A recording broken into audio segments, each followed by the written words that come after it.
What is up, movie nerds? Welcome back to the Movie Nerd James YouTube channel. I am joined by...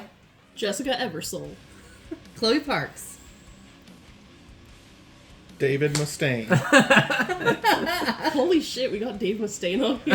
This is How off did to you a do great that? start. Alright, I'm joined by Chloe Parks, Jessica Eversole, Silus Massoff, and of course I'm James Eversole. We are back with another podcast episode, entering one of the episodes of our top 10 of the decade? I don't know what you call it, but anyways, yeah. 2010s. Yeah, we're doing one of those. So we're back with the 2010s decade, and I'll get the boring stuff out of the way here real quick. Just a heads up, just like the top 10s before that, this is, we'll have things in our honorable mentions that we think quality-wise is better in our top 10. It's just, our top 10 is personal to what is our favorite film, so...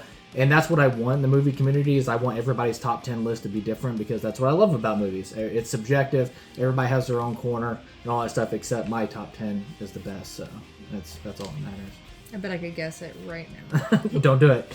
A spoiler heads up. We're going to be dropping spoilers, so just a heads up. I know the 2010s is kind of recently for everybody and stuff like that, so if you hear the title of a movie and you don't want to hear spoilers, I would suggest just skip over until you see that and go to the next person.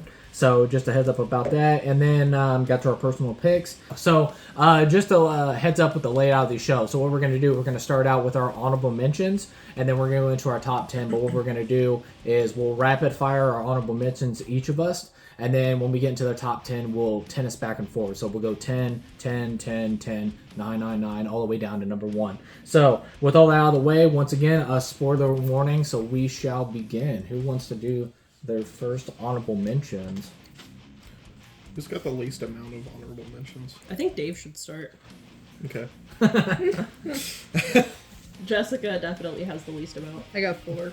All right, Jess, what's your honorable mentions for the 2010s? Jojo Rabbit, Crimson Peak, Oh, 3 Billboards, and The Town. Hell yeah. those are all solid. good. I know they're all good. List. Okay. And Chloe? Yeah, I probably have the second least amount of honorable mentions.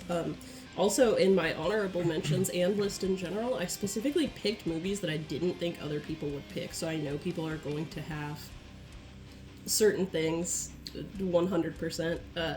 So anyway, my honorable mentions are It Follows from 2014, Antiviral from 2012, Brandon Cronenberg, John Wick, Hunt for the Wilder People from 2016, Phantom Thread from 2017, and Snowpiercer from 2013. Oh, also Sucker Punch, because I knew it was going to piss people off. I'm Well, actually shocked. yeah. I was like, this is for sure going to be in the top 10. No, Wow. honorable mention.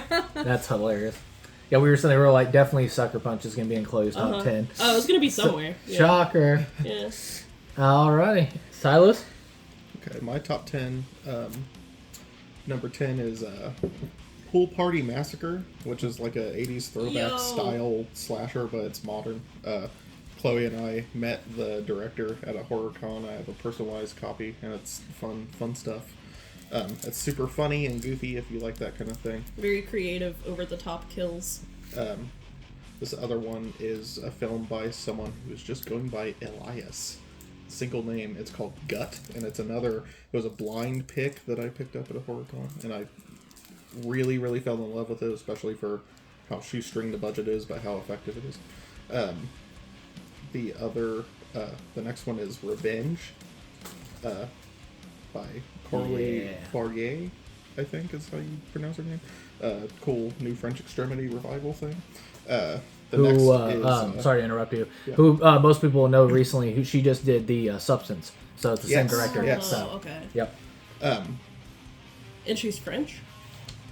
Yes. Cool. Why was it the Substance French? I don't know. It was Because she shit. got so much notoriety, she can do big Hollywood movies now. I guess so, okay. The next is The Final Girls, which is a horror comedy that's riffing on 80s like summer camp slasher tropes. The next one is The House That Jack Built by Lars von Trier, which I got to see in the limited theatrical run of the director's cut well before it got released, which was super cool. Next is Frozen, by what's his fucking face? The guy that directed the Hatchet series. Oh, it's that Disney movie. Yeah. Sorry, I had to. Those Next poor is, kids get the wrong movie. The Neon Demon. Oh yeah. By good guy Nikolai. Nicholas Winding Refn. Our buddy Nikolai. The next one is Green Room by Jeremy Saunier, which is a super awesome thriller. Patrick Stewart plays a neo-Nazi skinhead gang leader. Pretty crazy. The next is The Standoff at Sparrow Creek, which is a really cool little RLJE Films release from one of the producers of Bone Tomahawk. And then You Were Never Really Here, starring Joaquin Phoenix, because Lynn Ramsey is a super awesome director, and I was a super big fan of when we talked about Kevin.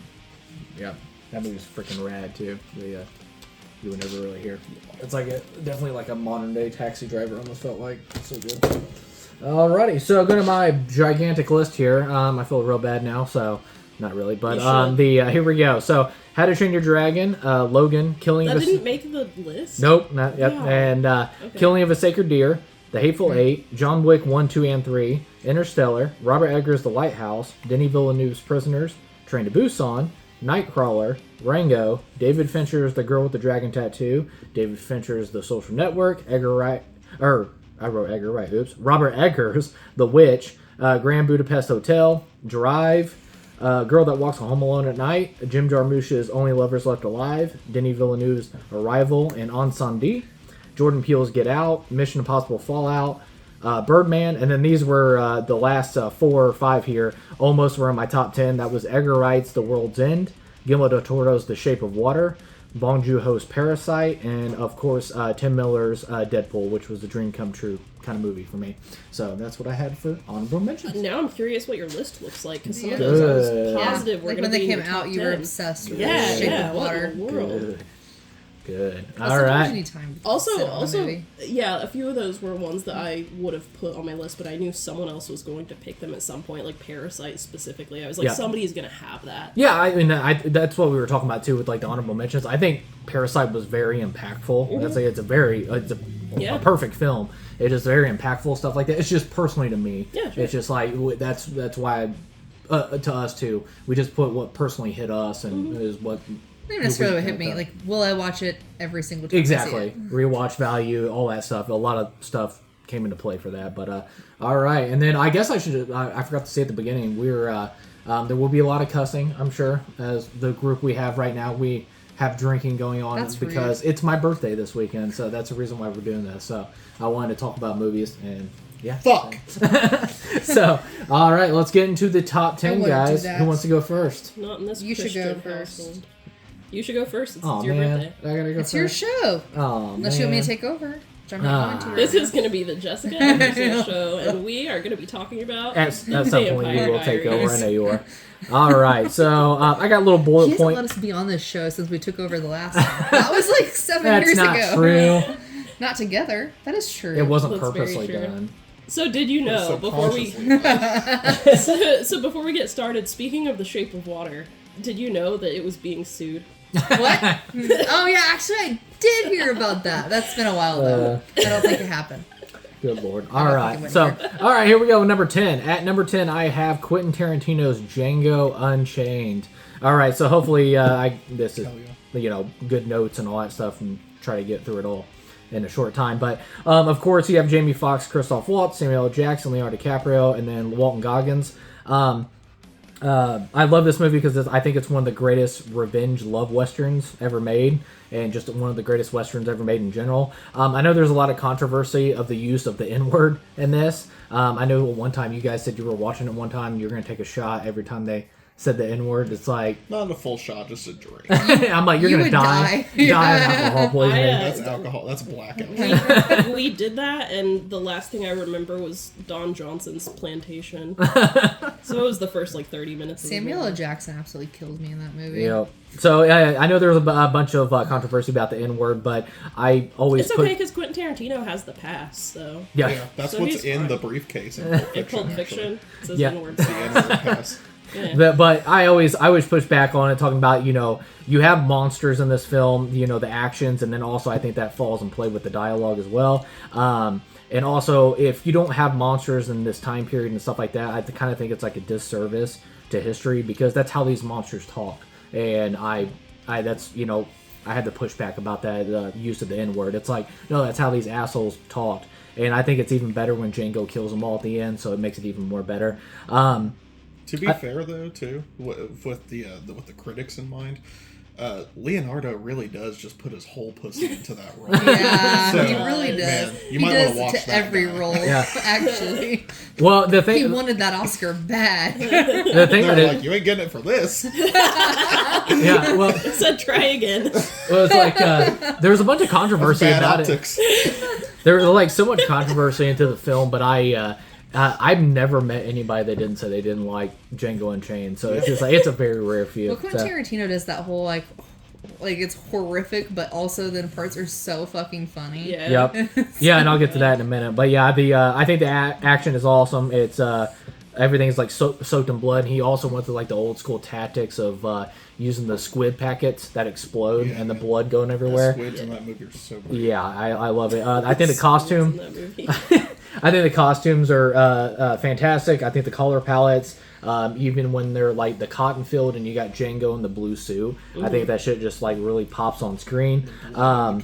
And yeah, even down to like the smallest details, even like characters that aren't even in the film that long. Like the guy that was whipping Django's wife that had the Bible verses like into his costume.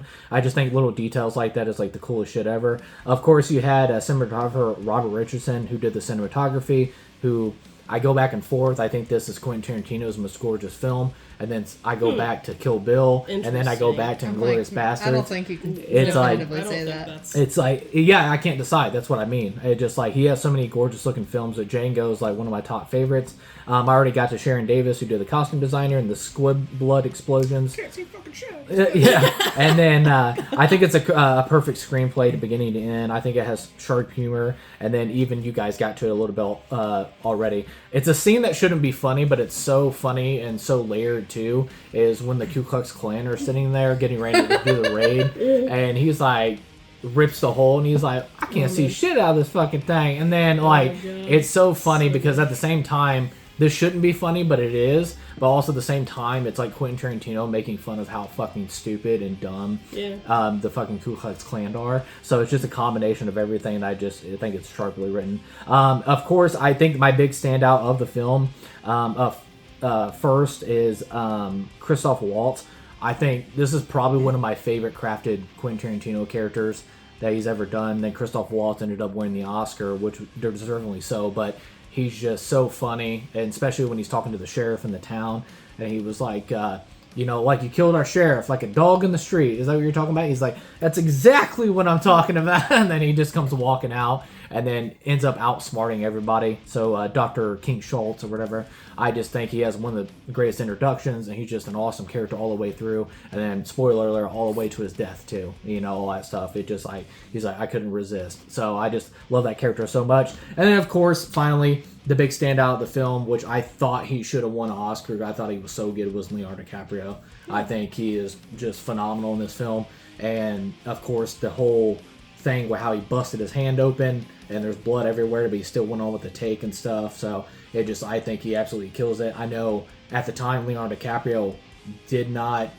They even had to take him to the. He had to go to the side because he didn't like saying the N-word.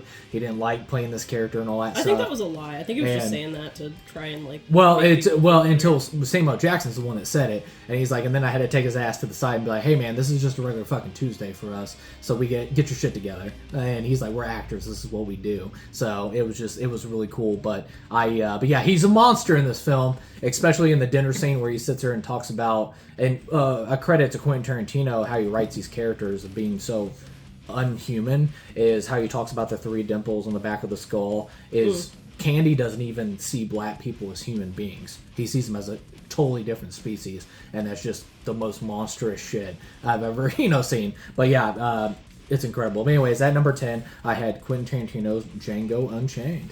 Hell yeah, All that's right. a good one. And Christoph Waltz in that role too. really, really great redemption arc for him because of how much he put his full pussy into Inglourious Bastards. Yeah. God. But all right, who's next? I'll go. All right, Silas, you're up. Cool. So I'm really bad about top 10 lists and favorites and power rankings and that kind of thing. I go so much off of vibes for movies in general. I really tried with this one though, but the criteria I had to give myself to make the pool of choices smaller was I only chose stuff out of my own collection. Oh, that's good. And Okay. I just chose stuff off of the Blu-ray shelf specifically, so I excluded DVDs and anything else I had. Damn. So that's where the pool of sources were for this one. My number 10 is actually something pretty close to home. Is Zach Parker's Proxy, released through Hell IFC yeah. Midnight. A very, very cool Rosemary's Baby inspired psychological horror film with lots of twisty, turny stuff going on and lots of freaky, fucked up characters. And it is shot right here in Richmond, Indiana, and it includes a lot of spaces and architecture that don't even really exist here anymore, which is super crazy. It's become kind of a time capsule for Richmond itself. And I think it's not just because it's a local thing, but I just think it's a really competently created and shot and designed film, and I think it watches really well, and I like revisiting it every so often, and it's so awesome that he made it to IFC Midnight with this one, and I don't see enough people talking about it, so Yeah, mine is absolutely. Proxy. And then also recently he just came out with Barista, whatever Yeah. short film. Yeah, definitely check that out too. Rad. Who's next? I'll go next. Chloe. My number 10 is a banger of a fucking movie. Let's get that out on the table right now. It's going to be Overlord from Oh, nice. 2018. Hell yeah. Wolfenstein the movie. Literally, if you're playing the Wolfenstein video game and you're like, damn, why hasn't this been made into a movie yet? That would be a good, valid question. But also, watch Overlord, because that's essentially the closest thing you're going to get at this point in time. It's badass. J.J. Abrams directed it, and it's a bunch of World War II Nazi killing, and there's also some cool body horror experimentation. Weird Nazi experimentation. Weird Nazi experimentation. We've got some good old Wyatt Russell is a really good actor in it, Kurt Russell's son, and It's got the lens flares. it's got the lens flares, it's got the cool effects, it's got explosions, it's got a love story, it's got everything you could possibly want in a movie, and it is a good time.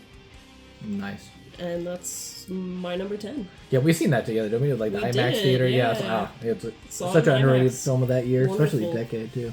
And it was crazy because I was like, man, the guy in this movie, he reminds me so much of Kurt Russell with like his mannerisms and stuff. And then I got home and Googled it and was just like, oh, okay, That's why. that That's makes sense. I can see his no. seed in that boy.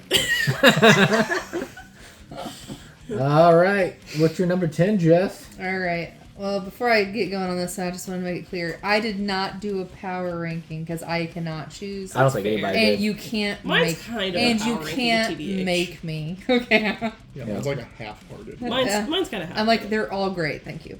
All right, even though you almost burnt me out with this a while back ago, my number 10 is Once Upon a Time in Hollywood. yeah, that's a good one. It is a good one. We kind of talked about it a little bit ago, but I just love it. It's so entertaining, and then It's so obviously punchy. it is Brad Pitt and Leo. Obviously, I feel like there's like 50 billion like gifts from this movie, and I love the way like Quentin Tarantino takes like a sad story.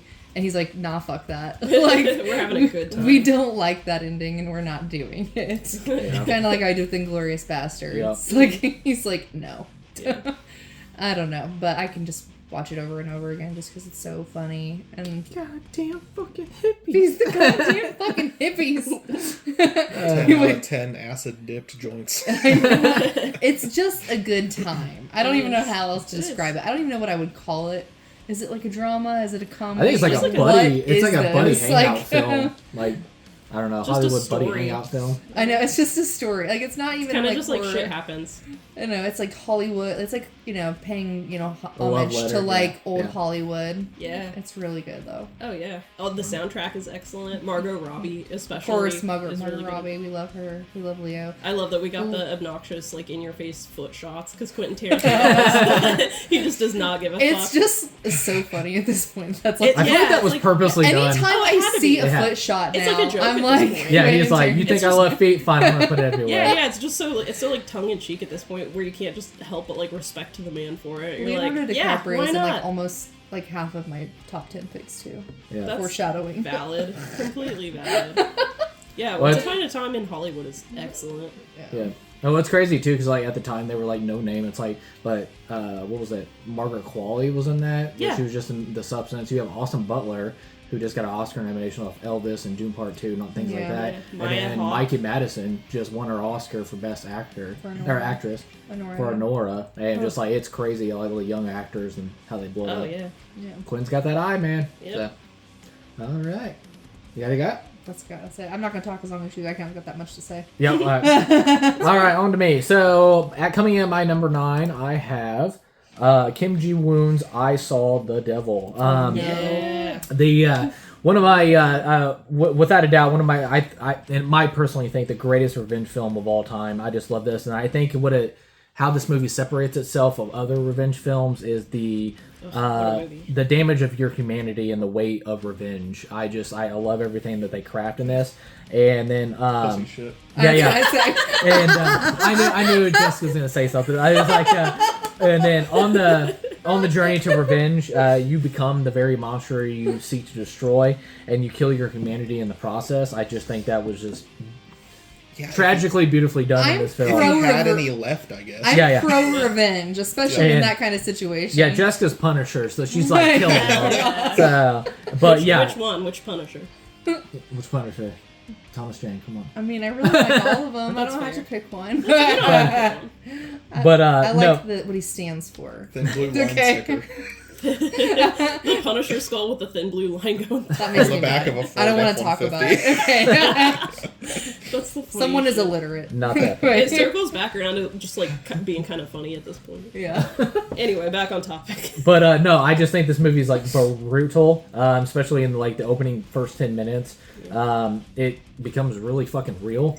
Like the dude's wife, and then she's like, "I'm pregnant," and the dude just the killer in this, which is played by and hopefully I'm butchering names all the time, is Min Sik. Is his fame for Old Boy as well, but he is the serial killer in this, and man, it's brutal. And she like sits there and begs for a life that she's pregnant, please don't kill me. And he just chops her head off. It's just like it is some brutal shit. And then also the cinematography done in this film too, I think is like extra beautiful. I don't know what it is about just like it's in a non-sadistic way, but anytime like violence happens in snow, I think it's just like gorgeously brutal. Oh, yeah. And I just like, especially when he's dragging her body across the snow and you, You do like see the the blood trail. contrast. Yeah, Yeah, it's nuts. The But juxtaposition of colors. yeah, Light Lee, and dark. Lee Mogay is the cinematographer on this. I think he did excellent, especially shooting this. It's you get past the brutality. It is a very beautifully shot film. And then B. Lu Hong basically is the detective that seeks the revenge and all that stuff. And basically, it's like a Tom and Jerry almost. But also, it's you're toying with your prey, and bad things culminate from that and stuff like that. But as far as the filmmaking too, one of the most beautiful shots, which I don't know what the hell part of town they're in this freaking movie, but there's freaking killers trying to kill you like on the side of the road. There's freaking cannibals. They're just like, what part of town are they in right now? It's just like, good lord. But no, he gets in the car and then he realizes these guys are basically ends up mugging people and killing people, and our serial killer realizes that, and then they do this beautiful why the car is driving this 360 shot, and it just constantly keeps going around the car as this fight scene's going on. I just think it's beautifully crafted.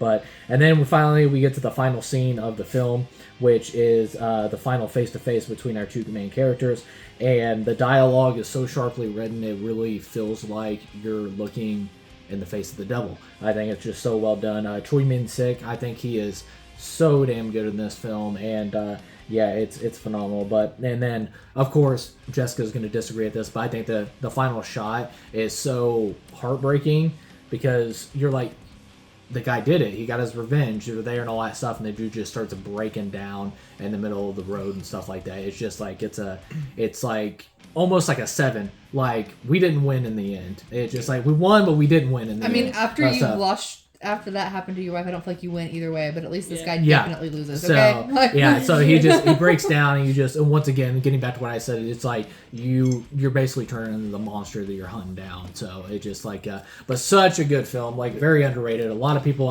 around me have seen it and stuff like that, by a film a lot of people need to put on their radar because it's an excellent film. But yeah, coming in at number 9, I Saw the Devil. That final shot is like one of my favorite sequences in anything, and the score behind it is one of my favorite pieces of music in movies. Yeah, like ever. Yeah, I revisit it kind of often, actually. I love that. Yeah. One of the things that you said before you guys showed it to me for the first time, by describing it as Tom and Jerry, like that's or like cat and mouse, Tom and Jerry, that was so weirdly accurate. Yeah, it's like, and then and the movie's brutal. Oh, it's just like it's somber. Yeah, it's brutal, and then it's really gory too. It's just like really like a lot. It shows everything. And there's heavy subject matter too, dealing with like rape and stuff like that. Just like it's pretty brutal. Like even the first 10 minutes when he hits her in the head with that hammer to kidnap her, just like it's kind of spine chillingly real in some elements. So it's just like it's crazy. But yeah, definitely watch I Saw the Devil. It's so good. It's not an easy watch, but it's phenomenal worth film. it. So, on you, Silas. All right, my number 9 is a film called God Bless America by Bobcat Goldthwait, and it was probably the last movie I can think of. This came out at the very early end of the decade. It was in 2010. One of the last movies I can think of that still had a kind of that very almost like Chuck Palahniuk kind of style of like really sardonic social satire, and it's a pitch black sort of a comedy about 2 regular people who are fed up with the way the world is, and especially American society, and they just go on a Bonnie and Clyde-esque killing spree until it culminates at a kind of a final standoff. And if you haven't seen it, I don't want to spoil too much about it, but it's definitely one worth checking out if you are into movies like Fight Club and Falling Down and kind of the 90s and early 2000s era of those types of social satire movies and media. This one is it felt like kind of the end of an era, maybe like the last of a dying breed for that sort of a thing that I'm sure is still living on in threads of like indie cinema, but this is one of the last things I've seen that had this much budget behind it that kind of did this sort of a take on things. But it's a endlessly rewatchable fun time for me, and I highly recommend it. Nice. I still haven't seen it yet, but back when I was in announcements class, Mr. Russell showed me a trailer for it. Oh, really? And said, recommended it. That's cool. Oh, wait a minute. Who's the little girl in this? Actress's name. I don't know what I put there, but all right, cool. All right, going on. It's me. Cut. It is. I forgot the order of operations here. My number 9 is kind of like how James's was. It's a little bit more somber, a little bit more dark. It's Sean Baker's The Florida Project from 2017. Mm-hmm. It's an excellent film that it's not. It's not happy. It's definitely it's definitely not happy, but it takes place around the happiest place on earth. Yeah. It's kind of like the Orlando, Florida, right outside of like Disney World theme park central, where it's essentially just the slums, like the ghetto, and it's just a family, like a single mother, a very young single mother and her little girl just trying to like kind of make it by and living in this apartment where a lot of other people are in the same situation. Willem Dafoe plays the apartment manager, property manager, but it's, if any of you, Silas, I know you are familiar with, like, Harmony Korine's Gummo, it's very, very parallel to that, where it just kind of shows the dark, seedy underbelly of just poverty. Mm-hmm. It's essentially, some people might call it poverty porn or like think it's exploitative, but I don't think it is. I think it's very respectful, and I think it's very well done and very tasteful, despite being as tasteless as it is at its surface. And without spoiling it, the final shot of it and the final climax, it switched from film to, or did whatever, the digital version, to being recorded with an iPhone. And I think it's a very stark difference, and I think the subject matter that it focuses on, it makes it very impactful, and it's just a very, very good movie that you can watch probably once. Yeah, exactly. But it's very effective, and it feels like it's one of those things that sticks with you forever. And because of that, I think it's definitely earned a place in my top 10 just by the impactfulness. Mm-hmm. Yeah, the little girl, I was looking up her name, was Brooklyn Prince. Like the final shot where she tells her best friend, like she's going, like little girl kills it. Yeah, goes and grabs her best friend, and how old was that girl even? Like 6 maybe. Yeah. She killed it. Like she was so good. It was like all of the kids in it did an amazing job, but it was kind of insane to think about how well. I think part of why it was so well. Why it got its message across so well and why it was so impactful was because all of the acting in it was like top tier, and it literally felt like you were watching somebody going around with a video camera filming real people. Yep. And that's kind of what I mean in the comparison to Gummo, because that was kind of the same idea that Harmony Korine was doing, guerrilla filming of just like super fucking impoverished areas and just what the way of life was like there. And it's just a punch in the gut in the best way, because at the same time the color grading and the cinematography, it's some of the most beautiful shit you will ever see. Like the colors and the way that they capture the colors of like the locale and the location, and so it just shows all of this like awfulness juxtaposed with like gift shops that are selling it's Disney, like super bright. Disney, yes, it's all bright and colorful, selling like Disney outlet souvenirs and things like that, and showing just how much of this like darkness exists in a place that is supposed to be like magical or happy, or where everyone goes for vacation and makes lifetime memories, kind of a thing. Like these people still exist and are here. Yeah. It was just like so rooted in like reality. That's like like it was 100%. That's just how it is. Yeah. Like. Yeah, and that's the genius behind Sean Baker too. It's just like, you know, he did it with the Florida it. Project, he did it with Tangerine, he did it with Red Rocket, and then Honora. It's like these are people you see. I didn't realize Honora was a Sean Baker. Yep. Okay, that's and it and it just like it's so grounded. That's why it's just so chilling, because really well. These are like people you know. You see it and you're like, I know these. And people maybe people don't know people like that. Maybe they need to watch it. Yeah, like, all the more reason to watch it. Yeah, exactly. And then you forgot all about Willem Dafoe. Willem Dafoe was he like breaks your heart. Yeah. And Caleb Landry was it was Caleb Landry Jones, wasn't it? That it was his little like intern. Yeah. And then the girl who played the single mother. Yeah, she kills it too. She kills it. She absolutely kills it. And you hate her, but you love her at the same time. I know, it's like you want to hate her, but she's not like really a bad person. It's not really her fault. She's just like a victim of circumstance. Yeah, that's very much what this movie. Environment. Yeah. This movie very much shows like everyone is a product of their environment and circumstance, kind of a thing. So that's my number 9. Good stuff. You could write essays on it. I think it's one of those types of movies. It broke my heart too, because that hotel had such a unique look to it. With the purple paint, castle, and then the owners of that repainted it to white. Really? And I'm just like, why would you do that? It's like such a landmark. Because I think it was a tourist. It's just like it's such a landmark, though. I'm just like, it's like the same people that own like the Breaking Bad house. Like they just completely. They put up, like, a fence I feel like you kind of just gotta like own it. It's just like, especially if it's a hotel, you have booked all the time. You had to know that when you purchased it. It's like exactly. it's crazy. So yeah. All right. Good stuff. Going on to number 9. On to a completely different direction. Hopefully, that's what I'm hoping. You're going to, like, brighten it up Something a little bit. happy. Something happy. Please and thank you. All right, this is 2014 Guardians of the Galaxy. Oh, yeah. Yes. Thank you. So it's very happy. It's a perfect movie to follow that up. It's such a good fucking movie. Like, when I went into this movie, like, when I first seen it, like I think we went to movie theater. I had no idea what to expect. I didn't know any of the characters. I was just going to go see a Marvel movie, whatever. I like Marvel movies. Going in blind. I went in blind, and I like fucking loved it. Yeah. And I think we went back to the movie theater and seen it like five Oh, or yeah, we've six seen it like times. 6 times, like yeah. 6 times in the Good. movie theater. The soundtrack of this movie is obviously like a big draw for me. Yeah. Everything in there, we probably have the soundtrack in our car right now. It's so Yeah, good. yeah. All the older music. And then of course it's hilarious. Probably it's my favorite Marvel movie to this day, actually. Like Good. nothing has topped it in That's my valid. opinion.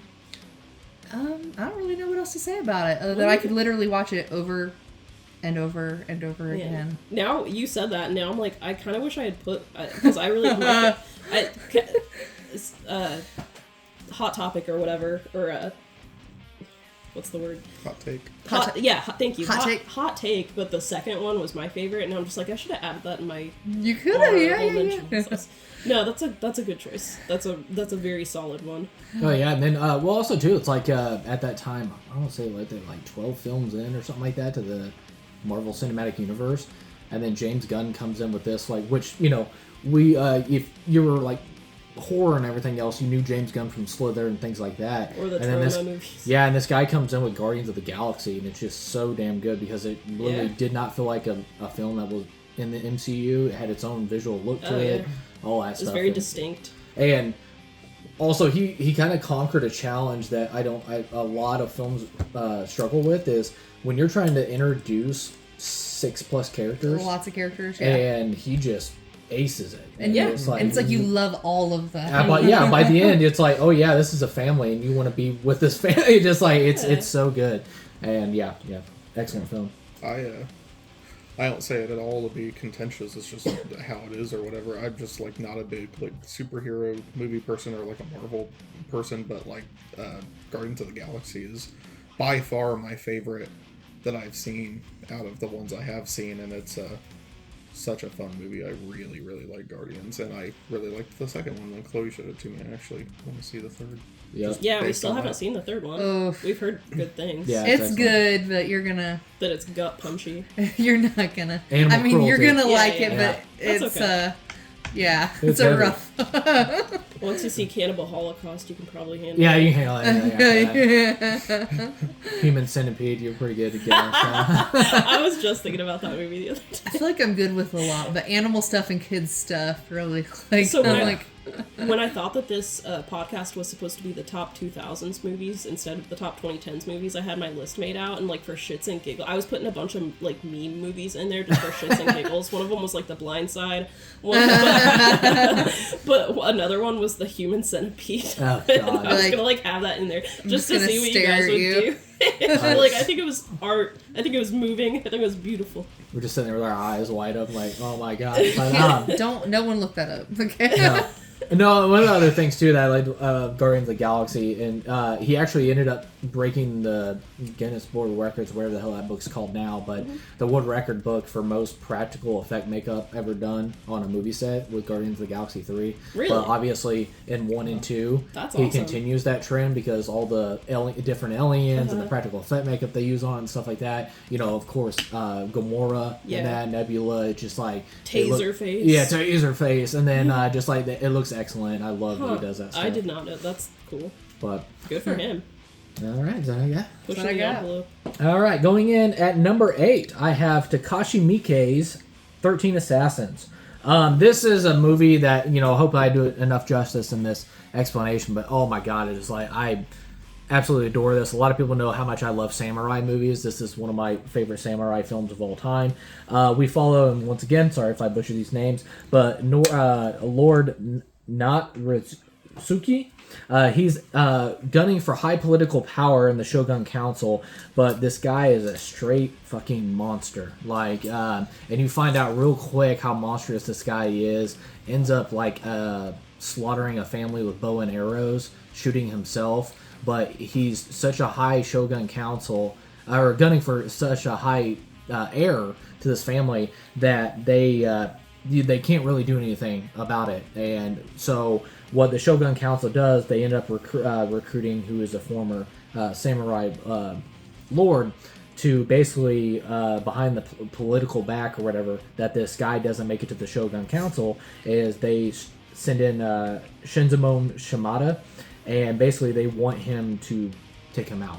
And the thing about it is too is just like the Shogun Council can't have any connections, and of course, if he does make it to the Shogun Council, he's going to spread death and evil all over the lands. So they have what their plan is to do is recruit warriors that can take them down, but we're also in a time of peace, so coming by warrior samurais is very rare. And then also it's a suicide mission. Not only are you going against an army and stuff like that, but also at the same time you're dishonoring your samurai code, so you would have to perform what's that thing called, seppuku. So and you have to perform that in the end because you dishonored the samurai code. Unalive. Yep. So death before dishonor. So sewer slide. Yeah. Sewer slide.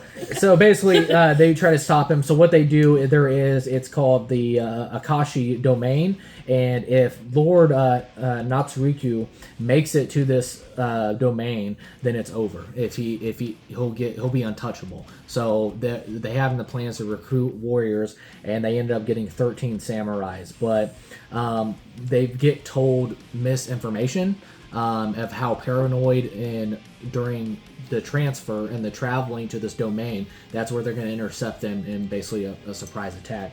So what happens is they basically end up recruiting their 13 samurais, and they get disinformation that there is going to be 70 soldiers that were going to be guarding this guy, but come to find out it's 200. Oh shit. So it's 13 versus 200. So what they do, they ended up like basically booby trapping this entire town and setting it up where they get trapped, and it's like some of the most badass, like the last 45 minutes of this film is just some of the most beautiful sword combat and choreography that I've ever seen. It's beautiful, it's brutal, and there's one scene in this thing that just it's so badass. Hirayama is one of the samurais that's part of the 13, and there's like 20 or 30 soldiers that come around that's trying to protect their lord, and there's just samurai swords everywhere. They're sticking out of the ground, they're sticking out of the wall, everything.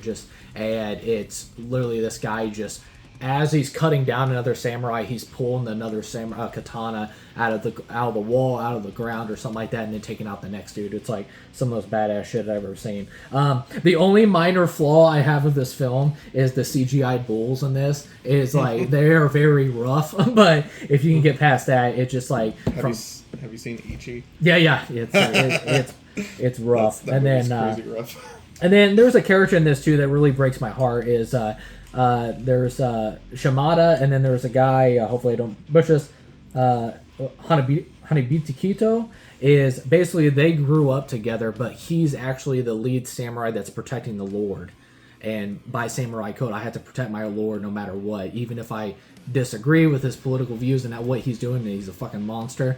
I have to protect my lord no matter what. And then you have this guy that's like, no, he's got to be taken out. It has to be. So you see two past rival friends because they have a mutual respect for each other. Yeah. But also at the same time, it's just like it's so heartbreaking. Bound. Yeah. So it's heartbreaking when they have to collide and stuff like that. But like I said, the costume design is beautiful. The sword combat is gorgeous. I think the movie is gorgeously shot. The sound design is fucking brutal. Like you hear the gashes and all that stuff from the sword play. It's fucking awesome, and it's like literally like ripping into flesh when the sword hits and everything. It just like it's phenomenal. But once again, I think it's one of the greatest samurai films of all time. I'm probably fucking butchering this, but it is a phenomenal film. But Takeshi Miike's 13 Assassins, definitely check it out. Fucking rad film from 2010, I believe. But yeah, definitely check it out.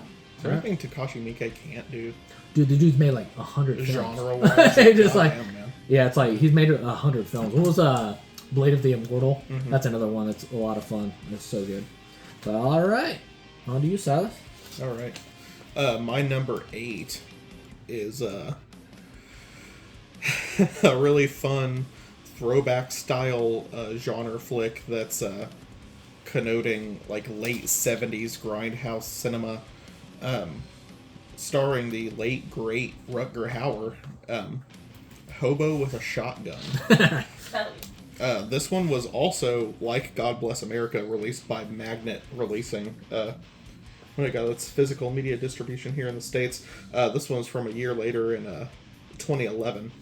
And it is a really, really cool, don't take it too seriously, slapstick nonsense, packed to the brim with simultaneously like fun and humor, but also a really mean-spirited vibe, which is very on par with the 70s connotations it has. This is definitely one to check out if you are into throwback style films that try to connote like 70s and 80s stuff, especially anything that's just real over the top in premise and tone. Definitely worth your time. And if you do check this out and you end up liking it, there's another one that I almost put in my honorable mentions called Turbo Kid. That's kind of the same deal, but it's like connoting. It's a very similar tone, but it's connoting more like Mad Max isms. Yeah. And that's a cool post-apocalypse movie that's in the same vein as Hobo with a Shotgun. So check those out for sure. Yeah. And then old guy from Blade Runner was in that. Yeah, Rutger Hauer. Oh, he's so good. And Yeah, and he's an awesome lead in it too. He's super awesome. Rutger Hauer did so much cool stuff. And like one of the last things he did before he passed was he had done the full voice work for a main character in a psychological horror game that was really connoting Blade Runner. Yeah. Well, I can't remember what the name of that was. Yeah, me either. I was like, I know what you're talking about. I think it was by Bloober Team, the ones who just did the Silent Hill 2 remake, and they did like Layers of Fear and stuff. Yeah. Well, I think he's so much. I thought he was fucking awesome before that, but even when you see him in films like that, you're like, this guy's so fucking cool to be in a film like this. And just like, and in a lot of ways, he not that it's a really cool film for its own merits, but he really does carry it a lot. Like his charisma and his acting is like really awesome. Yep. That's how I felt with Demi really Moore when she did The Substance. I was like, I never thought Demi Moore would do a film like this, but she all did for the better. She did it.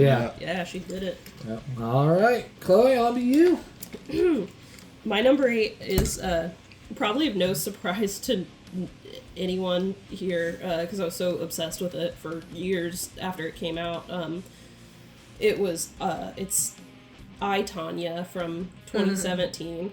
Yeah. It for some reason, something about it just itches my brain the right way. It's a good time. Yeah, it's a dark comedy and it's dealing with such a fucked up subject, but at the same time making it incredibly entertaining and watchable. It's almost like you're taking like a trashy reality TV like situation or arc and just turning it into a whatever 2-hour movie, and it's the best time you'll have.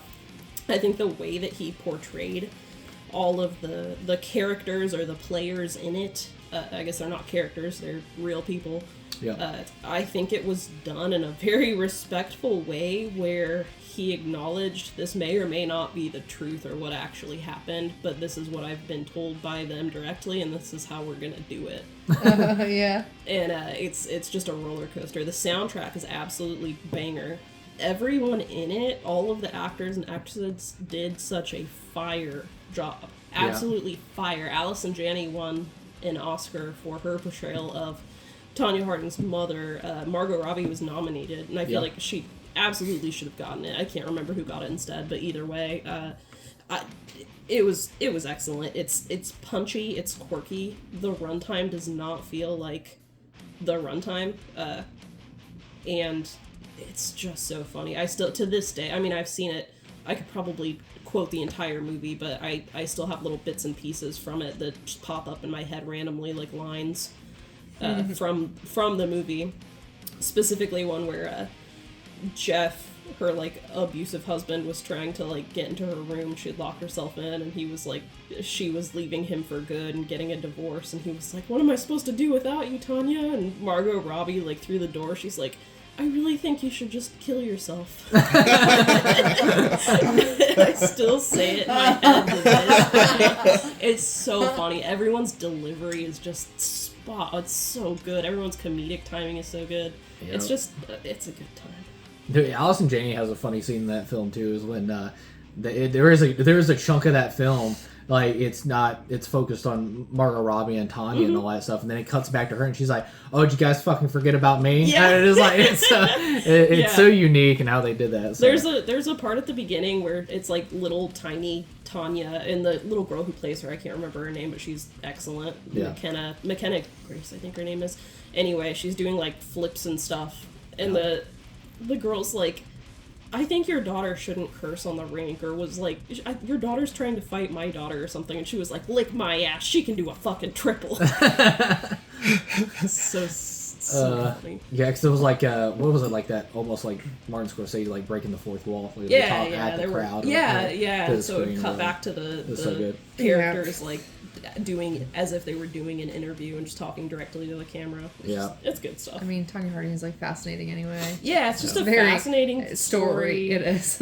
Yeah, and Sebastian Stan too. That was a movie that kind of transformed him in my mindset. Yeah. I mean, I think he's a phenomenal actor still today and all that stuff, of course, because he's a phenomenal actor. But that was one of the things that kind of trends into, like, I started to take him like a lot more seriously. Yeah. Because he shows a lot of range. I mean, he's a piece of shit in this film. Exactly. But yeah, he does such a good job. Oh yeah, I think that was one of the first things I saw him in that made me be like, oh, like, this guy is a really good actor. Yeah. All right, Tanya. All right. On to you, Jess. All right, what number are we on? Number 8. Yep. Number 8. I have a movie that I used to say I hated because James made me think I hate it, but I don't hate it. Actually, I watch it all the time now. Scott Pilgrim vs. the World. It's 2010. Oh, yeah. And it's just so quirky. It's a good time. I don't even know how to speak to this. Scott Pilgrim meets this girl. He, like, wants her, basically, and he has to defeat her 7 evil exes. Yeah. And it is just the funniest movie. And, like, the music in it is so funny. And, like, I feel like I quote this movie all the time. It's so quotable. Like, it's very quotable. I feel like every other line is just a clappy ass one. It is. Like, bread makes you fat. Like, that's, I feel like, say that all the you fat. Say the L word? Lesbians? Lesbians? Lesbian? And he was like, no, the other L word. Lesbians? And, like, the part with his fucking hair where she's like, the highlights out. No, not that part. That's funny too. Yeah. But no, the part where he's like, she's like, something Your hair about looks shaggy. Your hair looks shaggy, and, like, the next scene it cuts back to him, he just randomly has a toboggan on. It's so freaking funny. Like, the whole movie is just hilarious. It's Yeah. a really good time. Comfort movie. It is a comfort movie. Didn't you say that when Evie was little, she liked the garbage truck song? Yeah. When she was like a baby, she danced to it. Yeah. Oh, that's so sweet. Yep. And Jessica forgot to say, done by the great Edgar Wright. I was Oh like, my goodness. The soundtrack for it is also awesome. It is good. Like, all the The like, original so songs. the are, original like, songs good. are so funny. And then one of my favorite parts is when was the little Asian girl that Knives. Knives, yeah. And she's like, "Is Scott here?" And he dives out the back window. He's like, "He just just left." And it's like, I love that shit Like, so much. everything is so just quirky. It's a good time. Oh, It is good stuff. Let's watch it right now. Hell yeah! Right Love on. that film. Intermission, everybody. It was like a Nintendo video game brought to life. Like all the Yeah. animations and stuff that they did in that, it was so rad. And then I forgot about Chris Evans. Oh yeah. I always forget it's him until he's in there. And then also, what's her face? Brie Larson. Brie Larson plays his ex-girlfriend, Envy. and she's what does she sing? It's actually pretty good though. I can't It's remember the that song, but- metric song. Yeah. I was gonna say that. I think about that scene all the Oh, time. it's so It's so iconic. good. Yeah. It's so man. powerful. The way the editing is done is Yes. so strong. The And he's Clash like, of Demon Head "Fuck concert. my life." He was Like, the vegan police. He was Police, like, vegan police. he's like, "Yeah, Chad, that's milking eggs, bitch." Gelato isn't vegan. Milking eggs, bitch. That guy was the guy in Pacific Rim. I can't remember what his name was in the movie, but he was the guy that sat at like the control panel. Yep, like, yep, the yep. computer stuff. Yeah. Yep. And they have fucking guns. Like, their hands were the guns Yeah. with lasers on it. God, it's so funny. Just lost their vegan powers. Yep. And then Chris Evans, I do that all the time. I look at my phone. Where he's like, he That's goes, actually beep, beep, beep. He's like, that's actually hilarious. There's so many little subtle stuff. Yeah, I was so glad you liked that movie because I was like, I adored that movie and it's so fucking weird. I know a lot of people are like, that movie's stupid as hell. I'm like, oh man. It is, but like in But the it's best so way. funny. It's Yeah. clever. Dude, it's getting like a new hate train, and it makes me so mad. Really? I know. What are y'all talking about? I don't feel like people like to have fun. Well- Maybe it was one of those like you had to be there kind of a things because the humor It is could have very, been, but very give it steeped. 10 more years and people will be It'll like, "This circle is back amazing." around. That's how Yeah. anything. Well, a lot works. of people like love the manga. They were very disappointed with it too, and I was Interesting. just like, so it makes me wonder, like, it's one of those like property things, but yeah, or just They just made the I like the Netflix whole thing, didn't universe of it, though. yeah. Didn't I they thought do an Edgar Wright did an animated- incredible job with it. Scott Lee O'Malley graphic novels are all really great. All of his stuff is good, but then also they did a really cool like Netflix beat 'em thing. up video game Yeah. for Scott Pilgrim. It was like a side scroller pixelated thing, Yeah. and it was more stylized like the comic, and it was it had a whole soundtrack by that band Anamanaguchi, and it was like so fitting. It was so good. Like if you check out the graphic novel, the movie, and the video game, like that it has this really nice like flavor that it all creates when it's all together. It's just such an awesome little universe. Yeah, What's the main guy's name? Michael Cera? Is that Michael Michael Cera. Cera?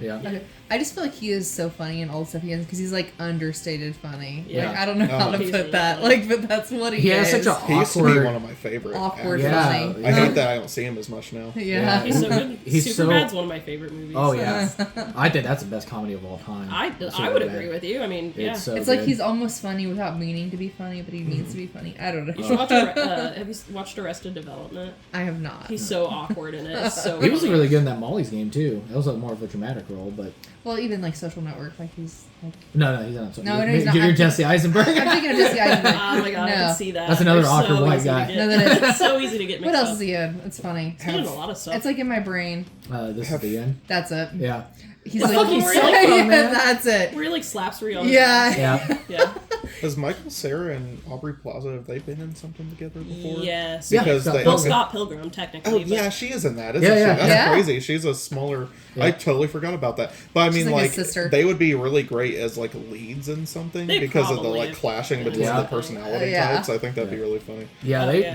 they vibe together too. There's like hilarious, awkward interviews with those two behind the scenes. You can just tell those two gel together so well. Yeah. They're just They have the same energy, kind of. They make the interview so awkward on purpose. They're so It's dry. just like, Fuck with it's people. so Very funny. dry. That's so funny. But that's great. All right, is that what you got? That I got. That's a All good right. one. Well, That's good. coming in at number 7, this isn't going to be a shock to anybody. Is Panos Cosmatos' Mandy. Yeah. Panos Cosmatos is one of the most heartbreaking. I adore the man because how much patience and detail and love that he puts into his filmmaking and stuff like that. But it's also a filmmaker that I wish we had more films from.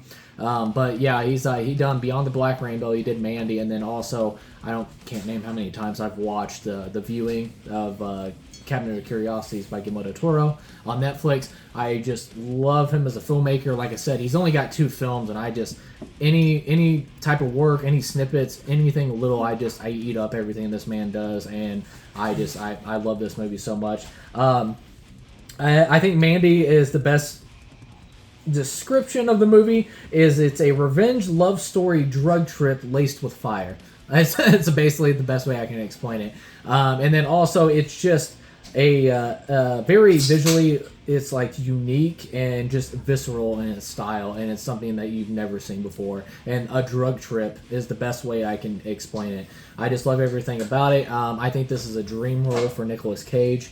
I think he's just phenomenal throughout this. I just showed my wife this couple weeks ago, and she even said into the film, she's like, this just feels like a perfect role for Nicolas Cage because he can just be himself there. I'm like, yes, absolutely, and that's what it makes it just for the better. And then Andrea Riseborough is in this as well. She's phenomenal. And then who plays the cult guy? Linus Roach. Yeah, that's it. And then He's amazing. It was He's so fucking good. funny. It should not have been that funny. When he was like jerking off. yeah, And she was like laughing. And she at was like him. laughing at his face. I was dying. Yes. Like, So good. she's like, you made this record.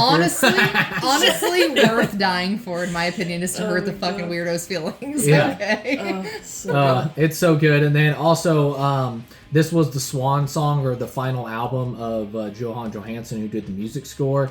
The music score is freaking awesome. And awesome. the everything Jo- about it is awesome. yeah, it's like Johan Johansson. He also did Sicario, and then he also did part of the Blade Runner soundtrack before he passed away, unfortunately. And I love the score so much. I love the cinematography. I love the acting. It was a film that kind of haunted me for weeks afterwards. It was just like, it's one of those films you watch, you're like, man, what the fuck did I just watch? And I just kept going back to it and back to it, and I kept falling in love with it. It's like, because I love Beyond the Black Rainbow. It's a movie, and Mandy, I don't think is going to be a lot of people's cup of tea, but man, it was a gallon of my favorite tea, because I drink that shit right up. You know, I wouldn't know if I would say it was good, but it was a vibe, which goes a long way with me. That's completely valid. If it's anything, it's a vibe. Yeah.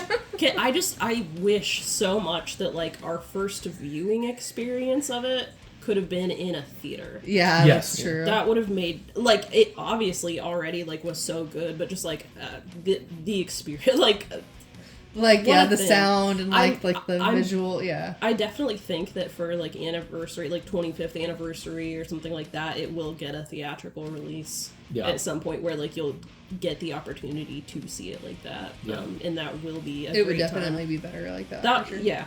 Yeah, and I know Panos is doing his next film is called Flesh of the Gods with Oscar Isaacs and Kristen Stewart. Oh, shit. And it's supposed to be an 80s vampire film. And I can't wait for that, but man, it's crazy because I don't think he's even started shooting yet, so that means it's going to be 8 years since his last film. And don't get me wrong, I love that the man takes patience. It's kind of like Quentin Tarantino. Let him cook. The guy just, he crosses his T's, dots his I's, and then he isn't going to make it until he's happy with it. I love all his like visuals with like the neon lights and stuff. He does it a lot like on the viewing too. Like it's very the lighting is very signature. Yeah, I still need to see Beyond the Black Rainbow.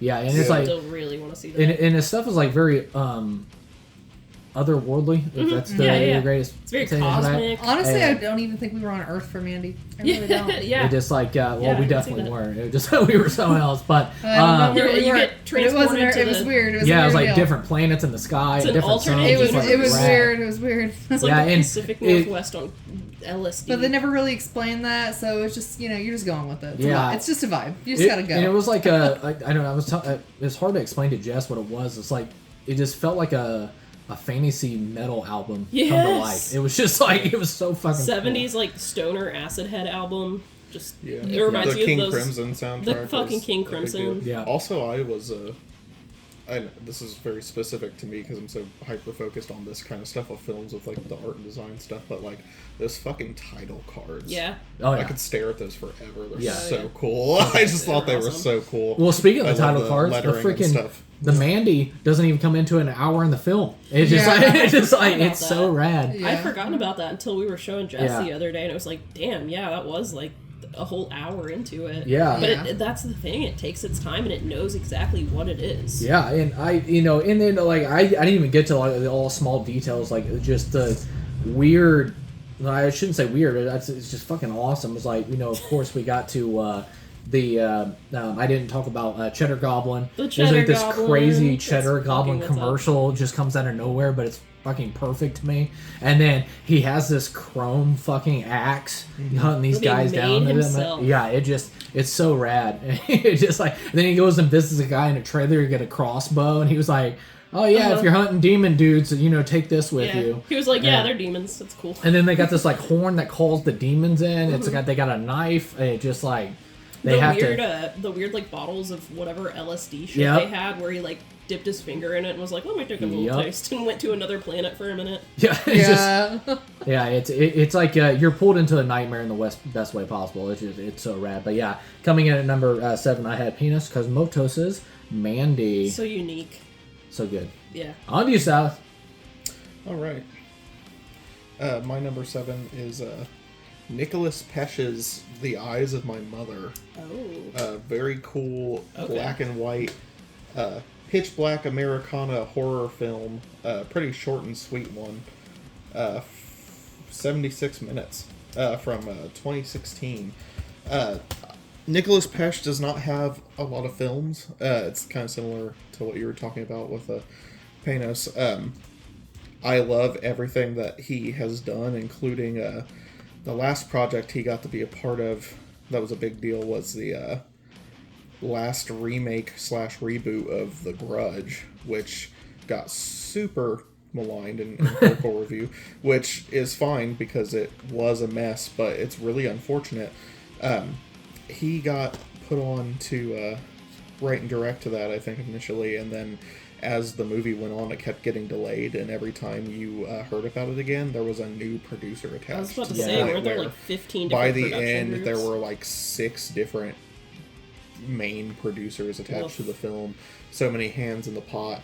And knowing The Eyes of My Mother and his other film, Piercing, and how well he can pull something like this off, it's very obvious that I think the reins just got taken from him by bigger studios with financial incentives while working on The Grudge, which is really too bad because I swear half of that movie, if you watch it and you know what to look for, you can see what his movie was going to be. And it sucks. It sucks to see that. But The Eyes of My Mother is a really, really awesome, really brutal, really somber, really stark, really impactful and affecting little horror flick with a really troubled, sick, character study worthy female villain. It's very, very cool. It's stylishly shot in black and white, and it's beautiful to behold. And if you check this one out and you think it's cool, you have to check out his other film, Piercing, which was actually based on a Ryu Murakami novel, which is the guy who wrote Audition, that Takashi Miike famously adapted. Piercing takes a lot of inspiration from 70s Italian giallo slasher thriller films. So if you think The Eyes of My Mother is really cool, then you got to check out Piercing, because Nicolas Pesce understands his genre sensibilities and he does some really cool new stuff with it. Yeah. Hoping he does something else, anything else, soon in the future, because I have been chomping at the bit ever since these came out. Yeah, it's so funny when you said that, because it immediately brought the heartbreaking story. The same thing happened to Thomas Alfredson, who did... yeah, I saw you pull it. I was like, no. Let the Right One In. Directed Yeah. that, and then he went on to do an adaptation of the Snowman book. Oh, was that the Michael Fassbender? Yeah. Yes, and and I love the books. I love Joe Nesbo. Yeah. He's one of my favorite authors. He does like Scandinavian like crime novels, Okay. and they're so good. But the He's movie like was the And king then- of the genre. yeah. The production, It's one of my faves. of that is just hell, because they Yeah. did Yeah. they did 3 different rewrites of the entire script, and I just felt so bad for Thomas Alfredson, because such I a feel like good he got book. put in director jail after that, and it's just like, dude, like what the fuck are you supposed Doesn't to that do? fucking suck? Yeah, and Here's And the it's thing. not even their fault. Here's something No, you'll it's think is not. really interesting. For The Grudge, if I'm remembering right, and I could be misremembering, but I want to say, like, I think the 6th and last producer to get added onto that finally got it done and ready Yeah. for theatrical release was Sam Raimi. was it Holy really? shit. I think they pulled him to get it fucking try to fixed. fix it? Yeah, Jesus yeah. Christ. Isn't that crazy? That is like, crazy. yeah, That's sad. crazy. When I 'cause first feel saw like that movie, I didn't even know that there was like a. Well, it wasn't. he's talking about the. Yeah. You're probably thinking of the one with the Buffy the Vampire Slayers, and he's talking about a different Yeah, adaptation of the Grudge. I know. Okay. Yeah, I just want to make sure. It had what's her name that was in the older lady that's in a bunch of the James Wan movies. Yeah, I know you're talking Yeah. about. Yeah, She's yeah. from like Kingpin. Lynn and shit something. like Yeah, she was in Nightmare on Elm Street back in the day. Yes, Yeah. She plays Yeah. like a medium in one of them. Yeah, that's that was She that was girl. in the recent Grudge. I think it was 2020. Lynn Shay. Yeah. Yes, Yeah, Lynn Lynn Shay. Shay. That's her name. That's cool. I didn't know she It's was in it's too bad. That movie has so many things Yeah. going I wanna for check it, it and out you can sometime. just see all the puzzle pieces are so mismatched. It's just it did not come together. how That's it funny should. that Sam Raimi was one of the final producers Yep, on that, that's because I right. feel like that same I thing. don't know, just remember actors' names like that. My Lynn brain Shay. ain't that big. I 'Cause can I'm- remember a lot of shit, it's but the- that ain't one of them. Fucking, it's the autism. It's the autism. See, maybe I just focus on other shit. I don't You know. got the other version of the autism. that sucks I'm like, too. have you read that book? That way. yeah, exactly. Yeah, that sucks too, because Andrew Risenborough was in that Grudge movie as well. But yeah, It's it got is. some great people in it. The, It's got a lot of good stuff going for it. So that's funny that Sam Raimi was one of the like final producers on it, because I feel like that same kind of thing happened to him. Not that it matters, and he pulled it off and it was fine. Like, he's not going to be in director jail because it's Sam Raimi. But I feel like that same thing happened to him with the Doctor Strange sequel. Yeah, definitely. Where you could see bits you're like, there are bits and pieces of this that Sam Raimi directed. And then the rest were very obviously like producer hands in it, like Disney hands being like, no, you have to do this, we have to include this. Like, it can't be that crazy. Yeah, so it's like the parts that are the Sam Raimi They're parts really good. are really, really good. Yeah, but I feel like they were like, you can have like 3 big moments. And it's like, crazy. Like, they could have had such a... don't get me started. Never mind. I'm not going to get started. Because I was like, Scott Derrickson directed the first one. He's a horror director. He did fine. Yeah. But, yeah. Yeah, it was one of the things, that's too. a It's whole like, other podcast. I think it's... And it's sad, too, because I think there's a bunch of phenomenal directors out there that... and I kind of hope that... I kind of hope I'm wrong and I eat my words, but I kind of feel like that's happening with Robert Eggers right now, was he's doing Nosferatu, and then his next movie is about a werewolf, but also... I'm excited for that. The studio has him attached to do the sequel to the Labyrinth. I'm sorry, what? Yeah, I don't The get Jim it. Henson? Don't get me started. Don't get me started. Don't I'm get me sorry, wrong. what? I don't even know what to think of that. So, and exactly what I said. I'm like, is this one of Fuck those... no. I'm like, It's don't like- touch my shit. It I is- swear to God. It's just one of those things, like, it makes me wonder, No. like, okay, we'll You give you saw a how the butt. crow went. I'm Come on, genuinely man. I upset. know. Like, stop touching millennial shit. Leave my shit alone. It just Oh makes my me... God. It just makes me wonder if No. it's one of those things like, hey, we'll give you a passion project, but we need you to do this. Yeah. film. And that's why, like Sam Raimi doing Doctor Strange. Hey, we'll fund something that you want if you can come in and help us out with this. But sometimes, in this case, like we were talking, it's like it's very sad because sometimes you do a bad film that was kind of out of your hands of like the production wise, and then you get thrown in director's jail, and I just think that's so unfair. Oh, Well, yeah. and the system for it is so stupid too, because it's like they pull these people in, they pull like these directors and creatives in to make these projects, and they act like they care about what they're bringing to the table they or don't. about the No. merit that they bring, and whatever, and it's like, but then they treat it like the only thing that their name means is a draw for more money from the crowd That's that wants to literally see what their it name is. attached. Yeah. But the business model makes no sense, because if the crowd comes in and they see a butchered piece of shit that has nothing to do, it has none of the isms of the people who they attach to it, they won't fall for that trick again. Yeah. Yeah. So It like works once. why would they not Yeah. just let them have more creative reign to Yeah. begin with? You know what I mean? Yeah. Like, it's just such a stupid And system. don't get me wrong, like I call it the normies. Like it's not Yeah. people into Sure. films like we are, but it's the normies and stuff like that. But even if you see a director's name, you're like, he did that film, and they leave that stain on that director's career. Sure. And like sometimes people steer away from it, and I just sometimes sorry, go ahead. I'm done. The less indie something is, the more I stop putting fault on the director. Yeah. Yeah. The more hands that are in the Absolutely. pot, Yeah. the less I 'Cause think it's not they on even them. have Yeah. a choice anymore. Yeah, and I think it's in some studio cases it's becoming glaringly obvious that you can tell if that's the director's film or a studio's film. Yes. So it's one Yeah, of those yeah. things. But, Without a doubt. and that's why I love Neon. That's why I love freaking A24. It's just like, they're not bangers all the time, but at least you're It's seeing curated enough. the new visual of the actual filmmaker and making that stuff. So, all right, sorry, we sat on that way too long. No, it's Chloe, fine. on to you. Yeah, Number real 7. quick though. Yeah. Yeah, if you want to look up his movies, weird spelling for his name, it's Nicolas for Nicholas. Pesh is Pesce. Yep. Check him out. Only 2 movies worth watching. Don't watch the Grudge remake.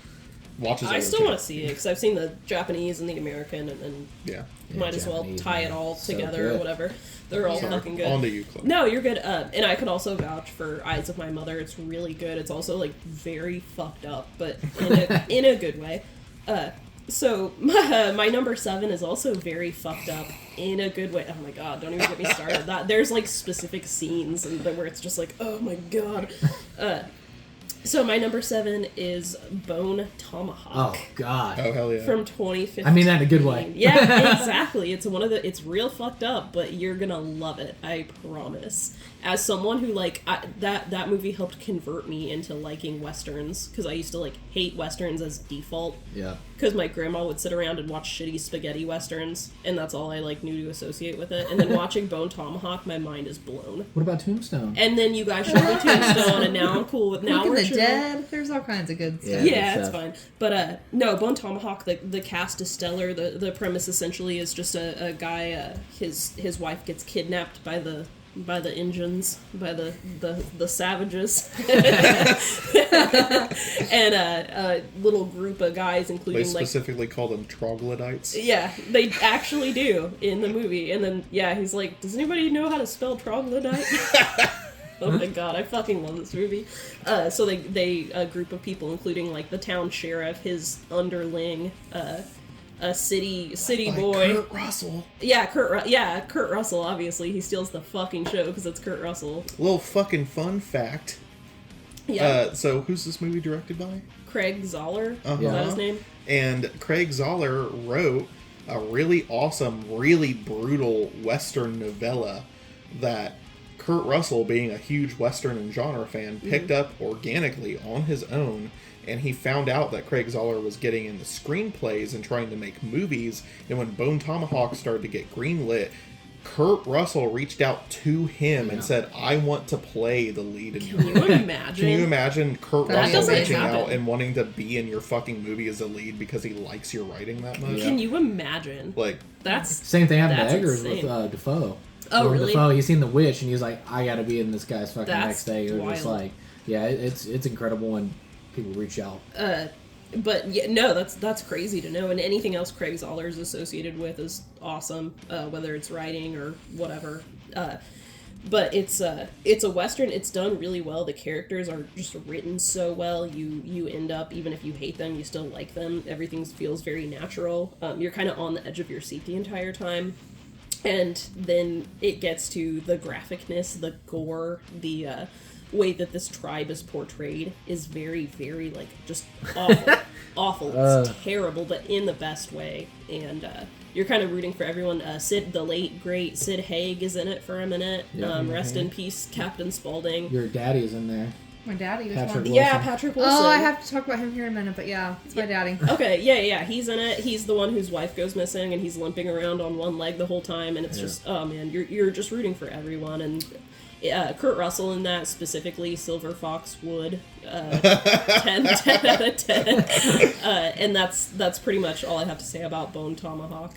one thing about it, though, too, is that's so cool is despite the really graphic and like brutal parts that the movie has, those are so few and far between, and so much of it is that traditional Western like character drama and like chewing the scenery, and the really great dialogue And it's the done back and so forth well. between all these really strong actors. Yeah. And that really, like, despite the like hyper genre isms that the movie has, it really is. It has all the tenets of a really awesome, like, straightforward Western. And I would say that the hyper genre isms are done in a way where it's like the writer very obviously like understood the sources or understood like what he was doing with it, because And he said, now let's inject some Fangoria into it. yeah, literally it did not feel like hammy at any point in time. And with Westerns, I feel like that's very hard to pull off. Even though the writing it's really hammy. It is, But the it's not- way it's not pulled off played is that so way. natural. Yeah, And I it's think it's so because good. the actors also, I feel like they also probably like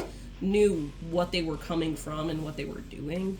Yeah. And Yeah, it was exactly. it was something very, very special. Yeah. Well, he does a really cool scene too, because he does show the violence, but he doesn't show the violence at the same time in a couple of these scenes, and I think that's just really incredible filmmaking.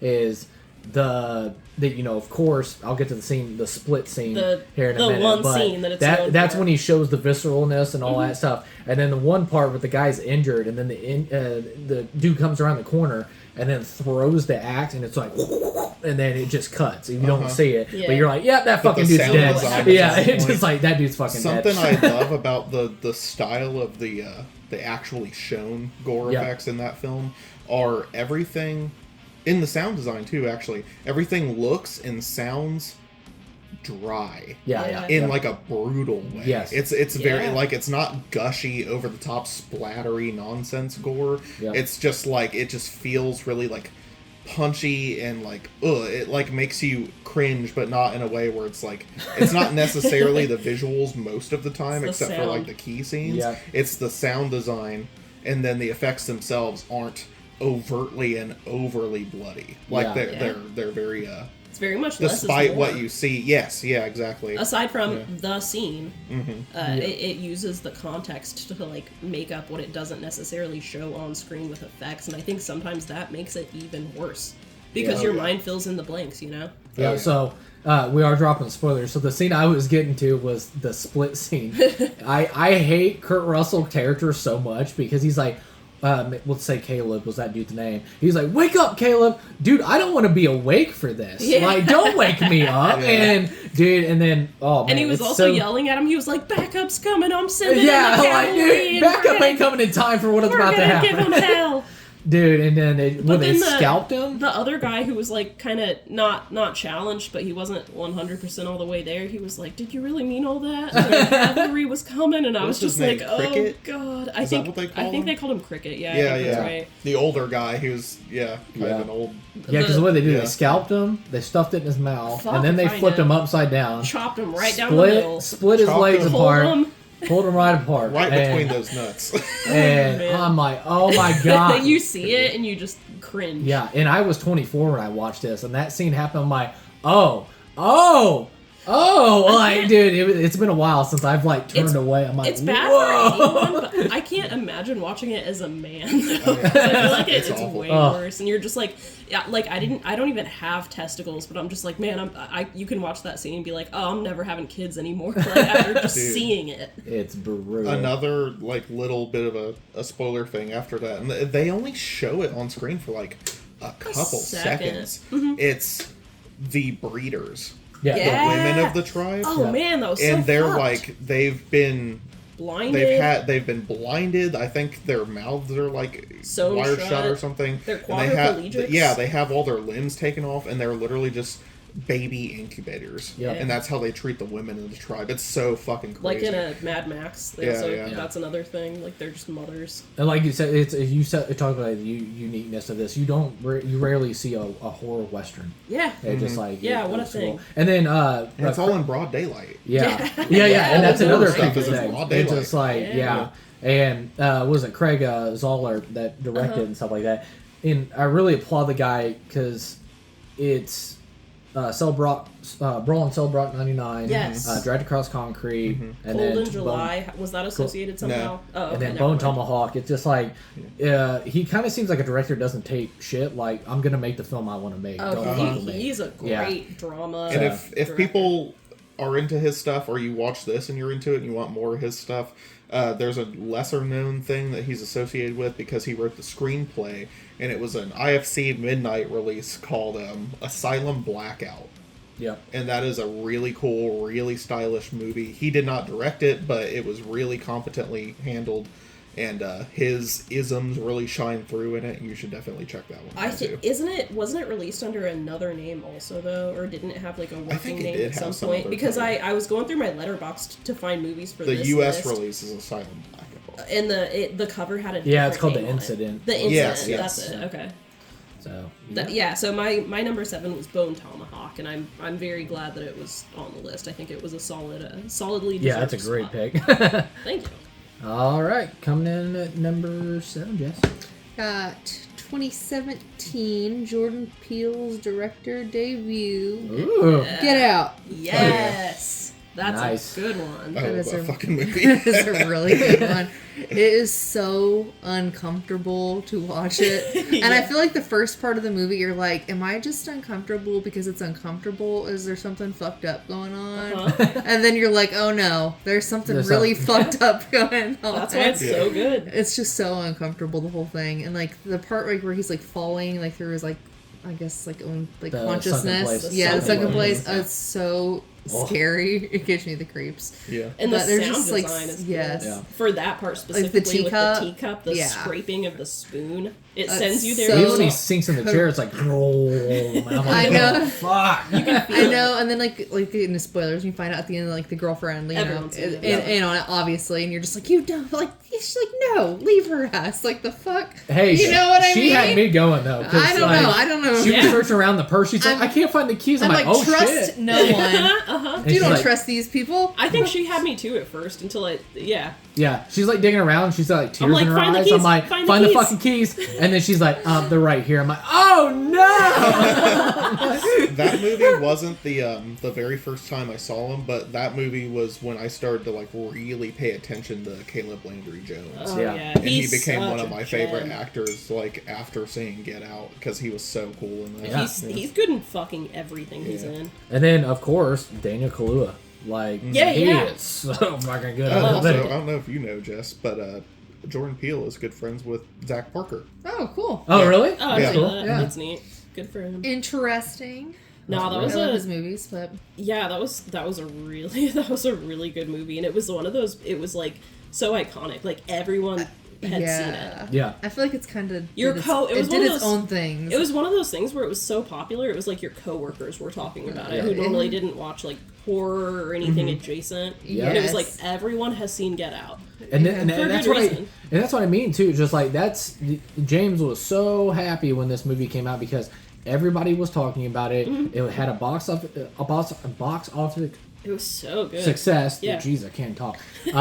James has had had too box much to drink. office success and all that much stuff Monster. on a Too $4 much million budget. This movie almost made That was $300 a- million. It was a just like $4 million budget. $4 million really budget. that's Yeah, crazy. And it And- made almost $300 million. $300 million. And then guess what?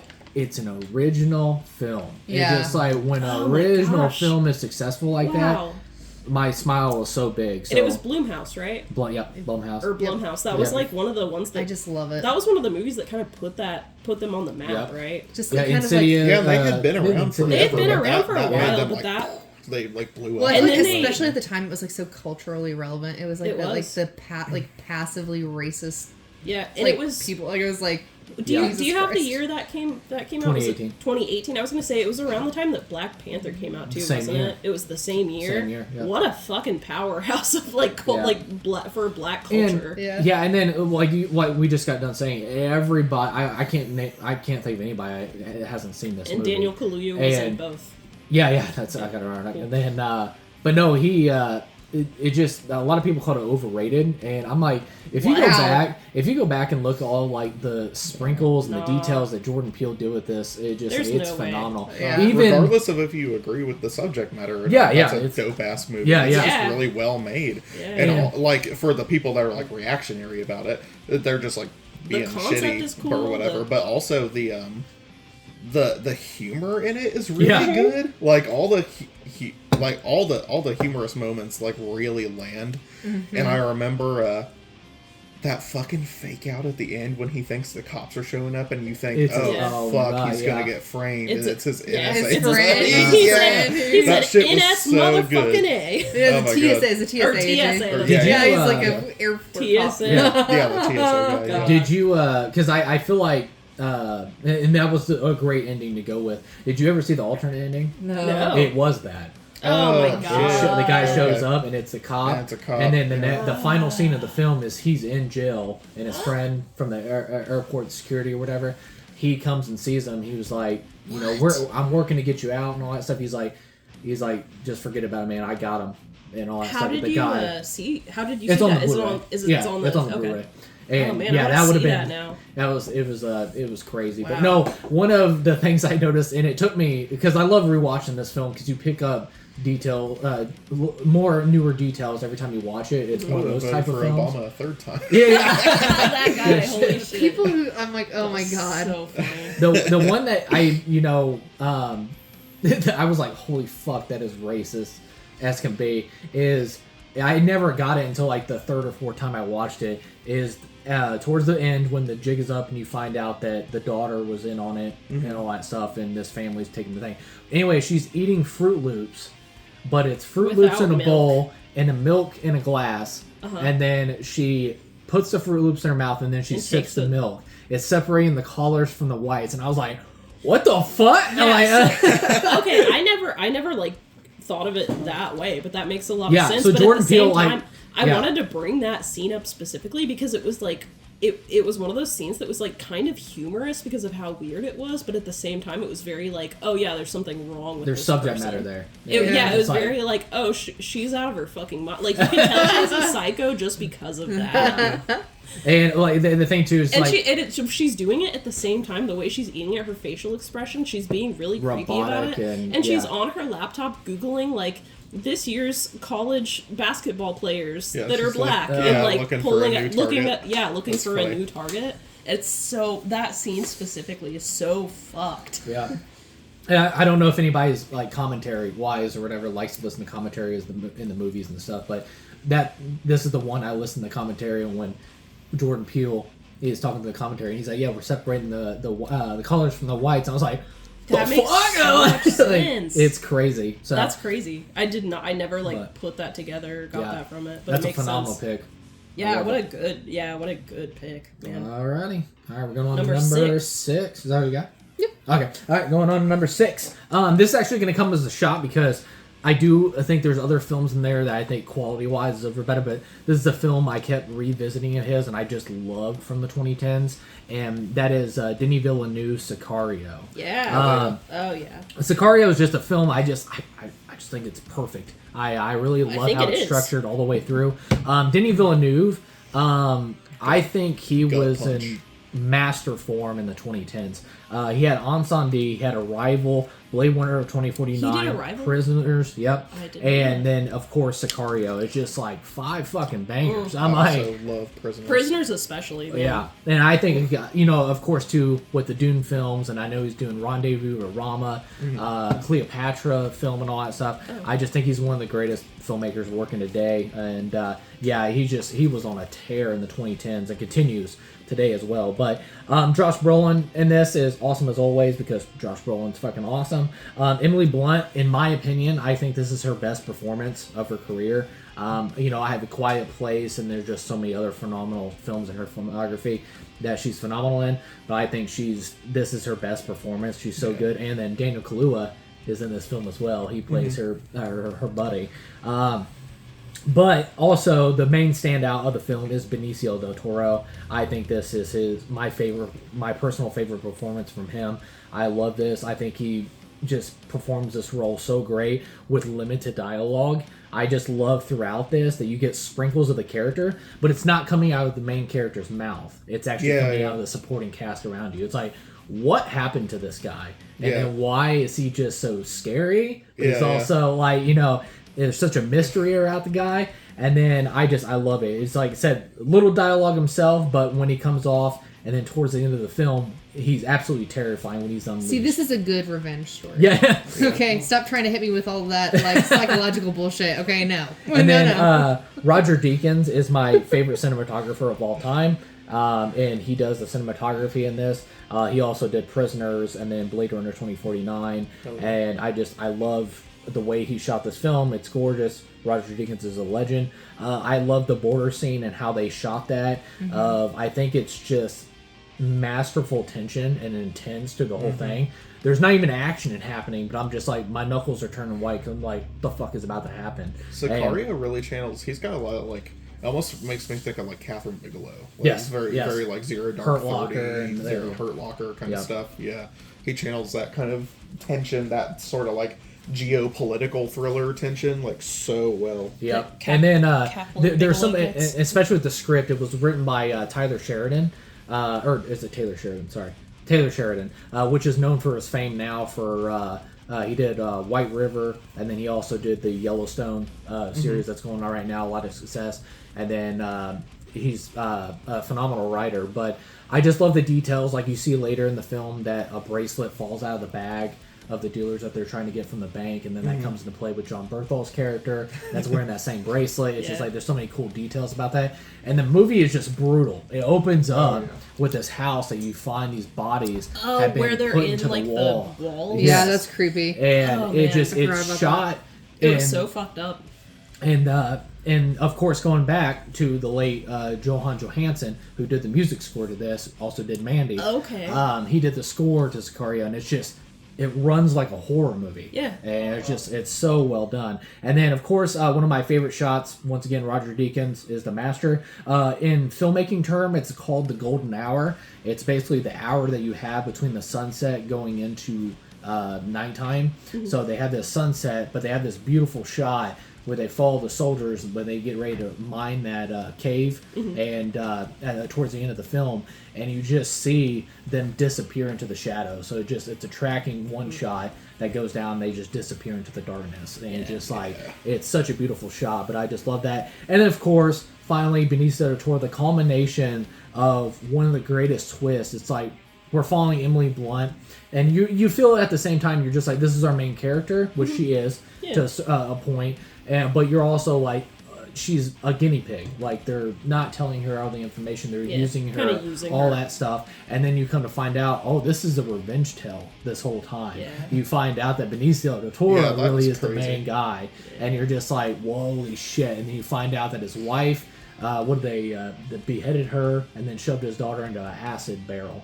And it's just like, holy fuck. And also just Benicio del Toro in general, like his acting in it was really good. Like he really delivered. Phenomenal. And then he comes to fucking demolishes the dude's security. Same. What? I said nothing. Don't worry about it. And then the final scene, of course, he comes and demolishes the dude's security. What else can you do with that trigger? Oh my god. In the second one where he has that crazy shot where he's like, you know what I'm talking about. Jesus. This is the Jessica and Chloe show. But of we'll course, just say, he's hot. No boys Moving allowed. But and he got revenge. Extra hot. But Extra of course, hot. the final scene of the film, where is the pure definition of like holy shit, is he comes and the guy to get revenge that killed his wife and his daughter. He tells him time to meet God, and I'm thinking he's just gonna shoot him, and then he shoots his 2 kids, shoots his wife right in front of him, and it was like. They don't show the child and the wife being shot. You just see him turn the gun, and you just hear the thuds of the bodies hitting the ground and the dinner table shaking. And you're like, did he fucking just really do that? And then it shows this Batpan shot, and they're fucking dead. Family. Yeah. And he's like, time to meet God. And the guy's like, I want to watch Sicario now. Yeah, I know, right? You're hyping it up so much. It's been a long time. Yeah, he's like, go ahead and finish your meal. And the guy's just frozen. And it's just like, it's like face to face with the devil, basically. And he just kills him or whatever. And then, of course, Emily Blunt. She's amazing. They try to get her to sign the paper at the end, and he was like, she's like, I'm not going to do it. And he was like, and then slowly out of the bottom of the bottom of the frame comes the pistol, and it goes like right under. He's like, you be committing suicide. And Emily Blunt's acting, and Benicio del Toro, it's just like, damn, this movie's so good. So, anyways, coming in at number 6 is Denis Villeneuve's Sicario. I just think it's a very well crafted, perfect film. I love this film so much, and I love all of Denis Villeneuve's films. But this is one that I just keep finding myself revisiting a lot, and I just love everything from this man. So, all right, coming in at number 6, I had Denis Villeneuve's Sicario.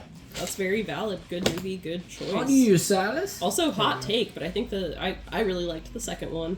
Yeah, the second one's good. It was just like it was just more straight up like in the action. Yeah, but I really like action. Like that's my thing. So yeah, the first one is definitely like GOAT. But it's kind of how I feel with like 28 Weeks Later. I don't think 28 Weeks Later is a bad. It's not bad. I think it's a good sequel. It just you're missing Danny Boyle. Yeah. You're missing the cinematographer from the first one. You just like same thing with Sicario 2. It's like you're missing Roger Deakins. You're missing Johan Johansson's score. It's like you're missing Denis Villeneuve. It's just those elements that fuse together. But it's still a good sequel. It was I think it was kind of panned though, wasn't it?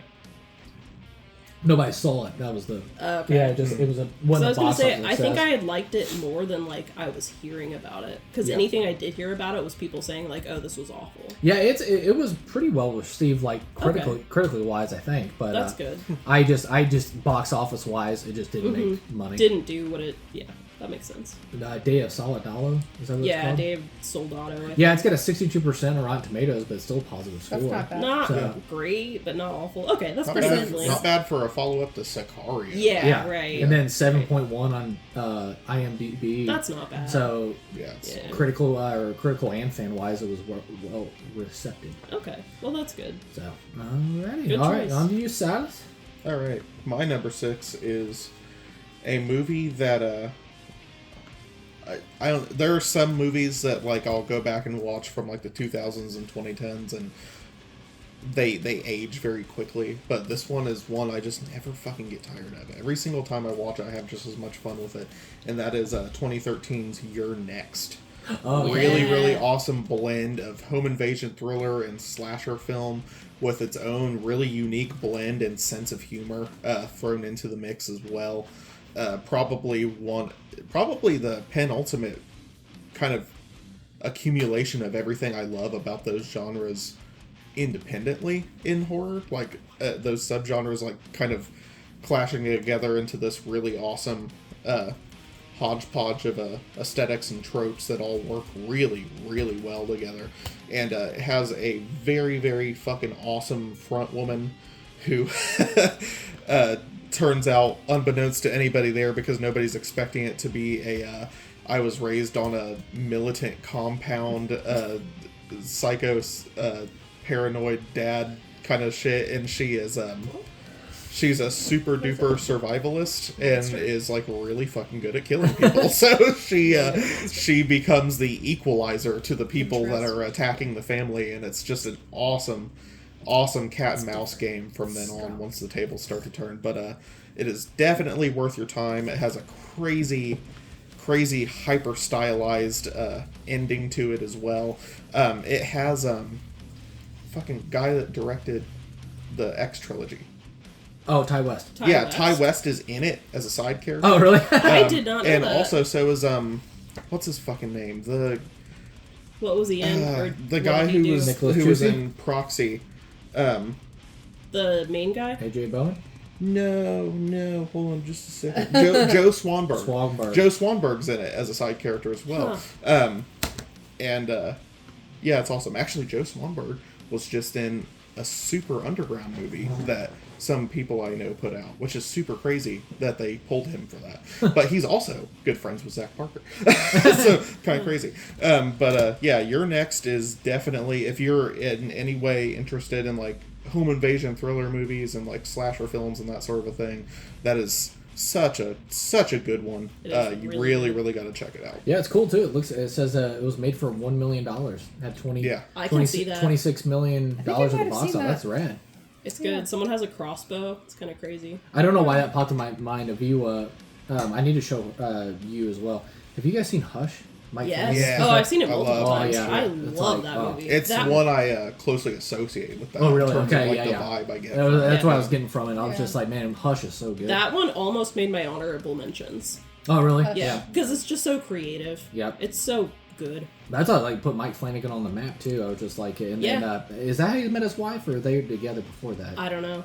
Okay. Hush is like, to Your Next, Hush is like the uber stripped down version where it's like very intimate and it's only a few characters, Uh-huh. whereas Your Next is like that Yeah. blown up a bit. Yeah. But Kinda like a it's family, literally, though, they isn't go it? really well together. What about the Strangers? Did you relate to I that? was really into The Strangers. I haven't seen the that. original. I haven't seen Yeah, the original. Yeah. and Don't watch the new ones. I also liked the second one. I thought it had a lot of rough around the edges stuff, but I haven't seen anything past that. And I heard I shouldn't, so Interesting.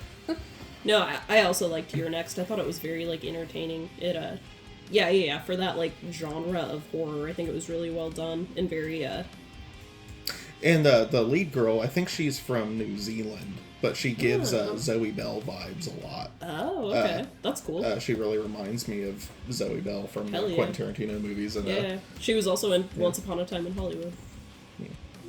I think she was Kurt Russell's wife, his character's wife, which is so yeah. funny.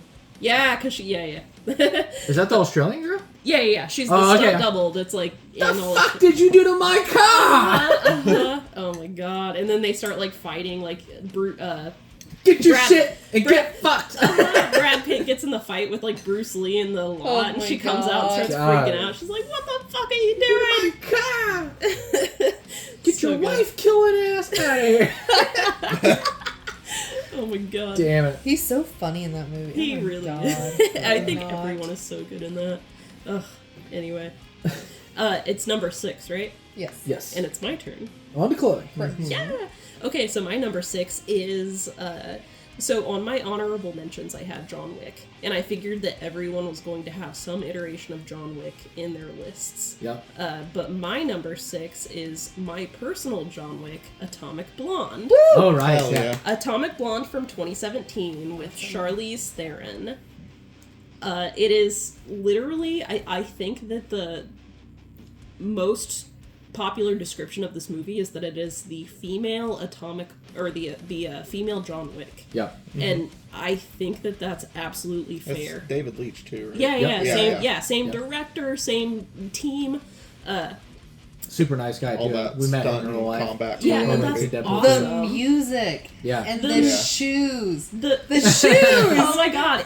Yeah, the, shoes. shoes especially, and Yeah. like it's crazy that place. So it's Yeah. essentially, I'm sure anyone listening to this has already like knows about it, if not has seen it. But it's literally female John Wick. She's a spy that has been sent to Berlin during the like last days of the Berlin Wall to Yeah, gather I'm obsessed intel. with that time period too. Yeah, for, yeah. like, settings. 80s Berlin. The soundtrack is banger. Like It's so good. 99 Luftballons by Nina. And just a bunch of really good stuff. And then Marilyn Manson also did like an original song for it. That was like the only modern day song. Why am I that was drawing on a it. blank? Because I have the soundtrack somewhere. It's so good though. The whole soundtrack is good. Yeah, I can't remember No skips. what the name is, but yeah, it's a no skip soundtrack. It's very like neon lighting aesthetics. Yes. David Leitch core. The one of the things that draws me the most to it is like the fight choreography is so like grounded and realistic. Mm-hmm. There are multiple fight scenes where it's just like the punches, you hear each one, and instead of like. And there's nothing wrong with Marvel movie fight scenes because, like, I'm a sucker for that. I've seen almost all of them and love them, but these are so much more realistic where it's, like, everyone starts to feel very, like, out of breath. And they're breathing very heavy and they're, like, pulling their They're hurting. punches. They're hurting. They're, like, falling down and it takes them a few minutes to get back up, or it might take them a few tries to be able to pull themselves back up. So it's, like, the fight scenes are very, very realistic. And that's Yeah. something I very much appreciate. I would say something to me that those always make me think of any of the David Leitch choreography, combat kind of stuff in his movies. They always make me think of a really nice blend between the types of thrillers that are even more grounded than his and like Marvel movie bombastic Yeah, fight scenes. exactly. They're like a really awesome blending and like merging of the two. And that's So they part of still why have the like weightiness and the like the visceral kind of like a real stuff. Yeah. street fight or something, but it's also like actual choreographed like fighting Yeah. techniques, like I don't know, like But it's also super flashy and stylish. yeah. Well, you said too. It's just like they get physically sluggish, if that's Yeah, the best exactly. word. Is they get tired. They get tired. and then the punches are just so like Wound down. sluggish and They like start- in the best way possible. I mean that it's Exactly. Just, like, it's brutal. And I love like when they get to the point where they start just like trying to find shit in the environment to finish That's someone literally off what- to be like fucking done with it. yeah, so they that's can exactly move what on. I was about to say. They start like grabbing like a Random toaster shit. oven on the table or something and throwing Yeah. it at the person because they know they don't have the energy, but like they can make do with this other like force like Yes. object. And Well- I think that that's really cool, and I think that just the fact like we have that in movie. I guess we don't really have that in movies super often. John Wick kind of popularized that like fighting, that like style. Oh, yeah. Anyway, David Leitch himself like did that, but it was just kind of like, hey, women, like you can have that too. And I Yeah. remember when it came out, it was such a like female power fantasy. The only thing I had before close to that was like fucking like Ripley from Alien or like Sarah Connor, which is like cool, but it's not realistic. But she's like you hot. know? Yeah. Oh yeah, I mean all of them are hot, but Also, like I don't feel like you had anything that was quite that much of a powerhouse character It was for violent. quite a while. yeah, it was violent. Because It there felt, are like, a lot of like good. really great like female power fantasy like revenge thrillers, but a lot of them are very like stripped down and grounded in like slow burn. They're not like Atomic Blonde. Atomic Blonde is just like it's just so important. Like she's here to fight, and I think so. Like, and it should be higher up on my list, but the ones that are high up on my list are it's a whole thing. But it was just very important to me personally, and it's like one of those picks where it's just like it cuts deep down, where it's like when it came out, it was exactly when I needed it, and it was like perfect. It was perfectly done. The soundtrack was good. The fucking cinematography was good. The story didn't make any goddamn sense. She was like a triple agent. Like she was. It was fine. Like that didn't matter. I enjoyed that. Yeah, I did too. Especially John Goodman. She's like, the fuck is going on? At the very end, when she gets in the plane, and it was like, so she's British the whole time, and then you're like, oh wait, is she Russian? Because she goes to the Russian boss, and then at the very end, she gets in the plane and starts speaking with an American accent. And they're like, let's go home, and it's like, oh, she was with the CIA the whole time. Like, it was just insane nonsense. She's but a badass. It was like it's such good like popcorn fodder, and James McAvoy, like all the supporting characters are really fucking good. Like James McAvoy is so good in it for his thing, and you said something about like her outfits and her shoes are so iconic. I remember when the movie came out, I was trying to find those boots, like the little chains on them. Yes, forever. So I was trying to find her Boy London shirt. And it was like it had to have been specially made or like thrifted or something because it's not. Yeah, you can't find it. They must have done like the wardrobe, like their own. It was their own stuff because it wasn't like real I wanted things. to be her so bad. I still do. But goals. like one of the things I thought was so cool was like at the very beginning when she takes the plane and then she gets in the taxi cab as soon as she arrives in Berlin, and like it's some spies that are trying to like kill her, and she literally like is able to fight them off, and she takes her high heel off and starts stabbing him with the stiletto end of the high heel, and I was like. I had a moment. I was like, "This is the most badass thing I've ever seen in my entire life." And then it's a whole fight scene, and then the car flips, and the door is up to the car is off. She's upside down, and James McAvoy comes to like get her after she's like taking care of these guys, and he picks her like high heel up that's flown off in the middle of the fight, and he like flashes it in front of her and is like, "Don't shoot, I've got your shoe." Like it's so good. It's a good one. You guys talk about the music too. Tyler Bates did it.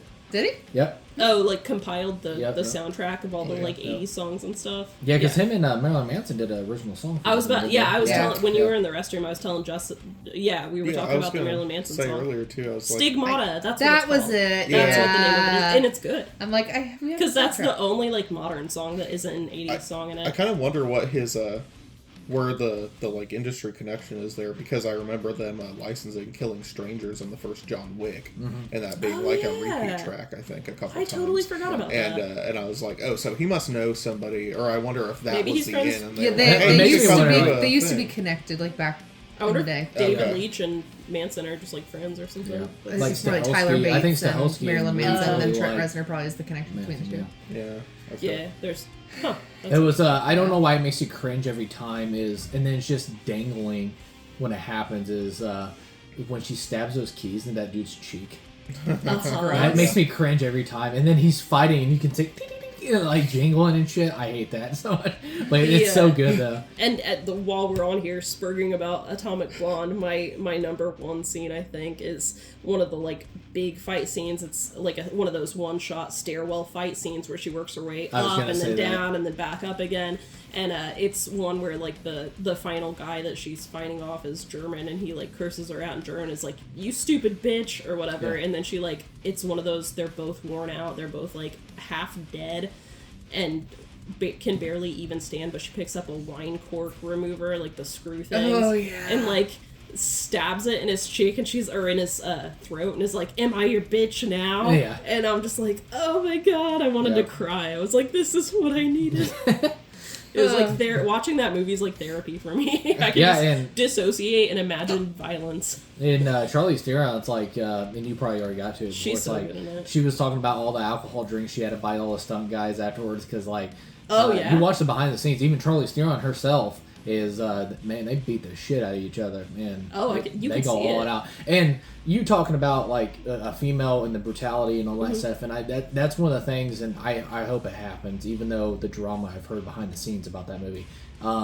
I really hope we get that with Ballerina. With Yeah. Ana de Yeah. Armas. Wasn't it supposed to be a series? I hope it's good. It's supposed to be a movie, but I Okay. guess I can say a little bit What do about you mean the it's supposed drama. to be a movie? It But is a movie. The fuck? It is a Oh, movie, okay. but Chad Stahelski, who did all the John Wick films, had to come in and like reshoot 80% of the movie. Oh, because why? the studio did not like the original cut that the director did. Not Chad Stahelski, but the director that was attached to it. That's too bad. That's the But- Ana de Armas one, Ana de right? Armas, yeah. Yeah. Oh, And she's so they hot. delayed it. They did it like a year, and he had to come in and shoot like almost 80% of the movie and all that stuff. So, I've heard of massive reshoots like Rogue One. Like that's a lot of people's like favorite Star Wars movie. Oh So yeah, good. that's the online. next one. But that was another film that had to come in and get massive reshoots, and it was all for the It better. was worth it. It was Okay. So hopefully Ballerina is that Okay. same way because I trust in Chad Stahelski, but we'll see Interesting. what happens. But no, as far as like the brutality, I really hope we get that with Ballerina. 'cause Oh, yeah. I That think would Ana be de awesome. Armas like she looks awesome. in I it. think she could pull it off if anybody could. But yeah, my number 6 is Atomic Blonde, close to the heart, and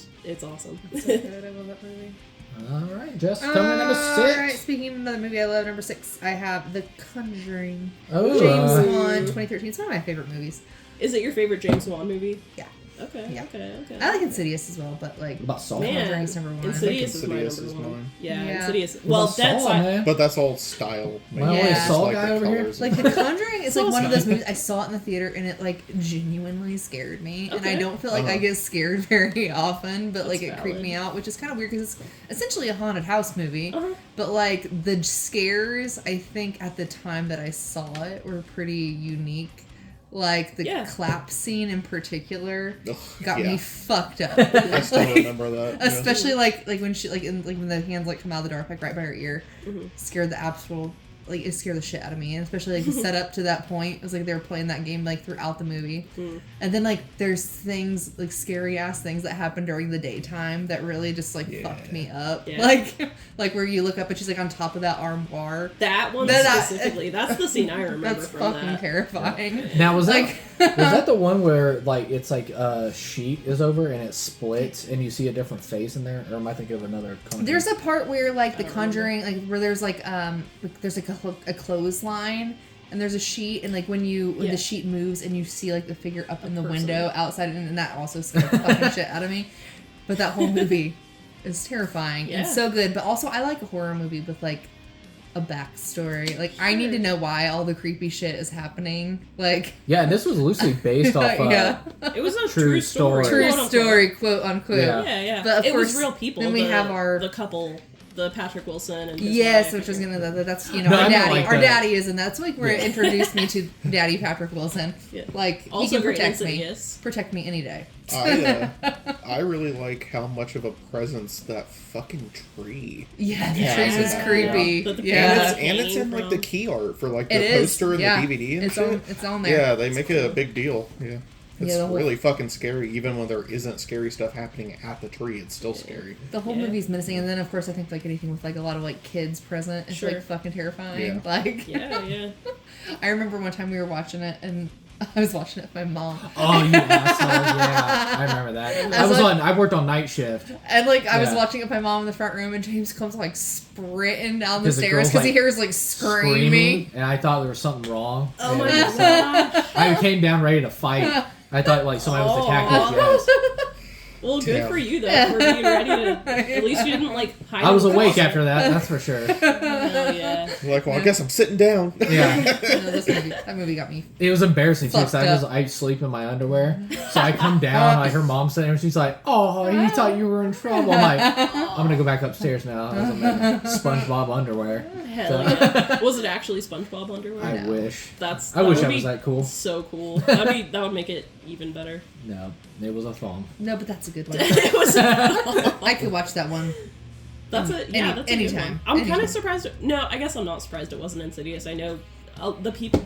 It's kind of like you're either an Insidious person or a Conjuring person. It's Oh, I kind of what definitely I've- like both what I've because like the found. sleep paralysis part of like Insidious, because I get really bad sleep paralysis. Oh my so I God, think me we've too. discussed it before, but like that just fucks me up. Yeah. Like I'm like No, that. Could, Insidious is my thing. like you're like that could happen. Out of the James Wan movies, though, another hot take: Dead Silence is my favorite just because it's nostalgic as hell.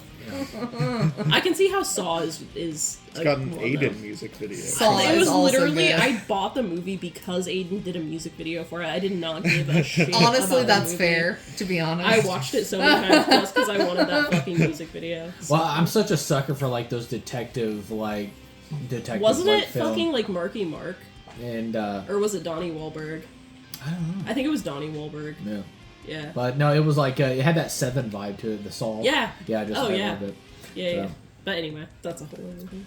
All right. The Conjuring is a good pick. Good pick. Yeah. Good Well, picks. going back to the tree too, I'm surprised you didn't talk about the scene that's like With when, the hanging. yeah. That's yeah. the that one There got are me. so many creepy fucking scenes. Like even like when she's like upstairs in bed and like you can just see her leg get like pulled in bed. That's Yeah. just like that's like childhood terror That's what scene. you think about as an adult. Like I still Yeah. won't like put a leg off the edge of the bed as an Yeah. adult because I'm like a demon's gonna grab it. You know? Yeah, like That's how it is. Absolutely not. Like that's terrifying.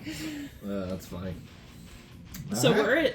we're at 5 now. Aren't Yeah, we? we're going to the top We're 5 now. officially at the halfway point. Yep. Alrighty. Is that what we got? Yep. All right.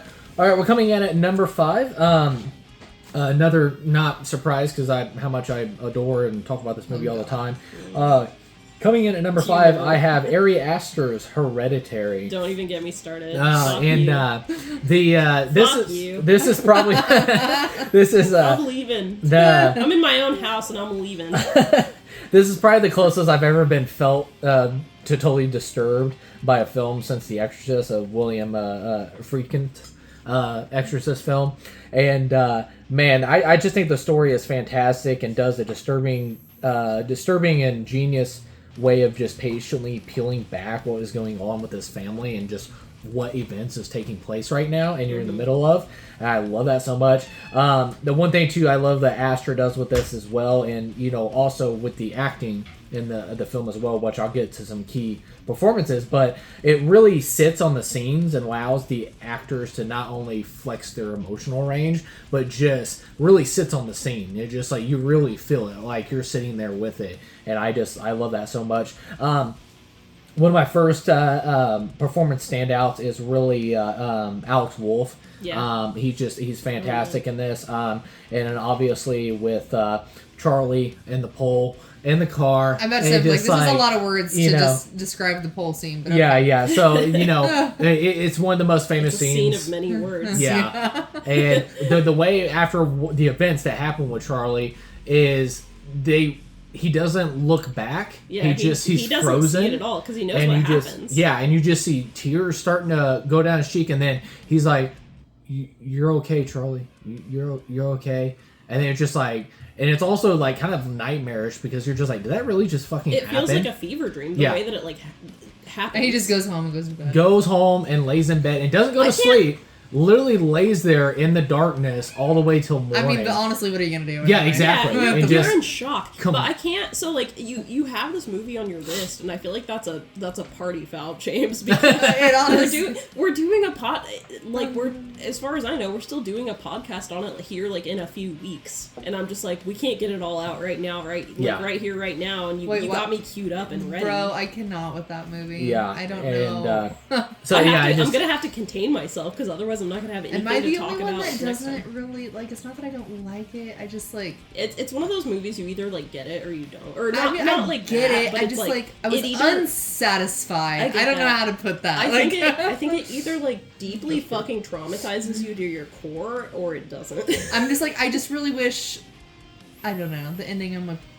Anyway. That's fair. That's Well, fair. it just- anyway. Am I- not to cut you off? Chaos I'm reigns sorry. supreme. The bad guys win. Yeah. Okay. yeah, and it very had that Hail like Satan. it had that 7 feeling I had at the end. I'm just like it was just like doom and gloom. Yeah. It was crazy. Oh, and then yeah. of course I love a the good nihilistic ending. yeah. Exactly. Exactly. Of course, the MVP, the awesomeness, all that stuff is Toni Collette. Obviously. Oh my god. the, she was snubbed. The one of the one She's so good. the one of the scenes, obviously, besides the disturbing shit that she does in this as well, but one of the scenes that a lot of people don't talk about is the right before her husband catches on fire or whatever, and she's like, you are the love of my life, and she's just spilling it out. Once again, this is what I mean by Aster, man. He really sits on the actors and lets them flex. You follow them all the way from the stairs. They slowly walk over as she's sitting there crying and pleading out to him. They sit in front of the thing. I swear to God, this scene goes on for like 3 minutes straight, and she just absolutely kills it, and I love it.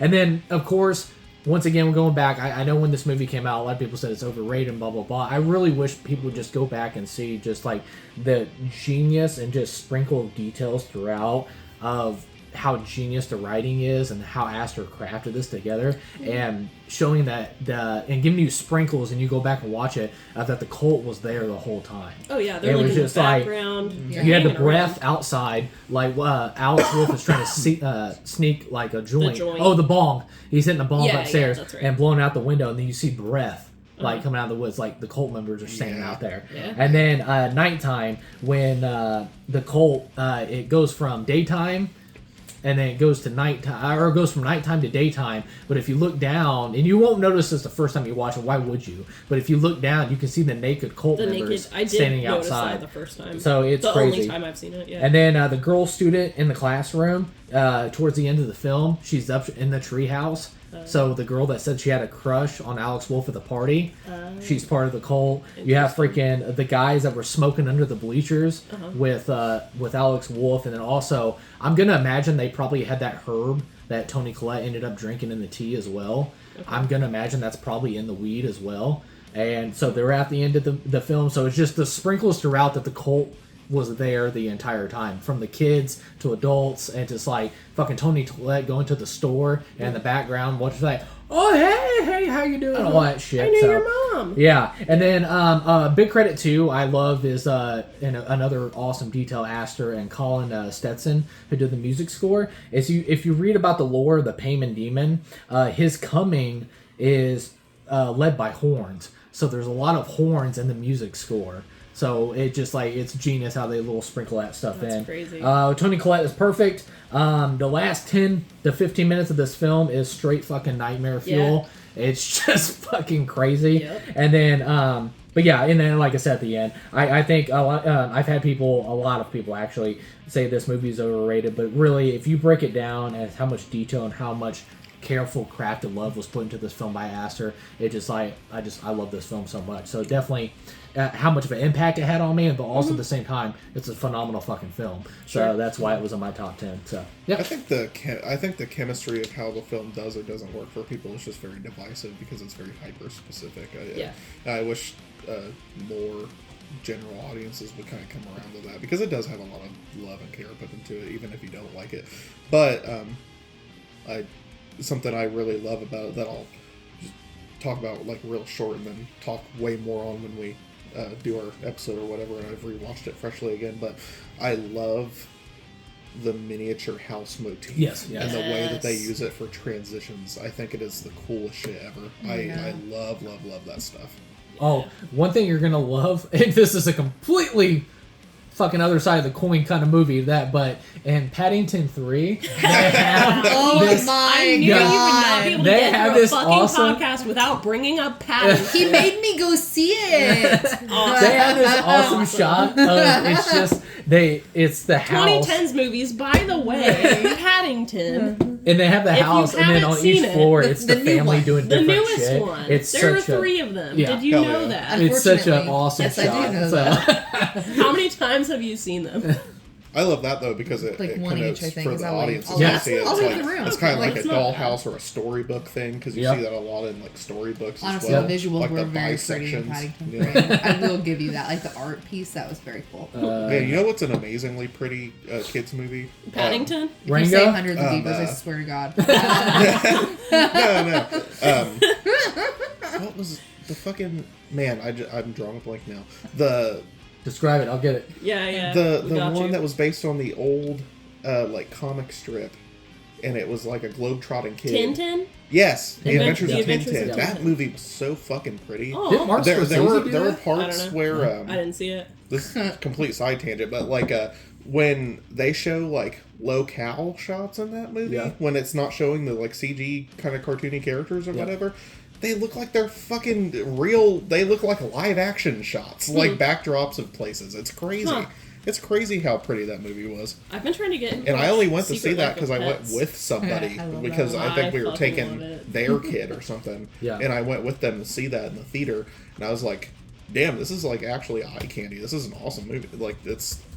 I Yeah. figured they'd do that well because it is kind of a cult like character, or it's been around for so long and it's like very near and dear, Yeah, especially yeah. to like British people because that's kind of where it originated. So when I heard they were doing a movie, I was like, okay, it's going to be decent, I'm sure. Yeah. Sorry, one other detail about Hereditary. I don't know why this is another, once again, the actors flexing their range and all that stuff. And it just mentally fucked me up when the scene happens is when Tony Collette comes into the bedroom and his Wolf's like face is covered in ants and all that stuff. Yeah. And then he wakes up and you think she's in a nightmare, but it's a nightmare within It's a a- nightmare. it's a trick- yeah. Yeah. And then it cuts back and then he's soaking wet and you're just like, what the fuck? And then it cuts back to her, she's soaking wet, and then she lights him and I'm like, oh my god, it's a gasoline. Because I'm like, they kept alluding to like, oh, I tried to light him on fire Exactly, one yep. time. Yeah. yeah. And then even when she's at the what do you call it, like the recovery group or whatever it is in her hang, Yeah. and she's like, my brother killed himself because they said our mom's trying to put people inside him. You're just like, he wasn't crazy. Yeah. It's like, Oh it's my God. it's so good. I'm telling you, I man. love the details that make the cult feel like the more you watch and the more you pay into the subtext and stuff, it's like they're very ingratiated in the wider Yes. community. Yes. Yeah, it's very cool. It's very so cool good. context. I'm kind of nervous to watch it again. Like, I'm excited to watch it again because I've been wanting to, but at the same time, I'm just like, am I ready? I'm It's like, so good. It's been fucking like 8 years, like You mean- not that many years. But, ugh, that movie did some stuff to me. Yeah, All me right. too. That's a I'll good- be fine though. All Yeah, right, oh, on yeah, you, it's Silas. good. I'm Yeah, that's a emotionally good- dead. So this is number 6? Five. 5. Yeah. Yeah, My number that's right. 5 is Ryan Gosling's directorial debut, Lost River. Yes! This movie is super duper important to me, and God tier. I think that not only just because I think it's a great film and I was in love with this film beforehand, but when Chloe and I got together, this really became like one of our Kind movies. of our movies. Yeah. This is a very much like a relationship-oriented comfort movie for Chloe and I, and it's something we love to watch together and that we really, really appreciate together. And it's one of those things where it's like it goes really well with the types of art that we have that we consider like associated with each other, like how couples have like songs and stuff. And I think they're probably pretty done to death picks, but I think our songs are like Love Song by The Cure and like After Dark by Mr. Kitty. Mr. Kitty. Birthday Mass Abortion. So it's like old people common pick and like Zoomer common pick. but Lost River is just such a special movie, even separate from all that. I love the it's like really romanticized but like Lynchian kind of aesthetics and storytelling. And I don't think Ryan Gosling has directed anything else since he put I think this out. this is it. And it makes me really sad Unfortunately. because this was a fucking awesome movie, and you can really feel how much of it was influenced by his closeness and his relationship and friendship with Nicholas Winding Refn. Yep. It Yes. really shines through in this. Have you seen it, James? But No, not, it's, Okay. you not talk in about it a- all the time. I need to I watch do. it though. I do. It's the Yeah. same thing with Neon Demon. I need to watch Neon Demon. I haven't seen that one. But anyway, it sorry. does not shine through in like a way that feels derivative. It shines through in a way that feels like, oh, these are two people that were occupying a really similar space in like art and aesthetics for the time that their friendship existed in. Yeah. And but it still feels like its own thing. And it's Yeah, like I not only love that, it Yeah. also feels like it's paying homage not only to Nicholas Winding Refn, but like Guillermo del Toro, like you said, David Lynch. It's kind of a hodgepodge of like all the greats, but like done in such a way that it feels very unique at the same time. Yeah, and I'm honestly I'm just waiting for Ryan Gosling to fuck up and come out as being some evil piece of shit or something, because he just seems like too good to be true. like he's like He's a he's a sweetheart. super beautiful person, a super like modest, down to earth, like kind, sweet person. He's got and like a then, music side project where he makes like Halloween. Yeah, synth he's like music, really like. and I'm like, you're too fucking He's really perfect. cultured. He has cool interests. He does cool shit. He Like made a I don't know, bomb-ass man. movie Like he's with- got to be like eating kids or something. Like there's got to be something going on. There's no way he's just that cool. Like The movie has maybe he made a deal with the devil. I don't know. Yeah, Like, I believe it with this. maybe movie. he is the devil. That could be it. Honestly, He always comes yeah. back as like a tall, dark stranger. You know. It's I wouldn't got, be mad at it. What's her name? Christina Hendricks. It's got Ben Mendelsohn. Yeah. It's got Saoirse the guy Ronan. that played the doctor at some point. Matt was in this. Smith. Yeah. Matt Smith is like one of the villains in it, and he's like bone-chillingly creepy. Yeah. I'd be in He it. does such a good job. Everyone in it's so good. There's Great tons of- fucking movie. If you haven't seen Lost Jessica River, Alba, obviously, she's in it. if you haven't seen Lost River and you like Nicholas Winding Refn movies like And like Drive, David Only God Lynch. Forgives, Neon Demon, anything like in that vein of art house of the like mid 2010s, you know, like 2012 to 2016 era or whatever, you gotta check out Lost River. You don't want to not have that It's under your belt. it's very much a vibe. It's very much an experience similar to Mandy. But Ooh, I Saoirse honestly, Ronan? Did you guys say that? so Yeah. yeah, she's in okay. it. She's like the main person. And I feel like this movie more than Mandy, for like me personally anyway, like it's more of an experience than anything. And I think that the story is it's very interesting. It's about a town that it's essentially kind of like Detroit, like the slums of Detroit. That's the idea essentially. But they I was actually going to say it's going to be kind of a surface level take in terms of like art house aesthetics going together, but for people out there that could be hearing it and being like, oh, that sounds like something I'd check out. Mm-hmm. It's almost like, think of something like Mandy meets Gummo. yeah, Because literally. it takes place in this extremely dilapidated, like down and Perfect. out, like super stripped bear community. All the Super houses are impoverished. condemned. This one family is like holding out. They're the last people who haven't like sold their houses to the bank or whatever to be torn down. Yeah. But they're also very impoverished, so they're kind of scraping by. There's an entire neighboring town that is submerged in floodwater. Yeah, and so abandoned. the Yeah. idea is that the town is cursed.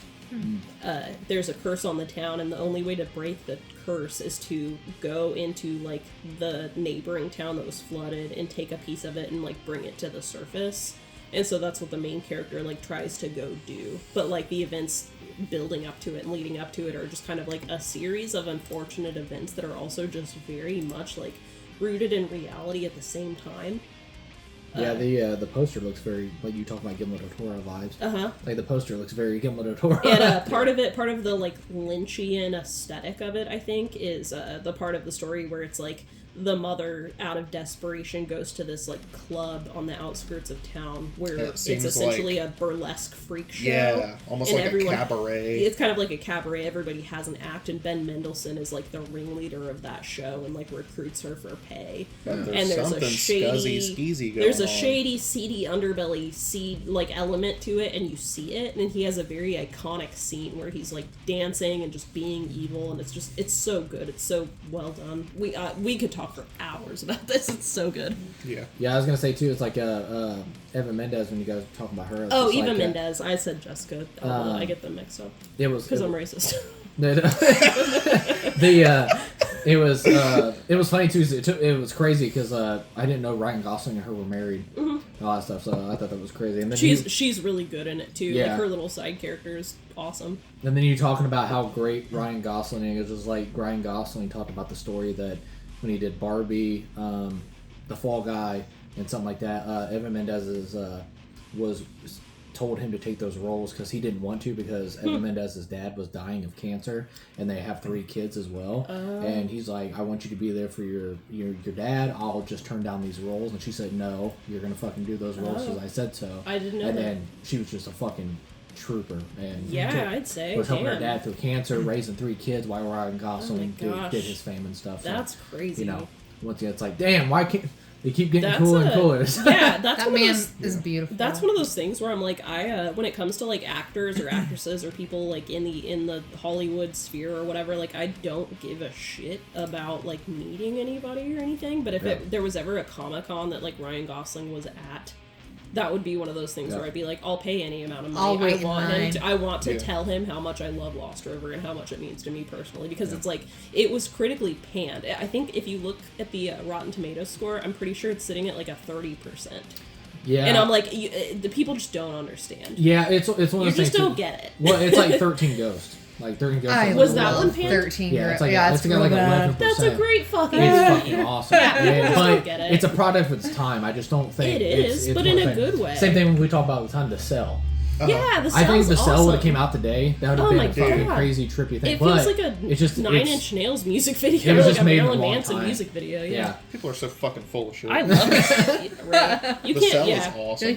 It's like critic reviews and scores like don't mean anything at this point. In Well, time. they shouldn't. You know, and They like I said, shouldn't, yeah. the only It's all opinion, subjective. the only It is. opinion that It's all matters at subjective. the end of the day is yourself. I think Lost And- River was just I think it was ahead of its time, to be completely Yeah. honest. Mm-hmm. I think if it came out today, it would be way different. I mean, just look at it. It's like John Carpenter's The Thing. Got Yeah, banned when it yeah. came out. Blade Runner. Yeah. Fucking So 2001 Space Odyssey. The Shining. It's many just like, such cases. Yeah, it's one of those things like in the time was this made in the wrong time? Because it's funny because like I don't know for some small example, people will hear my playlist at work like music wise. It's a bunch of like 80s and 90s and shit like that. Oh, yeah. They're like.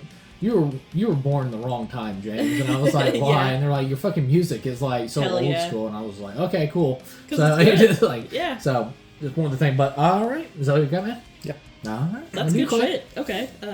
So my number 5, again, should come as no surprise to anyone here at this table because they all know. But number 5 is Call Me by Your Name. It's from 2017. Nice. It is a good movie, and it Makes me want to eat some peaches. Didn't we makes see that together?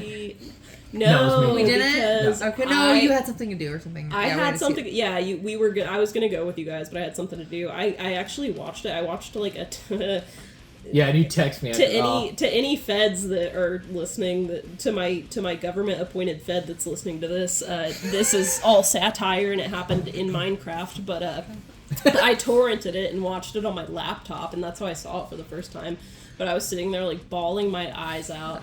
I was like, "This is the most beautiful movie I've ever seen in my life," and I still stand by that. It is visually stunning. Yeah. The scenery. I want to go to northern Italy. But no, it's essentially just a queer coming of age. It's Timothy Chalamet and Armie Hammer, and I think both of them did a fucking they did a phenomenal job, as well as the supporting cast. Michael, what's his name? You know who I'm talking Yeah, about. yeah, man. Hammer, he really ate up that screen. You know. Yeah, yeah. the I was gonna say, He ate up that fucking Chloe peach. showed this one to me. I and need a it's- peach. I'm It's just saying. awesome. The whole thing's hot. The only thing yeah. that would have made this movie any better is if Armie Hammer ate him. That is We like- needed full frontal. This was a movie that called for full frontal, and we didn't get it. No, it's fine.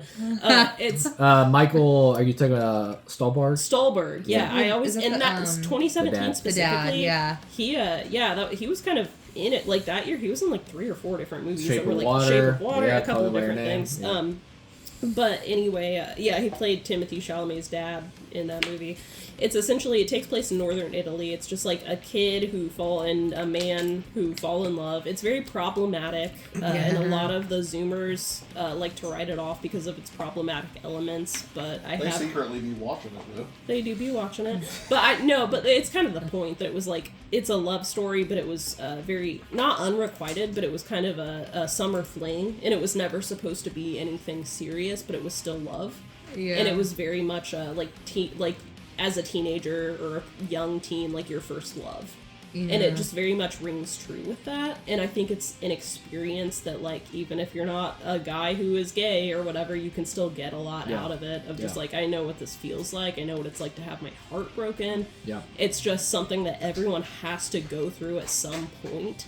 All And young it's people know what it's like to feel heartbreak to a Sufjan Stevens soundtrack. exactly, that's literally what it boils down to. You have Sufjan Stevens playing his acoustic guitar and being gay and crying to his own songs, and you're also crying to them, and that's essentially it. The final scene is Timothy Chalamet like being sad and gay and crying That's so to a Sufjan sad. Stevens The song. ending is so sad.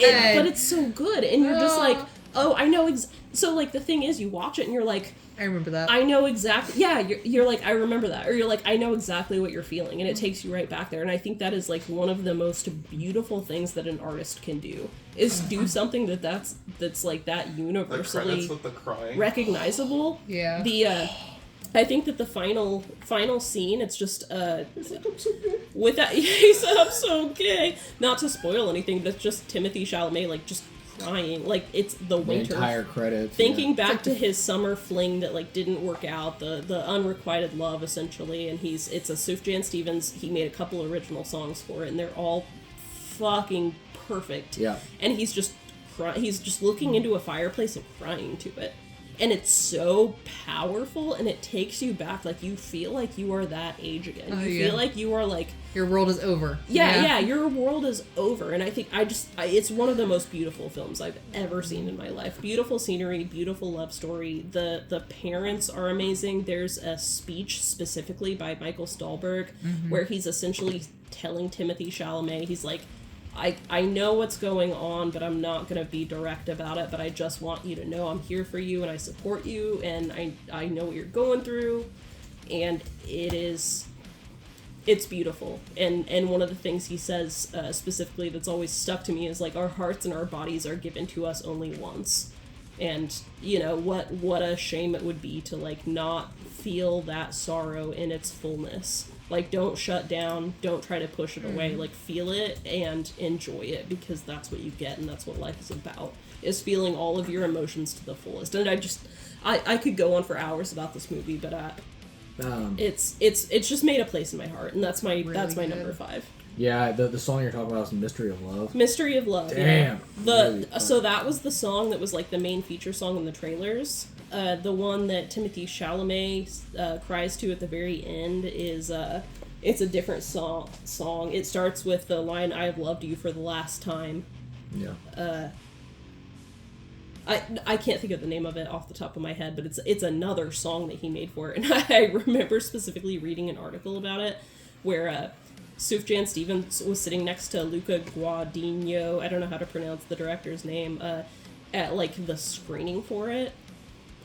And the director was wearing this like bougie ass fur coat, and it was the final credits scene. It had just ended, and the theater was like in awe or whatever. And Sufjan Stevens said, like, I knew that I could, it was because that was my song, I knew I could get away with anything at that point. So he just looked over to the director and was just like, "I love your coat, can I have it?" And he was just like, "Yeah." He was so in his own moment that he was like, "Yeah, here, take it." And he just like gave him his coat. I fucking always think about that. I'm just like, what a power move. Yeah, the one thing I want to talk about too is, like, you talk about how visually beautiful it is and how it's shot. It's like the color palettes and all that stuff. It's like Seyabu Muktaprom. Is that how you say that? Quality too. What is it? Seyamu Muktaprom is the cinematographer. The like good for haziness him. of that. And he recently did the Challengers too, the cinematography in Challengers. That makes sense because that's the same director. Yep. So, Okay. Oh, that makes perfect sense actually, because like it kind of visually looks similar.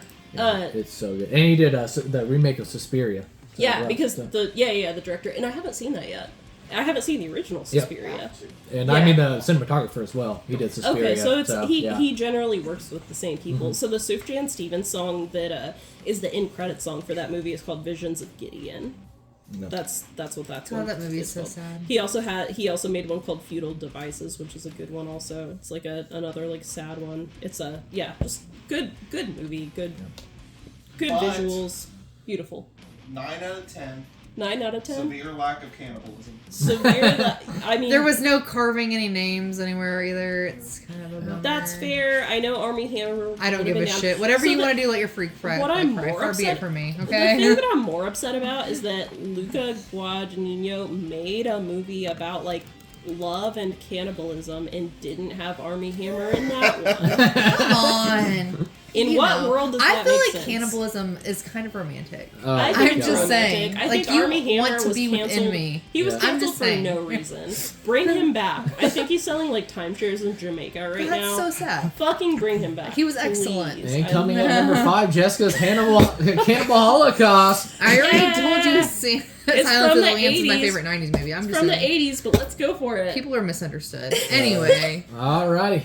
stop being a hater. There you go. Alright, There you go. I'm That's- changing. that's all I'm I got. changing the narrative here. Please, Um, and thank you. Number 5. For number 5, this shouldn't be a surprise to James at all. I have 2013 Great Gatsby, directed by Boz Luhrmann. I can never Baz say Luhrmann. Baz Luhrmann. Luhrmann. I can never say his name, but I love him. I The love all his Moulin Rouge. movies. Baz. The Moulin Rouge. Yes, guy. all of his movies are so aesthetically pleasing Yeah, to Romeo me. and Juliet, They're so yeah, beautiful. So Did beautiful. you watch the series he did? It was a Netflix series, The Get Down. I don't think I did. I've not heard of it, but yeah. It's about like the, I'd probably the like it. beginnings of I- like rap and like Grandmaster Flash. And, I like, would the- probably dig that. It was pretty good. Yeah. Anyway. No, I love I love his directorial style. I I, feel should you. say, like everything is so beautiful, like the cinematography, the colors, the music, all of it. Big fan. He has a vision. And Like he sees it does, out. and it's so like you can when you watch his stuff, you can just tell exactly who directed it. Yeah. Like there's like no question about He has it. a signature. He does. He has the look, and obviously, I already told y'all like Leo, obviously. Leo. And then Carrie Mulligan. Yes. She was also in that. She's so good. I love her. Asshole. She pisses me off at the end, but it's not her fault. Aw. But yeah, no. Like when I tell you I was obsessed with this movie when it came Yeah. out, like our wedding song is from this movie. It's Lana Del Rey. Yep. Like, Aw, like that's awesome. yes, that, and then also like the flower scene was like totally my inspiration for like our motif of the wedding. Yeah. Big fan. And then of course like the whole premise, the whole seen it. story, like, you know, he like becomes whatever he thinks that she needs and wants. And a man is like the longing. Like I'm very into that, like the whole like the green light situation where he's like staring off in the distance and he knows that she's there, and like the green light at the end of the dock is like, you know, Yeah. it's so good. Man, I need to see that because I've loved everything that I've seen from that director. Oh, it's wonderful. You've not seen it? Mm-mm. Oh, the music is so good too. Oh, I know. I Like- know the soundtrack like won awards and stuff. Yeah, like it's like hip hop, and then there's like a lot of like just really. I think Yeah. there might be some original songs in there too. Yeah, Yeah. it kind of infuses it with modern day music, with Yeah. old school. But it's And still it got makes the you 20s, feel like a party in the 20s. Yeah, like yeah, I yeah, want yeah. to be there. Yeah. Like Aw. big fan. Yeah, I have a lot of friends. I know multiple people who are obsessed with that movie, like the movie specifically. It's beautiful. yeah. yeah, and he did something too, because like how many fucking times has Great Gatsby been remade? Yeah, Like exactly. 9 fucking times. And the fact that this was And the this one that one is was, like the a standout, notable one. yeah. That is the one This because is the like one that this is got the it one that back. you feel like would be Jay Gatsby because he's just so like Like over the top. he's so impressive but charismatic. It's not like you don't like Leo because he's like kind of showing off because he's trying to get this girl, but like no, like you're like no, she's a dumbass. Like Hell yeah. We love I don't us care. a dumbass woman. like leave your husband. I feel that. I would leave my husband. No, I'm just kidding. Which What the fuck? which of our friends was it that had the Tina. Tina? Our friend Tina, who She lives had here in a- Richmond now. She had a Great Gatsby themed that iteration birthday party. Oh my god, That we that had is it shit. one year. It was Yeah. super cool. We put up really cool decorations and shit, and everybody dressed like period specific. Well, we didn't because we don't We have didn't. clothes like that. But It's so the people that romantic. had the means did. It was very cool. Yeah. I just feel like the whole story is just super romantic. Yeah. Anything that director touches, I feel like, even if it's not like quote unquote good, it's still like it has his touch, and that means something. Yes, he has his own. It's his own thing. He has his own signature. No. It was the right movie for him too. Yeah. Good. I don't know why I should have predicted that. I totally forgot about that movie. I was like, man, I definitely wouldn't know if that was on your list. I remember that. I'm like Leo. You like him in Gilbert Grape? I like him in everything. I really do. I don't care. Oh my god, you said I don't. Never mind. I was about to say a slow. Take him anywhere I can get him. From my pocket.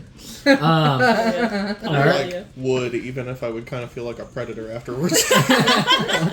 Like the way that Leo can just pull anyone's wife. You gotta be young though, evidently. I feel like with a brain like that, he's got to be hung as a horse.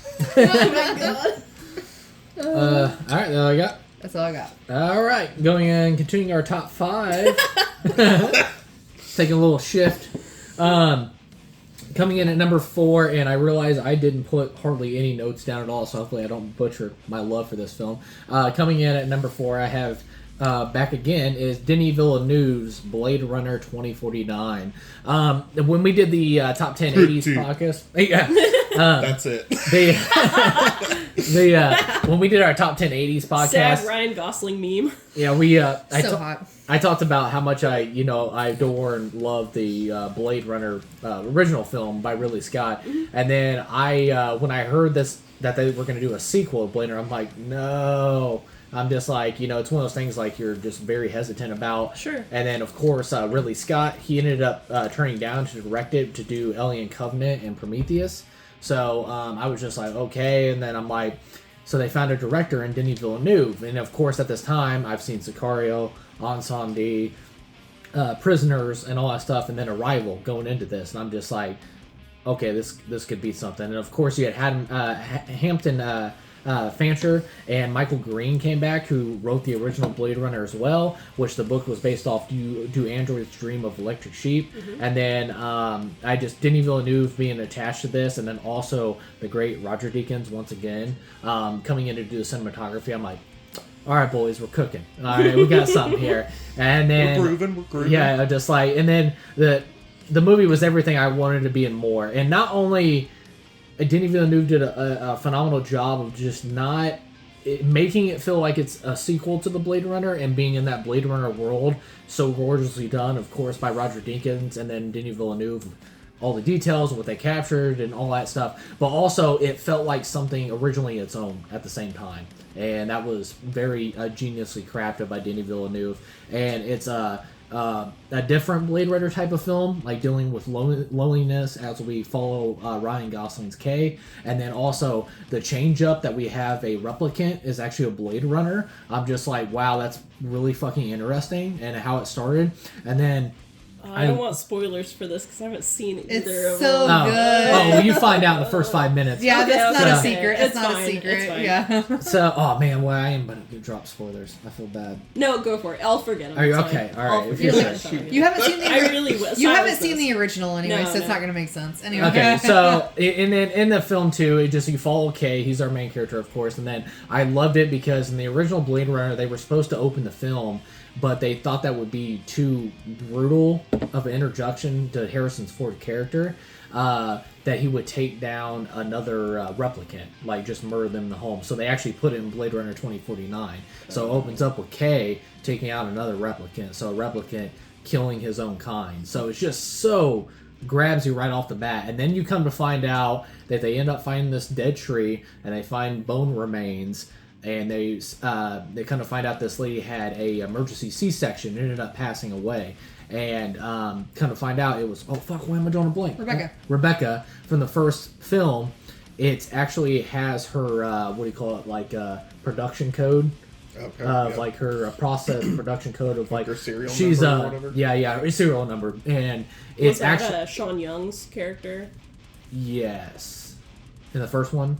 Yes, I believe so. Okay. And then, but yeah, it just like they find out that the bones actually have the code on it, so it shows that replicants can produce life. They can create life, and that's not good. It's just like, because you're just like, if they find out that they can create life, then why do they need to use What's the humans? the point? Yeah. So it's really rattles. It's fucking world ending. So it's Sounds just like so if this cool. news gets out and all that stuff's okay, has to track down this child that they think is a naturally born replicant. So it's just like, it's such a fucking awesome right off the bat. You're just grabbed in. And it really turns into a detective story. And that's, once again, I'm a sucker for detective stories. Sure. And how they Who do it, isn't? and you just peel back and keep going. So it was just a genius concept and just really separate from the other Blade Runner, but also doing something originally on its own, and I just love that. Now, this is a movie that actually can stand Jared Leto in. I think he's very good. He has I think it's because he plays a weirdo. yeah, and he has 2 scenes. He Sorry. literally has 2 scenes, but okay. I think he kills it. I think he kills it. He's in And, his element. yeah, No, it's like him. I don't know. Anyway. and He said they're gonna lock me up for this one. yeah, they have his right hand girl, if you want to call it, is is another replicant played by Sylvia Hoeks. She did not know a lick of English, and she learned English just for this role Hell yeah. to work with Denis Villeneuve, and she is phenomenal in this film. She's terrifying. She's like, well, no pun intended, she's like a Terminator. Like, she is so good in this. Like, she is so unsettling. And like I said, I love everything they capture in this. Of course, you have Ana de Armas is in it. Harrison Ford in this, actually giving a shit about acting. So it's just like, and, Listen, I love him. I love him too. And- he's so fucking based. And we were Yeah. watching it the other, like the original Blade Runner the other day, and I'm like, Jesus Christ, was he always that hot? Like, didn't the people back He then is think hot. he was fucking hot? Yeah. Like, what is happening? oh yeah, it's like Anyway. Indiana Jones. I know People he's start- crusty now, but hot. No, I mean- no. Only He's got ages like that, fine wine.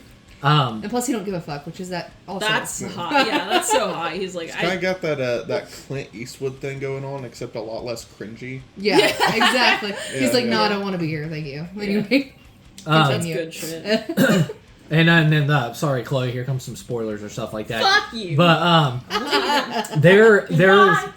there's awesome developments and details throughout the film and I think it's one of the greatest fake outs as well. And is they make you think Kay is the lost child. They give details that he's actually got real memories that are implanted in him instead of fake ones developed just for the replicants and things like that. So you think he is the lost child this whole time, and then you can find out the heartbreaking news that he isn't.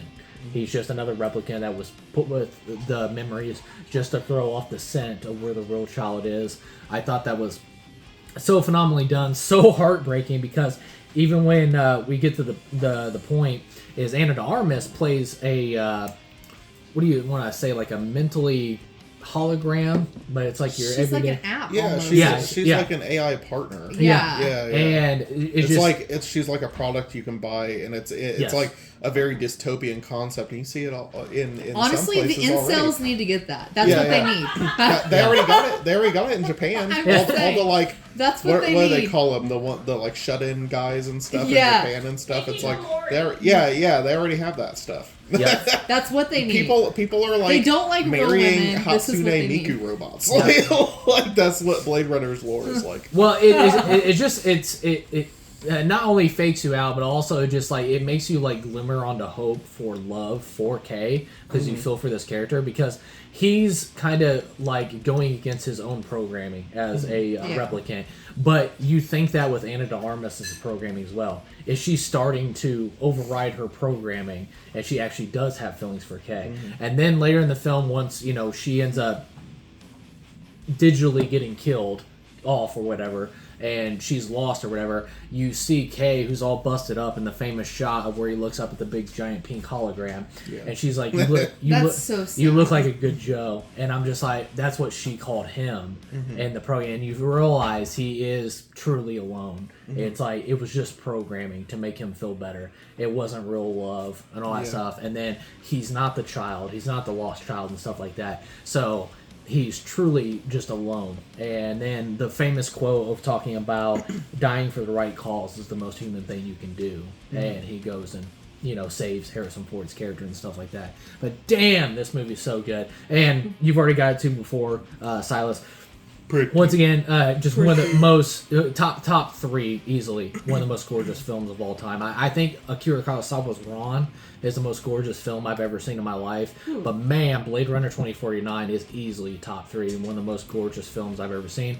One of the greatest films, I think, and an impossible task by Denis Villeneuve. In some cases, I go back and forth because I love the original Blade Runner so much, but in some cases, it depends on which day you talk to me. I do think Blade Runner in ways surpasses the original Blade Runner. And I love this film so much. An impossible task achieved by Denis Villeneuve. And then also, I wish Denis Villeneuve wouldn't beat himself up so bad, because he still talks about it in interviews today that he regrets that he took on the directing spot, because he's like, I feel like I did such a bad job with that film. No, and it's I good, wish really. he would stop beating himself That's up, because weird. I think he made a fucking I think I phenomenal would like it film. A lot just of as much as people- the original. Yeah, a lot of people that champion that film, it's like that. A lot of times people say that out of so many movies that have tried to do this Yes. for like capturing the vibe of like 80s sci-fi epics and stuff. People consider 2049 to stand like shoulder to shoulder. Yes. I absolutely. haven't Yeah. even seen the movie, but I've heard people say that they like 2049 more Yeah. than And- the original. And I would totally agree with it too, because like I think it's a phenomenal film, and I can see why you. It's kind of like the Alien and Aliens debate. Oh, yeah, I can yeah. see why you think Alien, the original one, is so good. Both. I can see why you like Both. Aliens. Yeah. Terminator 2. They're like different I just types like of the love movies. story. Those are like the perfect types of sequels. Yes. Yeah. Like the ones where the sequel itself, it's like It's its own thing. Sometimes it can. it excels in so many other directions that the other one could have done, but they both stand their own ground Yeah. so well. You know, Yeah. it's like, Yeah.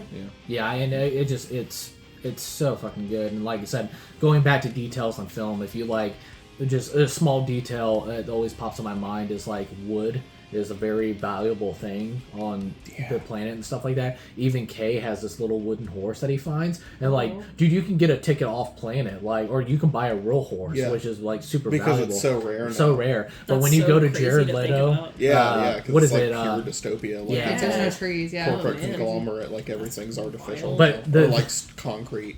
Yeah. You know, like the crazy thing, Like because I think brutalist architecture and shit. yeah, I want I to love call. that. I want to call it Wallace. I forget who Jared Leto plays in his company because, damn, why am I drawing the blank? Who's the original company in Blade Runner that made the replicants? Me. What was his fucking name?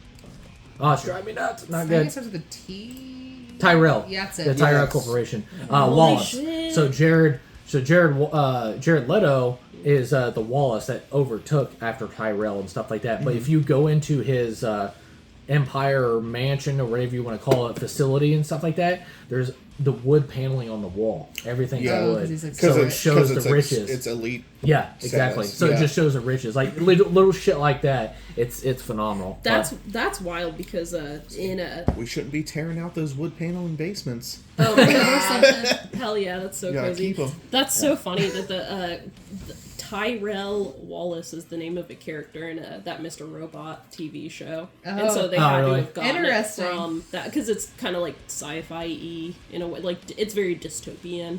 So that's funny. I'm just putting that together. Like that's where Hell they yeah. would have gotten that name from. Yep. Cool. Anyway, sorry. All right, and that's what I had at number 4 was Denis Villeneuve's Blade Runner 2049. All right, Silas, on to you. All right, my number 4, keeping on with the sad, stoic, not talking Ryan Gosling trend, is the OG that started that Yes. version of his roles, which was Nicholas Winding Refn's Drive from was it Yes. 2011? or Why did I say it like 2011. Yes, bitch. This Yes, movie, bitch. Have you seen them? I kind of That's hate. why. I kind of hate what this movie has become in the current zeitgeist amongst all these poor, confused little Zoomers who are like It has been appropriated. going pure Joker Sigma male mode with It it or has been whatever. associated with But- that, unfortunately. I love what it was for me at the time that it came out when it was new, and I was also a dumb little kid that didn't know what the fuck was going on, and I related to Ryan Gosling's autistic Riz in this film because doesn't? he don't be fucking talking, he be making funny That is the funny ideal facial man. expressions, Exactly. and he beats people up because he's got that weird like pent up white guy energy. That's you know? so hot. Which we've had a lot of that in the stuff that we've had. In He's our got list, that like if you I haven't punch a noticed. hole in the drywall energy. Yeah, but then I'm gonna be But in a quiet hot about way. it. He doesn't yell about it like a Kyle. You know? Yeah, I feel like he wouldn't cuss me out, okay? exactly. Yeah. You're so right. He'd go up to and you'd be You're like, so "Oh, are you gonna racist. punch me?" And then he'd come up like this with a fist, but then he'd be like, open palm and like touch your cheek and like, Caress give you a you kiss on the gently. forehead. Yeah. He's a Anyway, protective man. yeah, but Drive is wow, what a cultural staple, man. Damn, Nicholas that's Winding so Refn has made some amazing shit. This is obviously like that penultimate film that people are just like, oh, if you're gonna watch one of these movies, you gotta watch this. Yeah. Yeah. Yeah, if you haven't seen Drive, I don't know what you're doing. But It's about a stunt driver yeah. that falls in love with a woman who is taken, but her baby daddy / boyfriend is in jail. He's already kind of a criminal, but he's like a clean criminal where he's like, I'm just a getaway driver. Yeah. I do this where it's like I get in, I get out, I avoid risks and unnecessary danger. and then he gets sucked into a criminal underworld where things get very dangerous and very bloody and very bad because of a cute girl. Carrie Mulligan, yeah, again, yeah. Cute coming kid. up. Who And a is cute kid. Yeah, awesome, exactly. and I She have was in such the a Great crush Gatsby. on her, and she Yeah. was I can see that. so hot in this era, and everything she was in with that cute short haircut. She's Wow. such a like cute, like even She's her so pretty. face itself is very like she's just a cute girl. Yeah. She looks innocent. She's a promising young woman.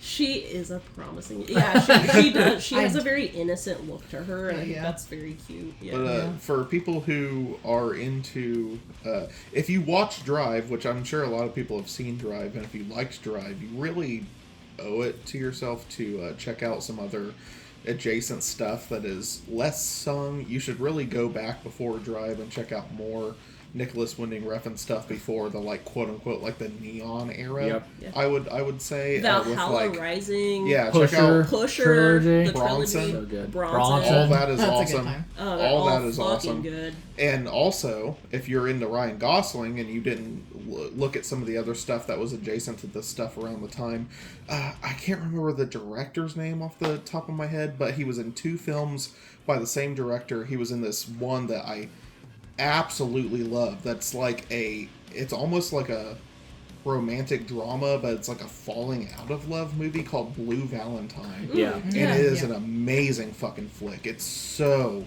good.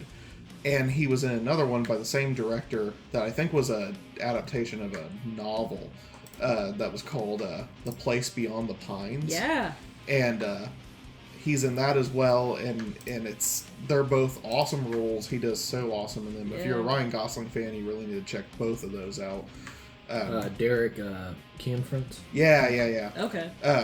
Those are both amazing films in their own yeah. right. I think Drive speaks for itself, and there's endless really commentary on this movie. So, And the my supporting number cast. 4 was Drive. Yeah. Yeah, and getting back to like how Ryan Gosling, and then he did the same thing, and I should have said that in Blade Runner as well. Is like Ryan Gosling as Kay is like he is such a speaks so much with just his emotion in his face, and it was like such a dream perfect role for him to Drive because he does speak so much with his face, and he did the same thing in Blade Runner. Like when he finds that wooden horse, and he's like shaking, and you see like on his face like he's getting tears, like oh fuck, I might be the child and all that stuff. And same thing with like Drive and stuff. It's like anger, emotion, fucking shock, all it just carries that. But was funny. I'm so sorry. No, This you're is good, no. completely separate. Do you remember the Ryan Gosling won't eat his cereal meme? Yes. Yeah.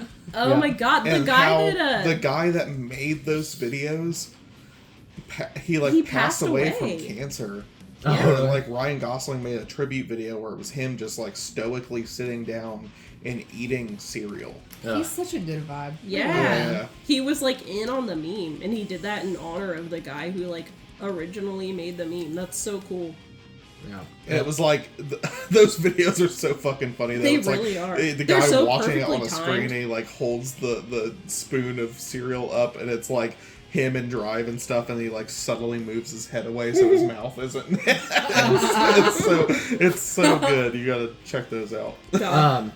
No, the couple of things that like, you said too is like how he just carries himself in this film is like is kind of a guy you don't fuck with. Like, Yeah. but he, Oh, you know, yeah. You he's get not those like vibes. a loud mouth or nothing like that. He just gives that The body aura, language. or yeah, and like that vibe off. Like, don't fuck with this You- guy. you Even get the it. People relate this stuff to like a lot of like really like toxic traits and stuff, but I think No. realistically the thing No. that Drive kind of portrays in a obviously it's grandiose because it's a movie, but he's got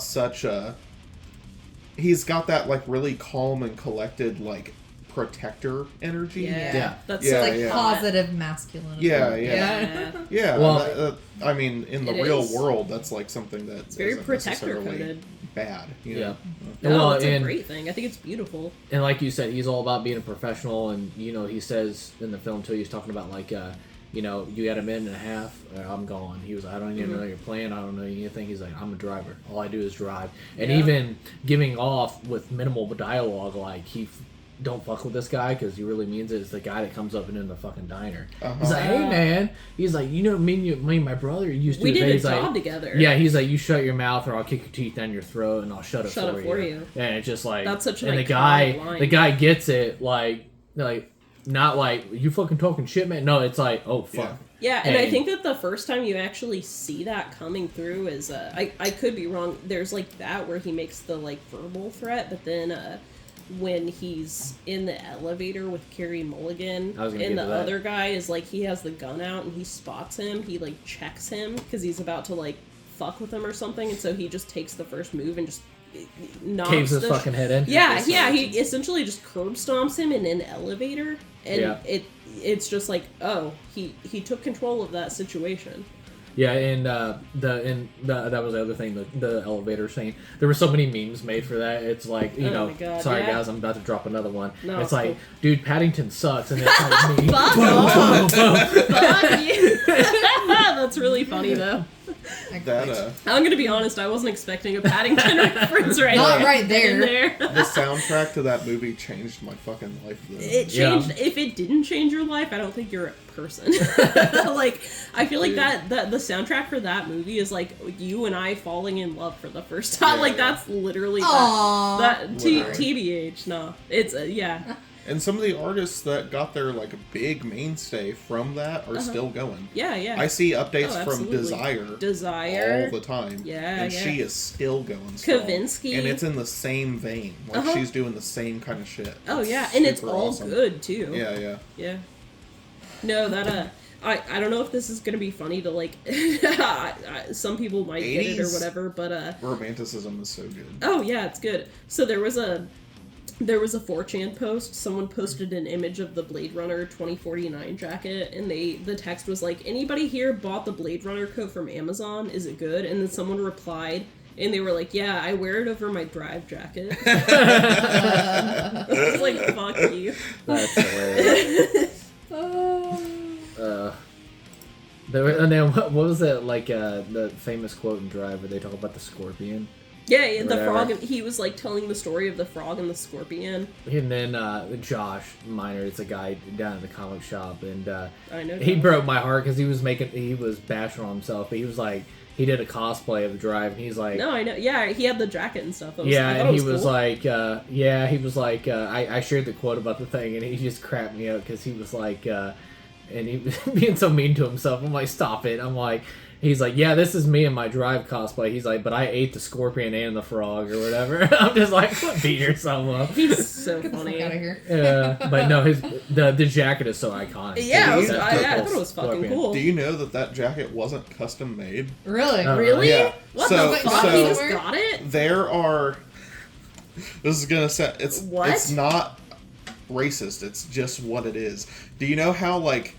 In like Asian culture, like car culture is a very like youth oriented thing with like street racing and drag racing and shit like that. Yes. So in Asia, a lot of those companies that make like very like westernized or American looking like bootleg clothing, they make like racing jackets that are this kind, like bomber jackets with weird patches and shit on them. The people that chose the jacket for the film, they just found that. They found that funny. online. That's amazing. And they grabbed it. And now there's knockoffs of it. This is going to work so well for like the whole allegory with the scorpion and the frog thing.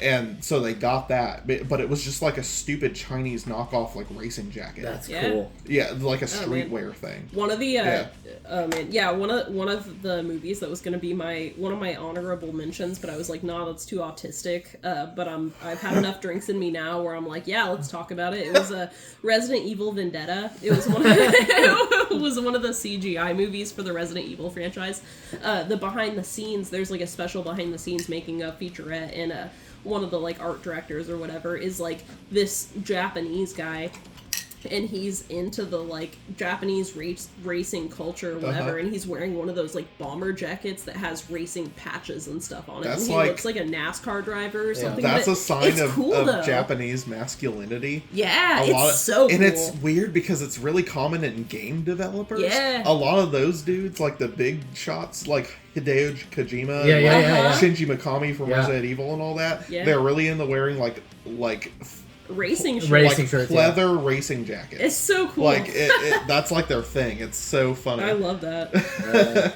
Yeah, Drive is like such a as a movie, it's just such a cultural phenomenon. I know. I need to watch it because I've watched it many times, but I haven't watched it recently. I need to Yeah. fuck that back because that It's was been a while since that was we've one of seen my first it, too. introductions to Oscar Isaacs. Really? Yeah. Yeah.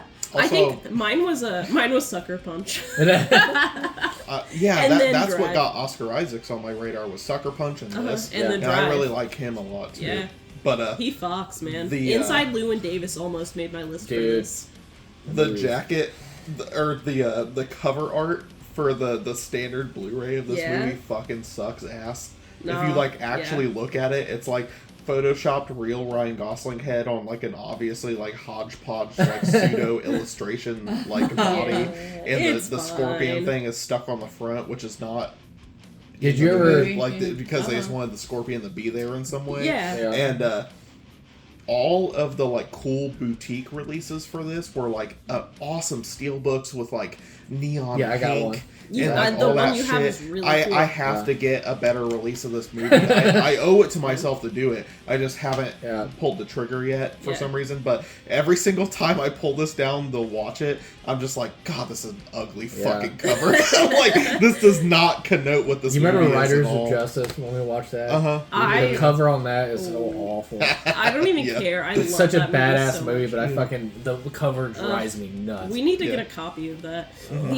But speaking of Drive, the supporting cast in it was also like super good. Yeah. Not Oh, just yeah. Oscar Oh, yeah. Isaac, but Cole, What's her not name? Cole Meany, the other guy, but Ron Ron Perlman. Perlman. Thank Yep. you, Who's the girl from Mad Men that's in it?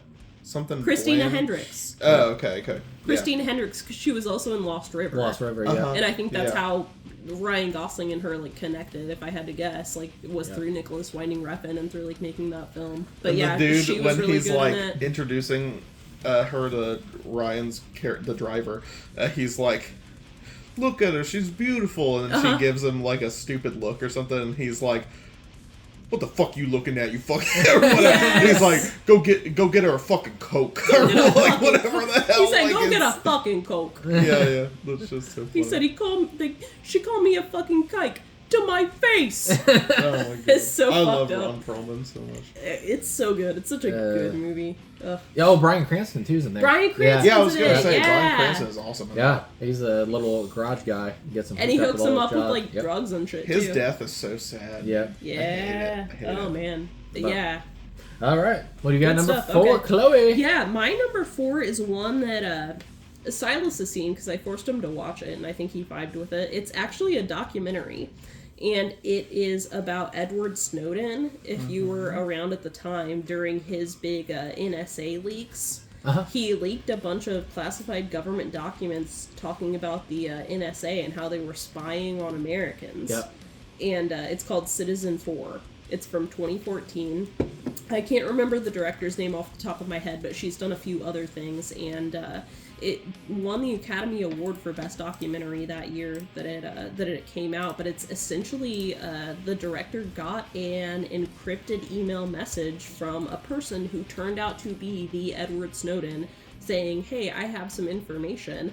She followed him to his hotel where he was hiding out, along with Glenn Greenwald, I think, was the CNN reporter who was also in on it and was the one who was like leaking the story as it came out and as he was able to release it. And then it made like national news, and you heard about it like no matter what age you were. It was like all over the place. Yeah. And it was essentially a documentary like following what he was doing at the time, and it I was gotta just be careful with that shit. It'll get me like into my paranoid. place. Oh yeah, Yeah. 100 God. as it should, Yeah, because yeah. like that's what it was. Because essentially, like George Bush passed the Patriot Act post 9/11, and then the NSA was just getting away with a ton of shit under the rug. And Edward Snowden was the one who said like he was working for the NSA at the time, and he said like, this is not American. This is not like American ideals, and this is not what patriotism means. And so I'm going to like let the American public know what's going on, and he leaked all of these documents via the Dude. dark web, and it was just a whole thing. It was like breaking news. Well, it was like Part the of same that thing with documentary. wasn't Julian Assange? Yeah, it was. Like, he did all that shit? It was the same. The WikiLeaks shit. The WikiLeaks, it was the same like Julian Assange WikiLeaks thing. The It was part of that essentially the first documentary iteration of that. that like scared me, like that fucked with me the most, is when they're trying to get him to interview and stuff, and they're in a hotel room, and he's like, it's like an old school landline phone, With, and he's it's like a corded phone. and he's like, we need to unplug this and stuff. He's like, you don't they have like the ability to tap into this, even though it's like older tech, like they have recorders in this. Yeah, you hear him and say shit, that in like- real life, and it's not even like an act. There's not a script. It's Yeah, not not a. at all. That's so creepy. And It's he not an does, act and he movie. doesn't seem like psychotic. Like, he doesn't come off as like a squirrely, crazy guy Right. either. He's like, no, I just work for them. I know. Like, Yeah. I know that this is real. And you get to see Yeah. it came out like after all of that stuff happened, but when it was being filmed, it was like the days before he actually decided to leak everything. It was like in his hotel room the days before, and And he was talking about like, oh yeah, so I just haven't showed up to work for like 2 weeks. They don't know where I'm at. They don't know what's going on. And He he's was in like, hiding. but I imagine that they probably have some semblance of an idea that I'm doing something shady. Like, he's like, Exactly. so they're bound to like try and have people trying to find me anytime now or whatever. Like, oh Exactly. god. Like, it's just very You're making unsettling. me anxious even though you're okay. You know. Yeah, exactly. It's so well done. Yeah. And it's so like it very much it was kind of my introduction to like one of my hyper fixations on like net privacy and just that general like area, the Julian Assange, WikiLeaks, Edward Snowden, any of that kind of thing, like NSA wiretapping, like the fact that that we as Americans, because of the Patriot Act and post 9/11, like we are being spied upon no matter what we do. Yep. And being sold out by our like internet providers and whatnot. Yeah. It was just really well done, and it was so influential that it had to make its way onto my list, and Yeah. it made its way onto number 4. It was good sad, but not surprising because they took a tragedy as 9/11 to an excuse to They spy used on it Americans. exactly. They used And it. they're like, no, we're doing this to protect you. When at the Don't same time, dig no. But too the deep. crazy shit It was is very that so exploitative. many people don't give a shit. 'Cause Yeah. my thing is, Yeah, yeah. the government don't give a fuck what I'm doing because, whatever. Yeah, I'm and a that's, little like, bit- I'm the a little, general- freaky freak, but whatever. The They don't general care. attitude people have is like, oh, well, I'm not doing anything sketchy, so I don't have anything to hide, so I don't care. But it's like, that's not the point. Yeah. Yeah, Yeah, yeah. exactly. Like, Privacy is a thing. But it's also like just the understanding and the realization of like how many things are happening like geopolitically at levels that high up that you will never have control over and you can never change. And you might not never even know about And it. the way to like people have to find a way to cope with that though, because it does suck. It's like scary to think about that. You kind have of to thing. find a balance. But like realistically, it's like in terms of like the NSA having the ability to like spy on literally anything you're doing at any given time, like there are like designated like threat levels to shit, and they have so many algorithms and stuff that know what's real and what's not, and like you know how people shit post and say crazy shit on the internet for Yeah. fun now, and it's just Yeah, a yeah. joke. And it doesn't, Someone it could doesn't, say, yeah, I'm it gonna doesn't mean shoot anything. up a federal building Yeah, right now, I but could it's sit a here and be like, meme. I'm gonna shoot up a school, I'm gonna shoot up a school, I'm gonna shoot up a school, and like the worst that could happen is like maybe the CIA will be like, okay, here's a gun. But like in reality it's like it's like the average person, even though it sucks that we're so disenfranchised and so out of control, we don't have much in the way of like what's actually going to affect our lives to worry about. So for the casual listener who hasn't watched that documentary and is going to seek it out after listening to this, please don't go into a paranoid psychosis for 2 weeks while you I'm like, digest nothing it. I'm doing easy is to that do. interesting. Because it's there's easy like- to do after Yeah, seeing but it, like though. it's there's no point. You just Yeah. have to accept what you can't control and understand that some other we're things just kind that of stuck in it. It's branch whatever. some movies that branch off from that are actual like movies or dramatizations of the real events. One of them is called Snowden, and Joseph Gordon-Levitt Yeah, that's him. He played Edward Snowden, and I think Shaylee A super Woodley. awesome role too. Did you see that? Mm-hmm. Oh, okay, I wasn't sure if you'd seen that or not. Yeah, it's kind of like a dramatic reenactment of the events, and that's something to check out. But another one is also called, what's it called? It's about the Julian Assange version I of think that. I've seen that. Yeah, It's- Benedict Cumberbatch. Benedict we've seen that. Cumberbatch Yeah. plays Julian Assange, and the German guy who was also in he was in fucking Captain American Civil War. Yeah. You know who I'm talking about, Yeah. German guy. Daniel Bruhl, he's in it. It's called The Fifth Estate, and it's also kind of like another dramatic reenactment of good. all of that. And I very much enjoyed it and would like to revisit it again. But it's kind of an entry level version of Citizen 4. Yeah. Yep. And I was gonna say that too. It's like the Benedict Cumberbatch one when he was making that about Julian Assange. Julian Assange, even himself, and a lot of people were telling him not to make that movie. Yeah. Because how dangerous it was. to Oh, talk I about can see subject that. matter. 100%. And because at the time, Julian Assange himself was still like He was still wanted. he's still today. It's like He was very recently. He was pardoned by. I'm pretty sure Donald Trump was still in office. I think he might have been the one who pardoned him in the U.S. He's from Australia. I don't know if he's pardoned in Australia, and I don't know how the extradition clauses work in either country. But like for the time being, he's been hiding out in Russia for a long time now.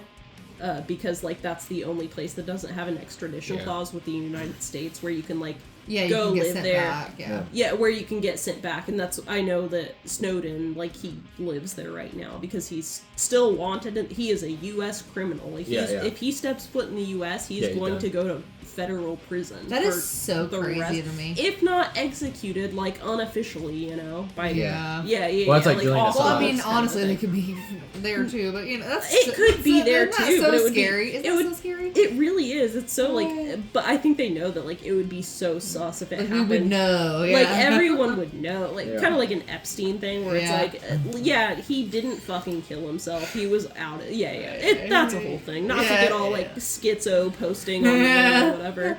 But anyway, Citizen 4 is my number 4. Yeah, It was that very influential, very good, very very well done. It's very like stark and harrowing to see. You literally see history being made. It's in crazy real how time. old it is now and how completely still It holds up. hyper relevant it is. Yeah, if not more than it was at the time. Oh, Yeah, man. exactly. Just good stuff. Good stuff. They've to chew only on. encroached more Exactly. since it happened. Yeah. Exactly. Anyway, use Tor. Use the Brave browser with the Tor extension. Don't let anyone track you. Don't use a VPN. You can't trust them. I'm using a Mac, so I'm probably You're fucked, tracked man. right You now. are fucked. Load up clips, build pipe bombs. No. What was that? Well, Silas and I went to there's a stand-up comedian, Sam Hyde, who's kind of a shit poster, whatever, edgelord, but we went to one of his shows and there was a guy wearing a shirt with a Ted Kaczynski, you know, the Unabomber, his like face printed on it, and the caption said, "Vote by mail." Jesus. Anyway. We're gonna see him again this month. We're gonna see him again this It's gonna month, be yeah. Uh, So we're to number 3 now. Well, I'm on number 8. Number 4. Yeah, but she hasn't done her number 4 yet. Oh wait, you haven't? Yeah, Yeah. I'm sorry. No, you're good. On to Jess. I got. I think it was 2014. I could be lying. Ooh, Let's that's a look good here. one. 2014. That's a Gone good year. Girl. Yes, Gone Girl. David Fincher. that one almost made my list. Hell yeah. Okay, go on. Love that fucking movie. Yes. So obviously, Trent Reznor and Atticus Ross. did the yes, Ben soundtrack. Affleck. Yeah. Like I am just here for it. Like this whole like even to this day, like my mind is blown. Like the first I forget how long in this movie, maybe half, maybe a third. I don't remember how long in this movie you go through this movie thinking that this guy really Killed his wife. killed his wife. Yeah. And then And you're like, this is a fucking mastermind. I know. And This then you're woman. like, this bitch is crazy, and I love her. In the best Like- way. Femcell representation. it was wonderful. And then of course like the whole I forget the scene, like she's like driving on the highway. There's like the whole like monologue about cool girl. Yeah. Like yes, I will never forget that. You that could is never iconic. settle for a woman from Missouri. Yeah. The author of the original book, is that the same Gillian person? Flynn. It's a didn't woman. Didn't she wrote the write screenplay. Sharp Objects? She did, as well? yes. Yeah, and That's some other the same stuff one. that's She's been, she's written really a lot of stuff prominent. that's like very relevant. It's a really cool that like hyper aggressive Woman. feminine Yeah. coded like thriller, like Yes. psychological thriller, domestic thriller kind of Absolutely. stuff. Yeah. That's a whole genre. That's so really good. cool stuff. She yeah. said, "You would never be happy with a girl in Missouri. I'm it." Yeah. She said, "I am the best you're ever gonna Well, I get." feel like in the movie, like you're like so like this guy's like kind of a victim, but at the same time, like He's also fuck a tool. him, Fuck him. you. He fucking deserves No, he's a flawed man, but she's a psychopath. She's fucking crazy. So it's like, yeah. It's a. What's that fucking monologue she goes on that's like There's real like multiple. hyper misandrist, and it has like the whole aside about like men only wants to blah blah blah and this and Yeah, this that's and the blah, cool blah, girl and monologue. That's the like, cool girl the monologue. thing about anal sex and like all this crazy shit. She's like, and I eat and chili that dogs. became like a copy paste meme Yes. Cool for girl. like femcel like zoomers online. Like that's like that's like all over like Yeah. Tumblr and shit As it now. should It's so have. funny. it's such a good monologue. It too. is. It's fucking good. But like basically, she's talking about like kind of like pick-me's, like pick-me culture. Yeah, Like- yeah. She was like, I acted like the pick-me of your dreams. Yeah. And you still and you were- cheated on me And anyway. you still cheated Yeah. on me. So because of that, like I killed myself. So because of that, you deserve to die. Like yeah. death for death. Yes. For that, I ruined her life. Fucking good for her. Honestly, good for her. I Fucking agree good with that. for her. I hope he learned his lesson. I fucking. Oh my god. And then he's like, she comes back. after being Yes. And then he kidnapped. can't even like say anything about it. I know. She's like, oh, she's telling him how their life is gonna go. She's like, the press is watching us now, and we are gonna have beautiful little babies, and we're gonna have a beautiful little life, and you can't do shit about it. I know you hate me, but this is what's gonna happen because this is my life, and I'm controlling it now. And he was like, you fucking cunt. And she like, he like got her up against the wall, and she was like, I'm that cunt you married. Yeah. Like, she was like, I'm not a quitter. I'm that cunt. Yeah. Even when she crashes on the front lawn and it's stuff so like that, good. and she gets Oh out of my the car, God. he's like, "You bitch!" Yeah, so fucking He funny. literally, he was like walking her into the house. It was like a press moment. They were all taking photos of her, like, yeah. and he whispered. He man. was like, "You fucking bitch." You remember I that know. fucking moment in there I that was love almost that like movie. the It's thing we were so talking good. about with the girl in Audition, where it's like her like leaning over the phone with like creepy ambience and Yeah, stuff. yeah. It's like after she's killed that dude in his bed. Yeah, and she's she's like watching the TV. She's I like think, or watching the something. news and Yeah. shit, like for her Yeah, story. yeah. That man, that was some crazy Oh, shit. man. He's like, You're- I think I love him. No. That's so funny. You're wearing your My Chemical Romance hoodie right now. Do you remember in Bullets, that their first album, the Vampires Will Never Hurt You music video, they used footage from Audition? For I it? don't think I can Oh, realize shit. that. You but I haven't should seen you that should footage. watch the music I should go back and video. look at it. It's for it's for Vampires Will Never Hurt You. It's like them performing, and then the rest of the music video is just like footage from Audition. It's crazy. That's fucking funny. Yeah. I don't know. That's just one of the Not Gone movies. Girl is such a good fucking I feel like pick. it's just like one of those like It's movies so that like once you good. see it, That's- you're like, oh my god. That's It Fincher, changes right? you. Yes, it David is. Fincher. Yeah, David it's Fincher. David Fincher, 100%. David Fincher through and through. I just remember my mind being absolutely blown. Oh yeah, as it should have been. Perfect. Yeah, perfect.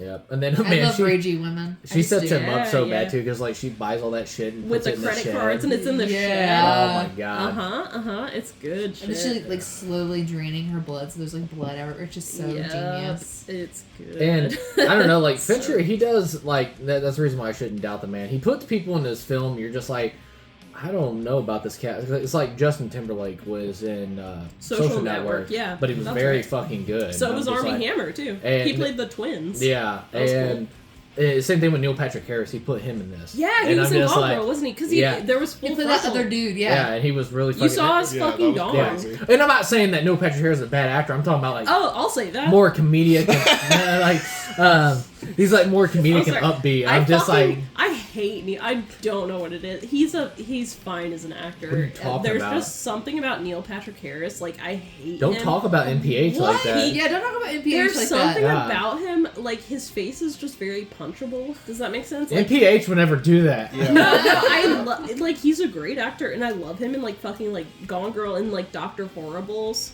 What But about Harold and Kumar go to White That's what House? I'm- Yeah, oh my god, that's so funny. I forgot about that. But I don't know why. There's something about him. I'm like, you're so annoying, and I fucking hate you. With a cop, he was like, "No, Patrick Harris stole our car." NPH wouldn't do that.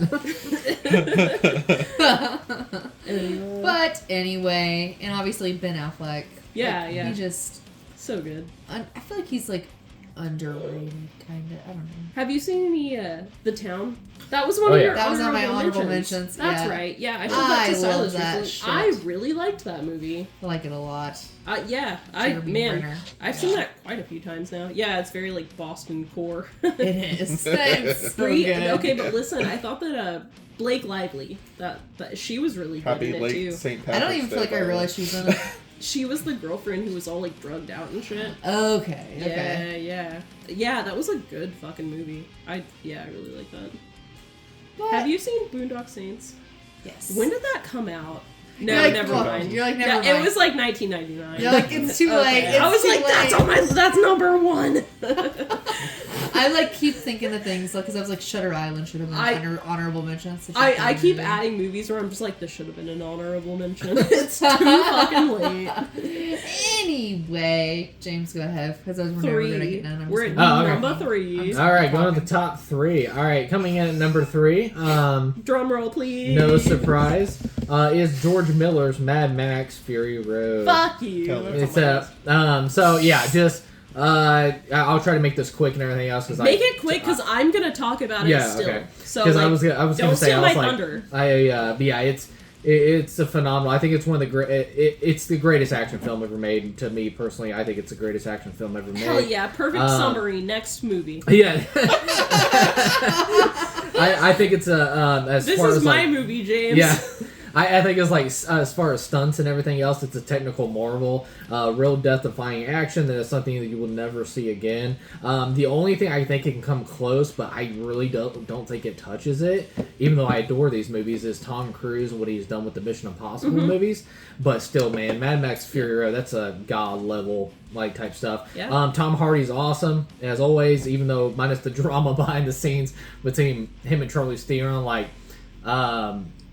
I didn't think it was that bad, and then when you talk about this film, I'll look up the name of the book, but there's a making of the Mad Max Fury Road. I didn't know that the tension between Charlize and Tom was bad, but it got pretty bad. I did not know that was the thing at all. But no, as far as Charlize Theron, she is so incredibly badass. One of my, if not my favorite, like female like badasses of all time in film. Oh, Like, she's mine, number one. she is so fucking awesome. She's And done it's the so metal much. robotic arm. Like I love the design of her character and also designs throughout this Yeah. movie. You got the War Boys, and then With Nicholas Holt was the best war boy. yeah, As and Knox. then you had the breeders and things like that. Yeah. Just like Ugh. the way that the characters had so much depth to them just by their looks and. I don't Yeah. know, just it's fucking awesome. by Yeah, George and Miller. like Max barely said any Yep. words through the whole movie. He Exactly. had like 10 lines at best, I think. Yeah, and then a lot of people give this movie shit because they're like, it feels like a Furiosa movie. I'm like, Nobody gives this movie shit. yeah, it's just like You? with the movie. No, wait, get back in here. No, I gotta hear I need to hear these arguments. But the thing about it is, This it's the like, first I'm okay, hearing about it's this. like, I'm just a Mad Max fan. I don't feel like there was enough Max. Oh, okay, that's fair. but the movie That's a was fair the movie argument. was originally called Mad Max Furiosa. That's what it was originally called, and Maybe they they changed it to should've- Fury Road. Okay. But it was, Interesting. but the thing about it is, we have 3 other fucking Mad Max movies with You Max. did. So, Hell yeah. but Here's tissues if you but no, I already got the You're so cute. Oh my God. Jeannie Beavan, who did the costume design. I thought she was phenomenal, and then of course won an Oscar for best costume design. Yeah, but yeah. I just love the design of Immortal Joe, and then you got the fucking bullet farmer And just covered Immortal in Joe bullets. is the same guy who was in like the original originals, Mad yep. Max. He recently passed away. Passed away, yep. What was his name? Like fucking Toe or something? Yeah, and You know what I'm the talking original about. one, yeah. Yeah. And then Toad, I think it was. Yeah. Either Toad or something like It was that. like but, something Toad. yeah, and then of course, a gorgeous film like John Seal. I know a little bit of the details when they were making this film. I was like, because we just recently did like a 28 hours later trailer, and it took me. I did it with one camera, and I'm like, man, and I watched Mad Max Fury Road, and I was like, how the fuck did they just smoothly got all this action, this camera angle, this, like this? Kind of find out they had 6 different cameras on set, so when they did one stunt, it would be caught in every different angle, which is obviously smart. Oh my God. But it just like it's crazy, shot beautifully.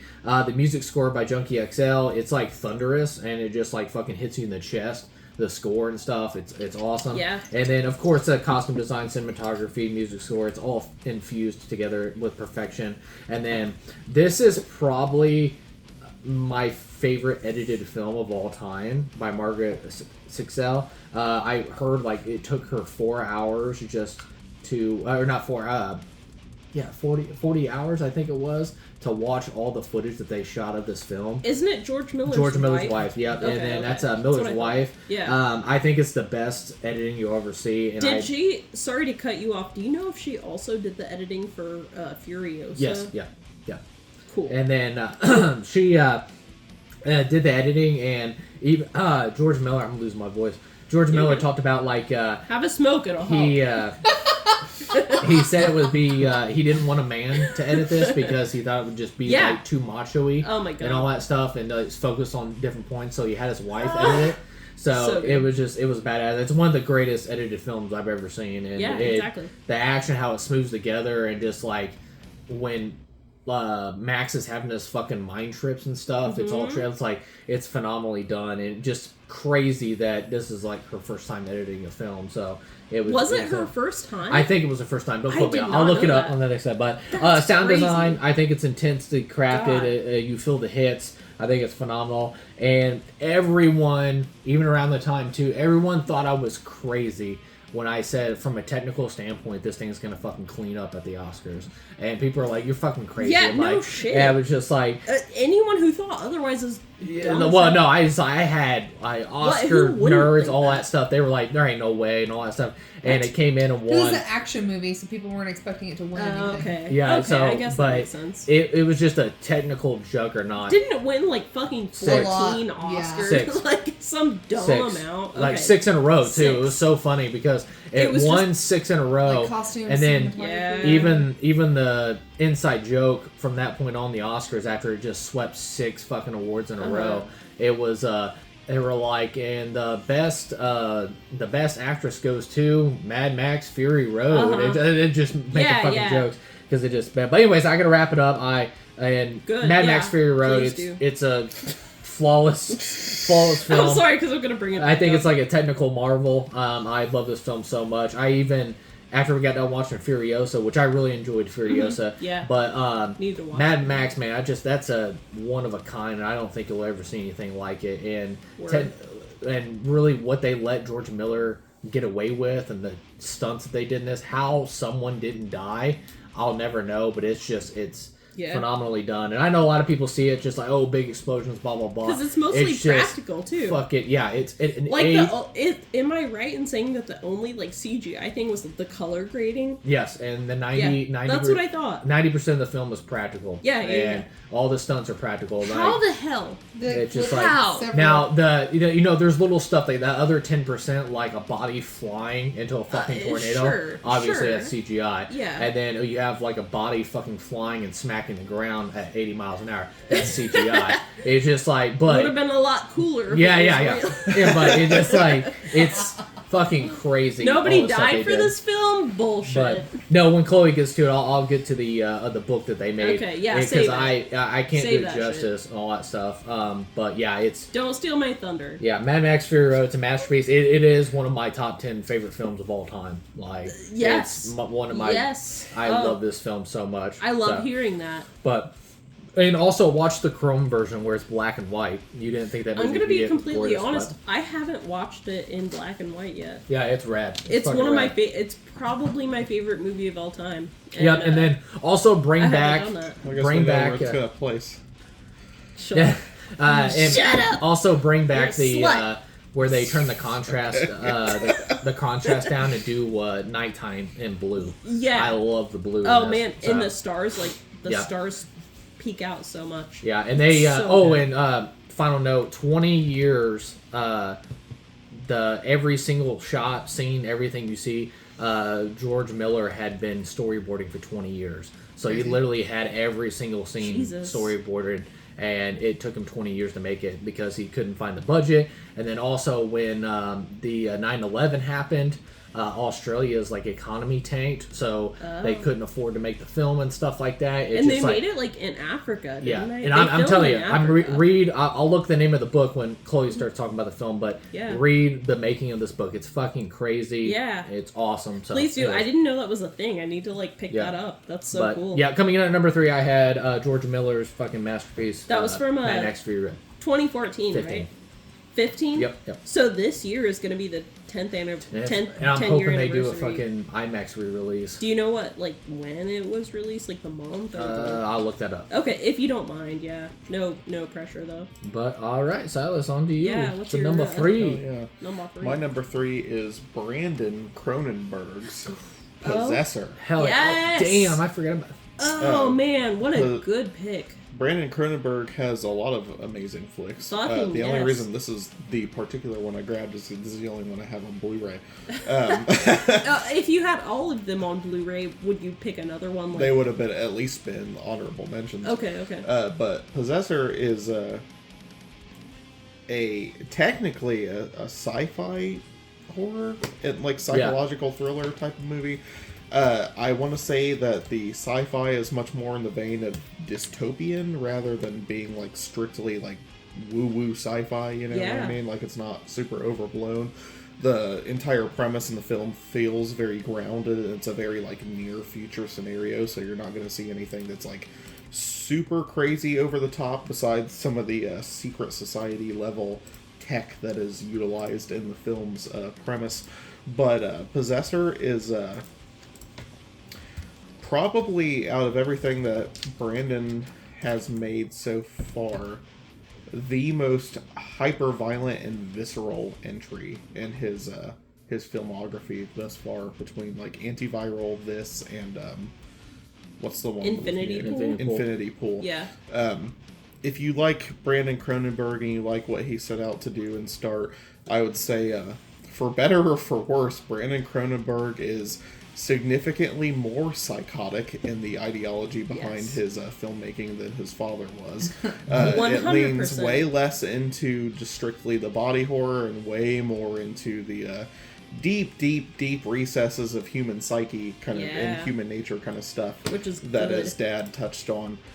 Possessor is a harrowing watch. It's got some really visceral and realistic interplay between characters that just comes off as some of the best tension I've seen, and some of the most natural tension I've seen in a thriller of this kind in a long time. It was released by Neon and Wellgo USA, which are two labels I really love. Oh, it was a Neon? Mm-hmm. Okay.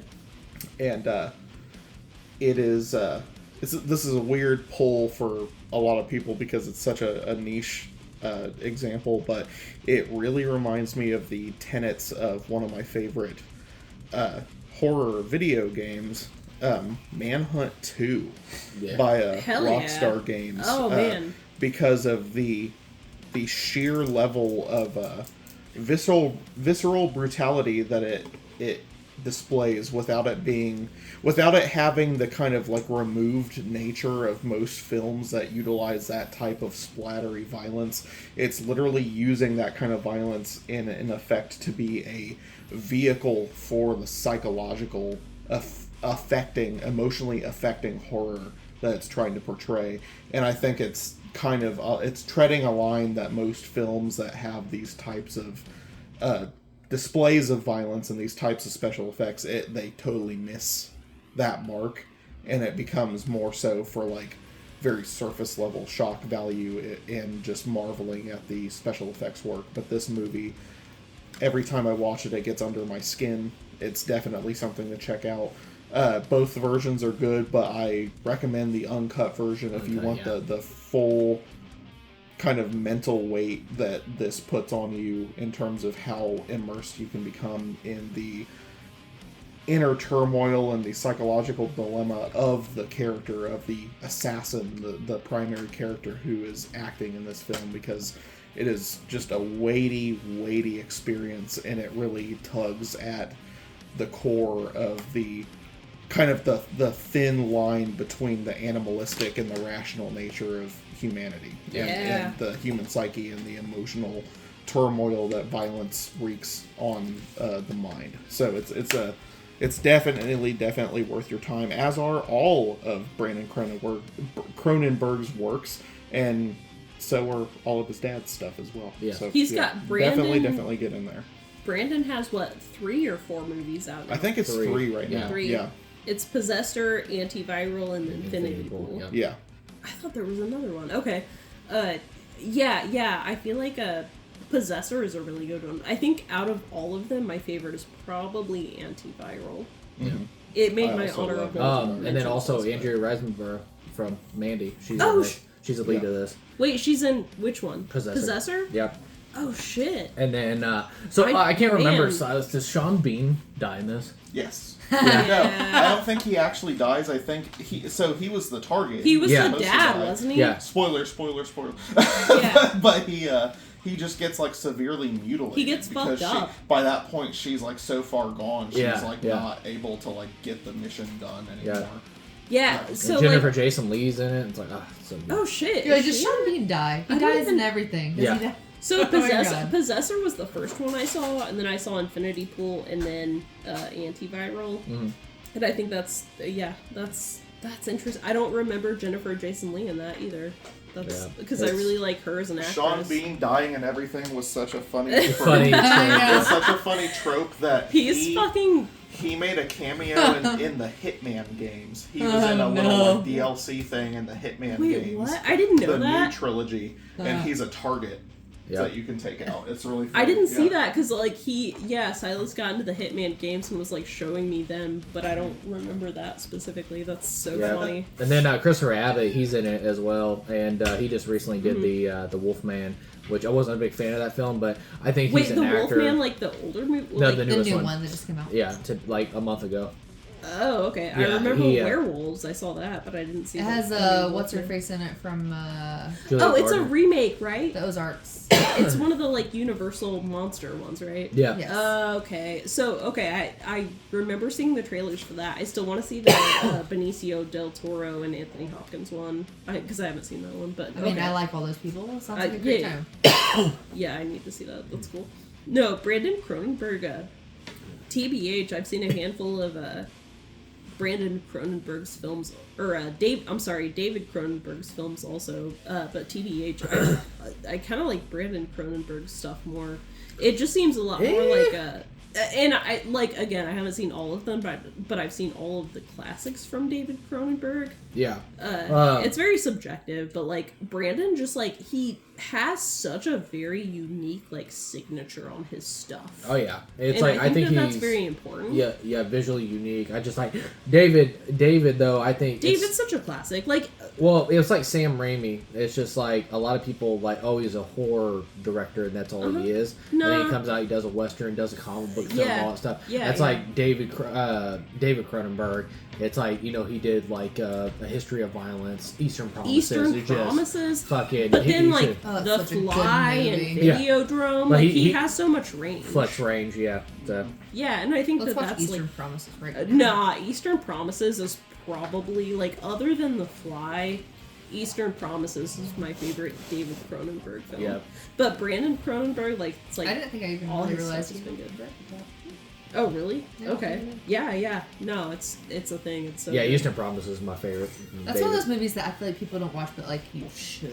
Yeah, it's it's so so good. good. So good. All right, what's your number 3, Chloe? My number 3 is one that everyone here has seen. It's a very like emo core love story, slow burn aesthetic film. Only Lovers Left Alone. Oh You yeah. know. I know you had it on your list too. From 2013, director Jim Jarmusch. The cast and the main cast and supporting cast are all wonderful. It's Tom Hiddleston, Tilda Swinton, John Hurt, and co. Vampires that have been alive for centuries that are currently existing in an existential emo dread in like Named? fucking Detroit. Named what? What you Adam mean? and Eve. Adam and Eve. Come on now, how much more on the nose can we get there? Like, Yes. yeah. And I'll just go ahead and move this to my next one. That way we can just all talk about it right fucking now. Is that your next one? It can be. Yeah, Why why not? not? All right, Because we cool. can just all talk about it Yeah, right now. Only Lovers Left Alive, and then Anton Yelchin too. It was one of his like Final last films, movie. yeah. One of Yes. his like I think it was like maybe second or third out from like his. Yeah, final because film. Thoroughbreds, I think it was his final film. Yeah, and before that it might have been Green Room, if I Yeah, think right, yeah, which yeah. was on Silas's list. Yep. On his honorable mentions. But yeah, Only Lovers Left Alive is so good. It's like it's kind of like Drive or Lost Rivers or a few other movies we've watched where it's or talked about in this podcast where it's like it's more of a vibe or like an Exactly. aesthetic Yeah. That's what I was gonna over. say. It's literally just the vibe. It's an experience, you know. And the You- music is so. Oh my you goodness. take in like the visuals and the score, and the score is very like grungy. I can't even describe it. Like The aesthetic Detroit is very, rock. it's very specific. I don't know. Yep. It's one of those like you just have to watch it, but then as you're watching it, you feel like you're in it. Yep. And then they sprinkle throughout too. It's like not big, flashy, like blockbuster type stuff, but like it's like little trinkets of like vampire lore, and then Yeah. also hints of how many hundreds of years they've been alive. Yeah, it's like I was gonna say It's it's like like- the burden of time. Yeah. Like it's There not. are, and so I could see where people might not like this film or like might criticize it, where they say it's pretentious. And so I could see that 100%. So I feel like it's very closely towing the line between pretentiousness and like high art. Yeah. Because it's a very gray area. Like, where does the line, like, the line is very blurry. But I personally see it as like high art. Even if it is pretentious, like, I don't care. I think it's beautiful. And Yeah. it's just vampires who have been alive for hundreds of years, and it's just a love story essentially. They're just Yeah. existing in their current state in I like the depressed slumlords. vampires. Yeah, Yeah. depressive vampire like slumlord rock Detroit grunge Yeah. time. They go to clubs where bands are playing like fucking Nirvana and shit. Yeah. Yeah. Well, even the And Mia, what's her name? Mia Waskala from the shade Wally Crimson Peak. Yeah. You know who I'm talking Yep. about. And then Yes. John Hurt. John Hurt. Hurt's Yeah, in it, he's yeah. like the head vampire. It's just, Yep. it's so... I always Jeffrey think of like that- Jeffrey Wright has a little. Yeah, cameo Jeffrey in there. Wright's in it. the Yeah, he's doctor. like the Yeah. doctor. That's where Tom Hiddleston is like a Yeah. phlebotomist or something, and he goes to like Yes. get his blood. Yes, it's so smart. I like. I Ugh. always think of that scene with like Tilda Swinton when she's like on the bed with like there's like that specific music playing and she's like got Uh-huh. all these books. I'm like, All the books are like you around were her. living my vampire dream right Exactly. now. it feels like it should be an Anne Rice adaptation, It but does. it's not. Yeah. And I think that's like, I mean that in the most respectful way because it Yeah. does it so well. It's like I'd you say get it's it. like Tilda Swinton. She's like so sexy in this movie. Exactly. You and- wouldn't think so, but yes, Yeah. absolutely. Yeah.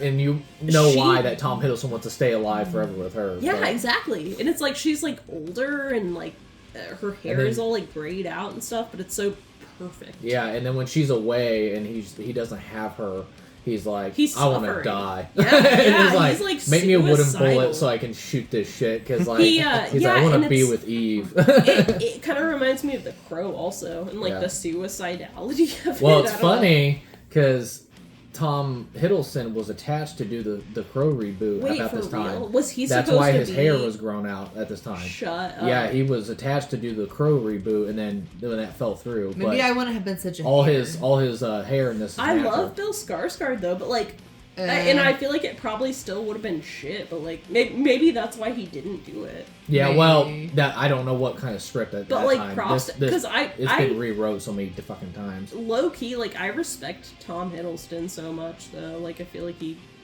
wouldn't attach to something that's like absolute shit. Yeah.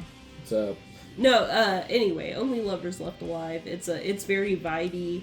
and that's my pick. It's from 2013. Then that's my number 3. Yeah, and I liked it too when they take the blood too, because it almost feels like a drug trip. Yeah. That's And how they it's make like- it out. Yeah, I love the they music. drink the blood and then they like trip out. Yeah, they do that like that The circular panel shot, yeah. It's overhead. beautiful. It's beautiful. I need to watch more from that director, that Jim Jarmusch. I don't know what else. Yeah, he's got doing. one with Adam Driver called Patterson. That's a really good film. Interesting. Yeah, Okay. and then I like Adam Driver. So that's cool. what is his? I think he has a new film coming out next year too. Interesting. I want to say Michael Fassbender and somebody else. I feel like that's That would be another one cool. that people haven't seen, but it's good. Okay. Like, Yeah, that's what I was gonna say too. I was like, I still. He seems like he could be one of those underrated directors where people kind of sleep on until he has like one of the hits. Yeah, and I will always be in your debt because you showed this movie to me and I absolutely fell in love with it. Yeah, he's doing Only Lovers Left Yeah, Alive? yeah. Okay. He's doing a new film called Father, Mother, Sister, Brother, and it's got Kate Blanchett and Adam Driver. in Oh, it. hell So, yeah. Well, that's Oh my some god. good names there. Yeah, you say Kate Blanchett and I'm sold And already. yeah. And Adam Driver. I really Like- love him. Interesting. I tried to show Silas Logan Lucky, but he wasn't super into it, which is fine. I think Dude, it's funny. That Daniel was Craig's a funny. fucking think it's nut in that movie. I funny love as it. shit. Yeah. I think it's definitely like it has its audience. I can see like why someone wouldn't like it, but I eat that shit up. It's You so guys funny. are as big as idiots as everybody says you are. He said, Do "Did people you-" really say that? He said, "Did you just say cauliflower?" Don't watch the what was that one movie I was very disappointed with, even though I love Jim Jarmusch. What is it? The Dead Don't Die. That was not very good. Oh, I haven't heard of that. Yeah. Yeah, it had like Bill Murray, Sad. Adam Driver's in it. Makes Selena me Gomez. sad. So, Okay. I like but sad no. movies. No, It was like a Not zombie It's not a sad movie. Not in a good way. Okay. Yeah. Makes me sad that it wasn't Yeah. any better. Damn. Yeah, Tilda Swinton, Adam Driver, Bill Murray was in it, Danny Glover. Like, Damn. I was so excited about I that. love Daniel Glover. Yeah. Okay. But, Damn. Too bad. but yeah, you perfectly defined that movie too, because you said it's like a vibe. It's That's all totally vibes. What it is. Yeah, and yeah, honestly, it's all that's like vibes. half of what makes me like a movie is like the soundtrack and the vibe. Yeah, if you're Like- into if you're into grunge at all, like you're gonna fuck with it. If you're into like goth culture at all, you're gonna fuck with I it. know, If I love not, some Tom Hiddleston. if you don't, it's one of those things like you either get it or you don't. And if you don't, that's also fine. just like not I for you. respect It's okay. that. Yeah, I respect that too. But it's like if you get it, you get it. Yeah. Yeah, and it's a very I throw it with like the girl that walks home alone at night and I still need to Let the see Right that. One In. It's like it's one of those like vampire Oh, movies yeah. that's like It's a really classic. one of a kind. Yeah, it really It's is. like it's awesome, and we just watched that recent one. What was it? Oh, is it Thirst or Drained? Drained? And Yeah. it's just like I love unique like takes on like vampire. I feel like I've There's- consumed so much vampire like literature and media that I should just write a book. You should. That's where There's one that Silas showed me recently called The Transfiguration. Do you remember what decade that's from? Was it from the 2000s or 2010s? I think it was 2010s. It was a black male protagonist, and he was like very obsessed with vampire media, but he was also in like a very like slum gang infested like poor area of I think it was New York It was like City a maybe. project. He was from like the projects He was and in like a high rise, like Ooh. a Cabrini Green style high rise. yeah. Yeah. Kind of like a Very mix of inner like city. Candyman, Gummo. I don't even know what else. What was it called? It was called. Martin by George A. Romero. It really reminds me of that movie a lot. It's called The Transfiguration, and it's also really good. And it's very like slow paced, kind of like you it's have an to amazing, chew on it. amazing movie, but it's also It's very downer. such a bummer. Yeah, Oh, yeah, it's man. kind of a It's so downer. Oh, sad, man. It's good. I feel it. It's Jess, I feel amazing, like you though. would like it. I think I'd like it. seems like one of your types of movies. Yeah, we're vibing. Yeah. it's in it. Oh yeah, yeah. This I is think my I've this is told on you my about watch list. Yeah. I think I've told you about it. But I like before. Candyman. Definitely Let's worth give him checking Candyman out. back. It's not like Candyman as far as the like supernatural elements, But but still like the vibes. yeah, kind of. I'm about the vibes. You guys ever seen Only Lovers Left Alive? Hell yeah! You guys seen Drive? Have you guys seen Paddington 3? Unfortunately. What was No. it? It was the Nicolas Cage like self-aware movie, the World of Talent.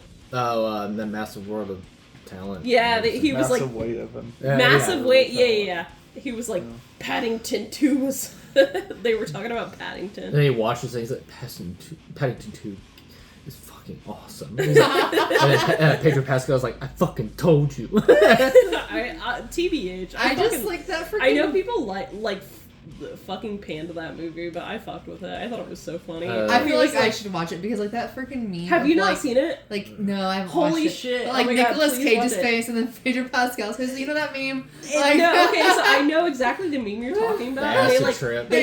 they did acid together. It Yeah. was the funniest fucking scene. They got super paranoid 'cause there were these like ladies sitting on a bench, not paying attention to them, and they were like, they're watching us. They know what we're doing. Yeah. They were like doing some sketchy shit, and they were like, they're onto us. It was so funny. They talked about it was self-referential. They talked about Mandy.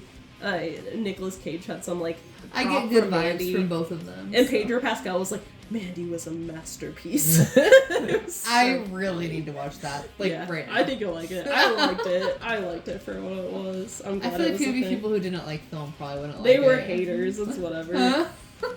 So what? So Jess, what was your? We'll go number ahead. three? We'll go ahead. Put a window for stuff to live. Oh That's yeah. fine. Okay. That way okay, we can be cool. done talking about it. Oh okay. Plus- Well, okay. So like, if I hadn't said that, what? No, I already would had have it. I already had it been on my yours? list. Was you it flip- your number 3 though? It wasn't, but I didn't power rank them. You'll flip flop them. What would it have been? Your Well, 2 or 1? Well, I'm still gonna talk about it. so- Yeah, she's Okay, gonna push okay, it. it's She- fine. She pushed it to 2. Yeah. Okay. All right. That's fair. All right, cool. All right, so coming in at number 2 for me is Damien Chazelle's Whiplash. I still need to see that. absolutely Bruh. love this I know. film so much. The pursuit for perfection and crafting the next great, but is there a line that you crossed in pursuing that? And it's still a film. I rewatched it recently, getting ready for this top 10, and I still there is no right answer at the end of the day when you see the battle back and forth of the two main characters and pursuing for perfection, how mentally that can destroy you and all that stuff. It's still, there's no right answers at the end of the day, but it's just like, it's such a complex film that I love it so much. Miles Teller, I think this is still today. I think he's absolutely phenomenal in this. And then his innocence at the beginning, like, this is fun, getting into this and all that stuff. And then just kind of turns into an animalistic pursuit for perfection. And you can see the way he is at the beginning and how just, like, mentally it just chews away at him. And it's basically like a poison that just deteriorates him mentally throughout. And Yeah. I love it so much. I'm like, not what happens to him, but it just like, I love it just watching the stripe of perfection. Like, it's kind of like that Black Swan or There Will Be Blood. It's just those people that just strive for perfection and it just like eats out of the It water. kind of like destroys them. Yeah. And what was it? Sharon Muir.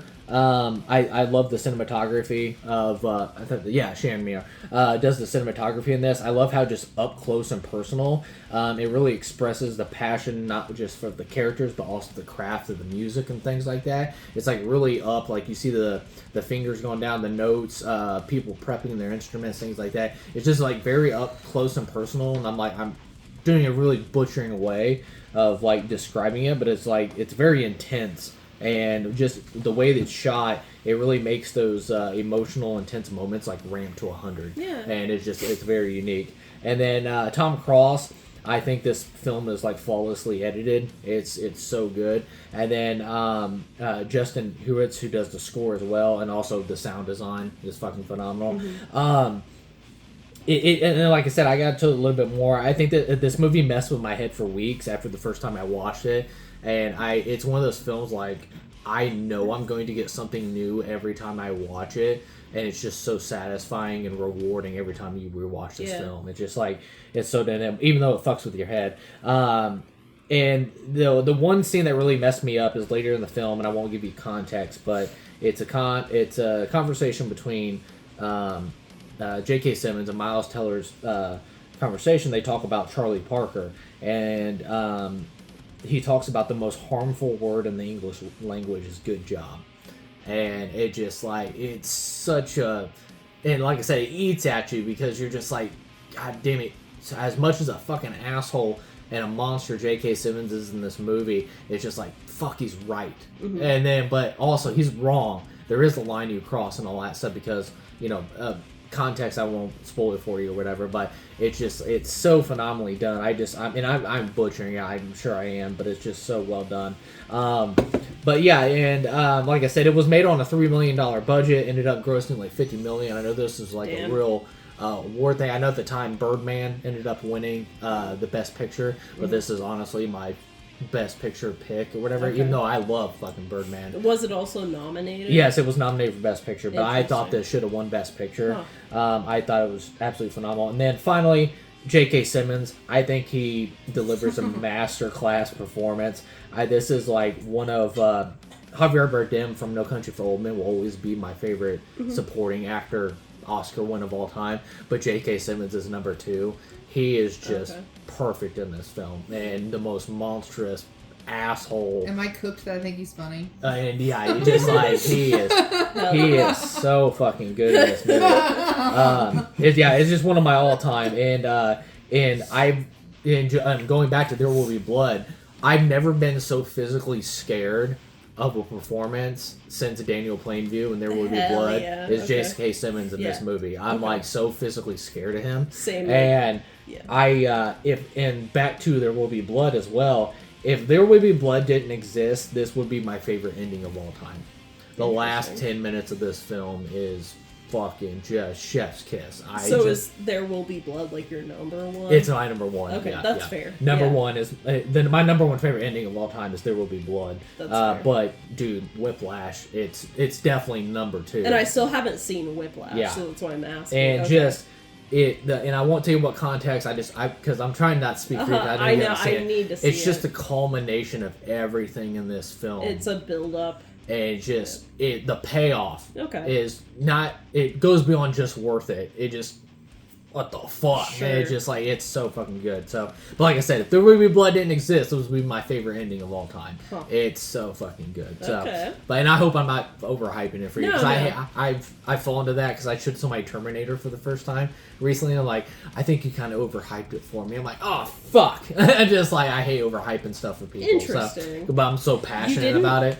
So you showed me Terminator for the first time, and you did not overhype it for me. Yeah. So if that's any consolation. Yeah. So I try not to overhype stuff, but dude, Whiplash, it's a one of a kind in the pure definition of it. Yeah. I love that film so much, and man, I cannot go without the 2010s decade. I'm like, if we go back to 2010s, it's like, obviously I'll get to number 1, Mad Max Fury Road. It's fucking Whiplash. You gotta watch Whiplash. It's one of the best films from the 2010s decade and of all time. But yeah, coming in at number 2, I had Damien Chazelle's Whiplash. Okay. All right, Silas, what's your number 2? My number 2 is another Craig Zoller film. Hell yeah. Piggyback off of Chloe, even though I didn't even know she had one. You're fucking welcome. This is Dragged Across Concrete. Hell yeah. Oh, it's a good one. And this might be a weird... I keep bringing shit to video games, but this is... for people, kind of like the Overlord description, for people who wish that there was a good Grand Theft Auto movie. This is a movie that feels like if Rockstar still had good writing, like GTA 4 and before writing, but it's a movie, and it's awesome. It's a super awesome crime genre flick. It sort of feels like, in terms of sensibilities, the aesthetic sensibilities feel very throwback, but it is set in modern times and current day.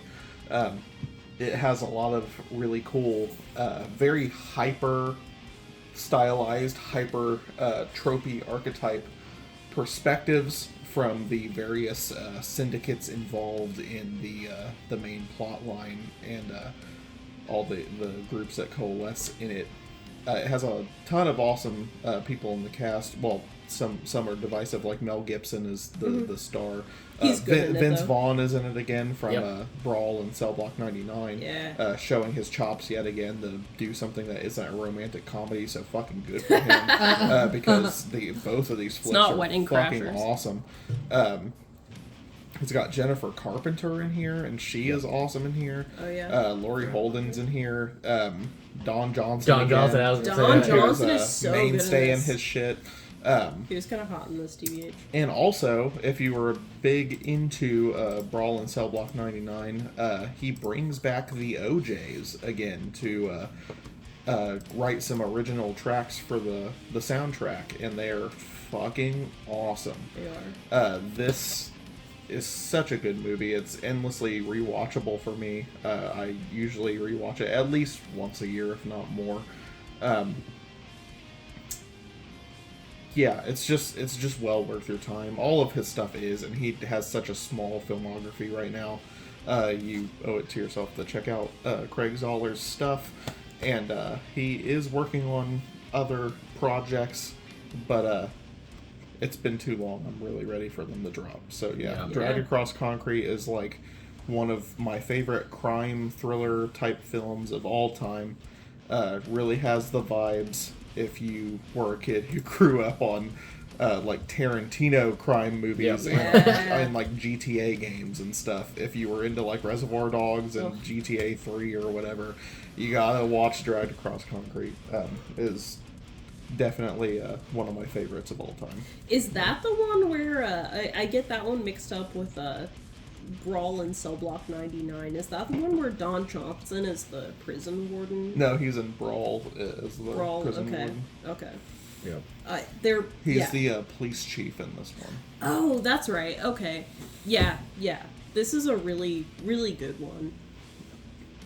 I'm also obsessed with what is it? Black gloves and gray gloves. The like masked killer guys who like wear goggles and balaclavas and have like Uzis. Yeah. And that's all they're known as. That's like all they're billed as is those names. There's very cool. He does some really cool like world building.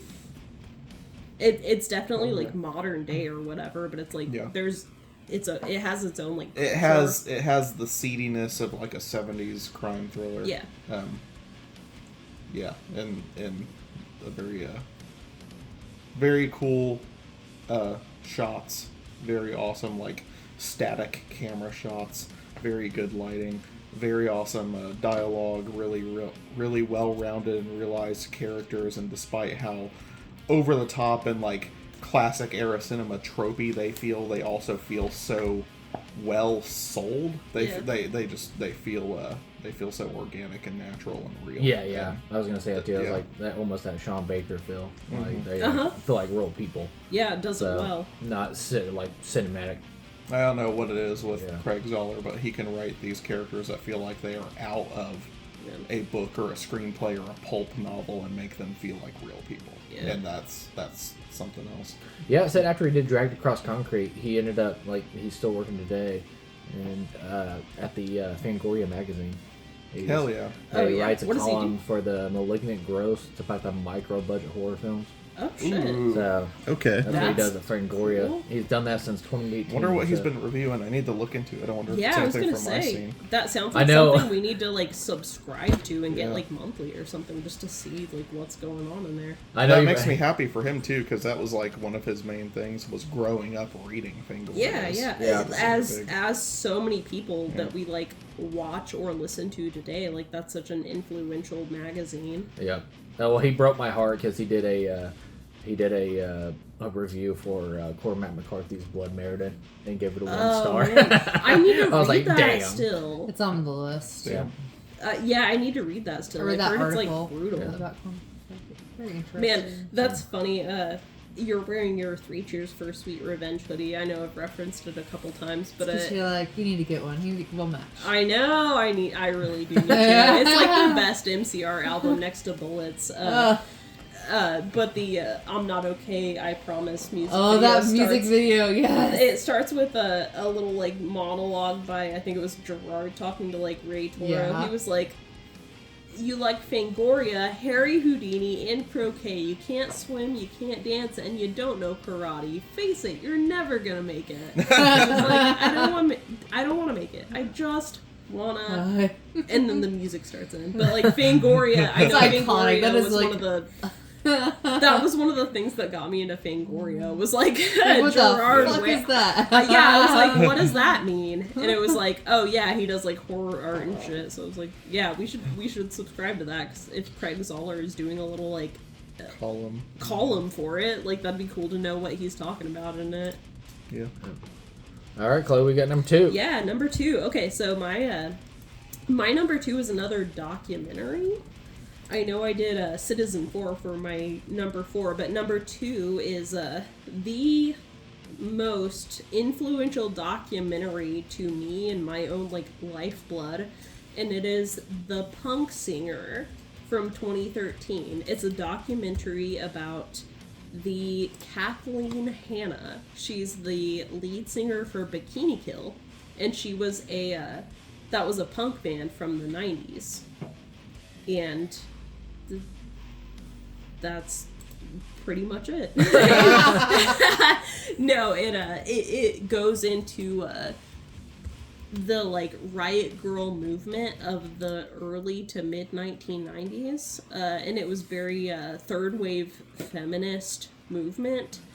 It was punk bands and zine culture. These women in punk bands made zines about feminism and whatnot, and started to spread their word and pick up movement within the, like, alternative music scene. And this documentary kind of, like, goes over the history of that and documents that, and it's really, really well done. And it was one of those things that stuck with me personally. It was very influential, and it was, like, my very first taste of feminism. I had never really, like, heard the term before or, like, understood what it was or what it meant, and that was my, like, first taste of it, and I kind of took it and ran. Yeah. Looks like see, it's got Ad Rock in it from the Beastie Boys. That's so Kathleen Hanna, the girl that the documentary is centered around, that's her husband. Oh, is it? That's Really? cool. I didn't know that, yeah. He they got married, like, That's cool. around that time when he was in the Beastie Boys. That sounds and, interesting. Yeah, it's really, really good. He Sounds right up my alley. and he was one that, like, spoke up. So, like, around that time, Beastie Boys had, like, won an award on the MTV VMAs for one of their music videos, and he took that chance and spoke up about some, like, current happenings of the time. It was, like, some murders that were taking place on a college campus, and it was all, like, women that were the victims. And he was like, hey, does anybody want to talk about this during his acceptance speech? And everyone was kind of, like, silent, but he was like, I'm gonna take this time to, like, make my voice be heard and give rise to this, like, cause. And it was really well done. I don't know. Brad. That sounds cool. Yeah, it's very good. It's very entertaining. Even if you don't know anything about, like, the genre, because I didn't when I watched it. It was kind of a blind watch. I was like, this just sounds cool, and it kind of, like, got me into all of the stuff, even though I didn't know anything about any of the bands it was talking about. Just the subject matter itself was interesting enough, and it was, like, well done enough. Yeah, it's like 20 years of archive footage and intimate interviews and all that stuff. So Yeah, sounds yeah. really cool. It Going also into touches on a lot of that, like, 80s zine culture and stuff The too. zine- That was really cool to see. Yeah, it focused in a lot on, like, zine culture itself, and, like, showed it, like, filmed a lot of, like, popular zines at the time, and I thought that was really cool. Specifically, like, I watched it and was just like, oh, I want to make a zine myself, and started, like, drafting, like, zine pages and stuff. So it's just one of those things that, like, it's just very inspiring. So that's my number 2, Hell because it's, yeah. like, it's one of those things that, like, kind of influenced my personality and my, like, beliefs and stuff. Yeah, It was very much a turning point in Like time. feminist stuff. like Yeah. Weird Al did for me. I understand. Exactly. You get it. I don't have nothing to throw right now. Nah, that's valid. Like Mein Kampf. I got my Shut the fuck up. I got Oh my my God. bologna over here. He said, my bologna. I've never hated anything more. I don't think. Oh my God, no. Except maybe Paddington. I don't know. You weren't a kid, like, fucking with Weird Al No, parodies. I was normal What was and the, I had friends. Okay. You were normal, Al. I had people around me who were like, "You're being a fucking weirdo." Yeah. Yeah. That's so That's bad. when you say, okay, fuck you, I'm gonna go sit in the corner by I'm myself. gonna go be a weirdo by myself, and I'm gonna have fun. Like, Yeah. I'm always so grateful I didn't meet James until I Exactly. was like 19. I'm like, You're like, you didn't see me during the phase I didn't want you to see me. exactly. I was a fucking dick and you were awkward, okay? Oh my God. You're like, I would have bullied you. You would have fell to your knees seeing my Pirates of the Caribbean belt buckle. I did like Pirates of the Caribbean. Okay, I did have a listen. poster on my wall. I might have fucked with it, like, I'm secretly. surprised that James and I didn't ever run into each other because like he did announcements and I was in like the pre-announcement. I would have been in the pre-announcements class like before but he had the Pirates of the Caribbean belt buckle and like the Jufro. The Jew for he really does. I had the Pussy Boys magnet. Meets World. You said pure For pussy your magnet. picture for this podcast, can we put that one picture I have of you with the Jufro? No. Please, Ah! please. Okay, listen. We can do like a group picture or whatever, and then you can just like edit his hair. comment at the last minute and Photoshop it in. Photoshop an old ass pic in. Yeah. He's trying to do like What? signs right now. I need to do my Jess number that 2? Don't mean shit. God, you're Nah, he's like, I'm stop talking. talking to my friends. He said, I'm eating stop. Smarties. He said, stop talking about my Jufro. Sorry. Number 2, Jeff. All right, number 2, we're gonna do Inception 2010 Really? Cool. by Christopher Nolan. Okay. I love that movie. Hell yeah, that movie rock. I think I saw it like It's 4 fun. times in the theater. Fuck And yeah. I didn't even know you yet, so don't. It's nothing to do with you. Yeah. Bro. Anyway.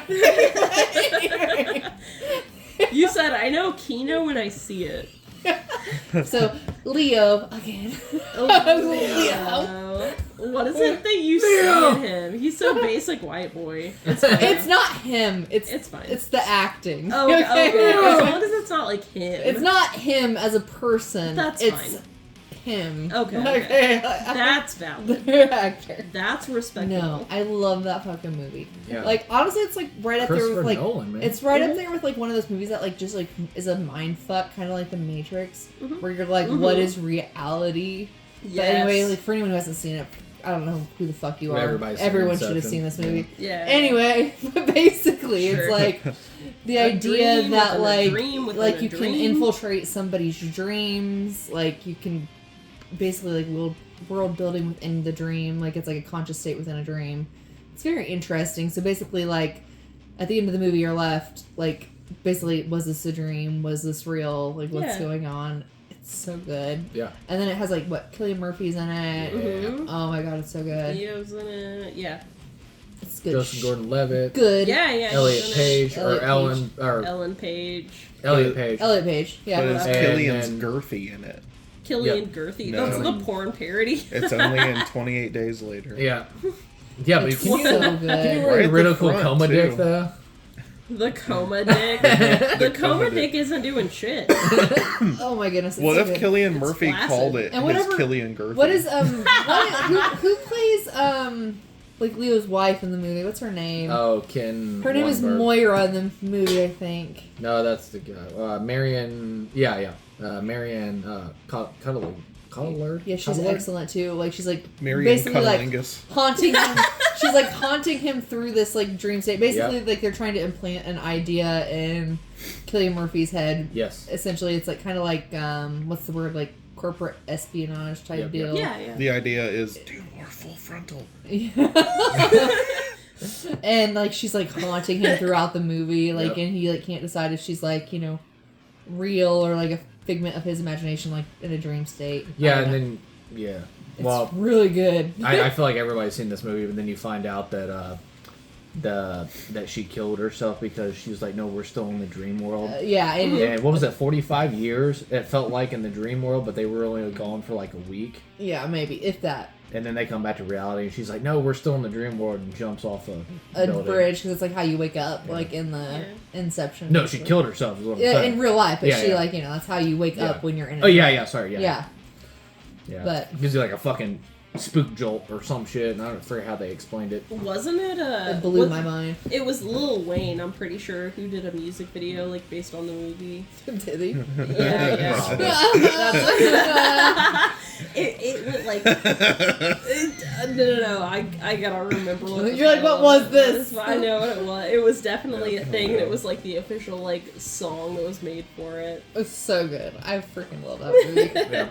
I mean, it was crazy too because, and this is, I mean, just like you don't really see it with directors. I mean, Quentin Tarantino is probably the one that comes to my mind just by a director's name being on a film, how it can make like profit, and like you hear this: the film stars a professional thief who steals information by infiltrating the subconscious of his targets, and this fucking movie almost made a fucking $1 billion. Just by that, and no one has that fucking power as a director. I really just feel like at the time though there wasn't much out like this. Yeah.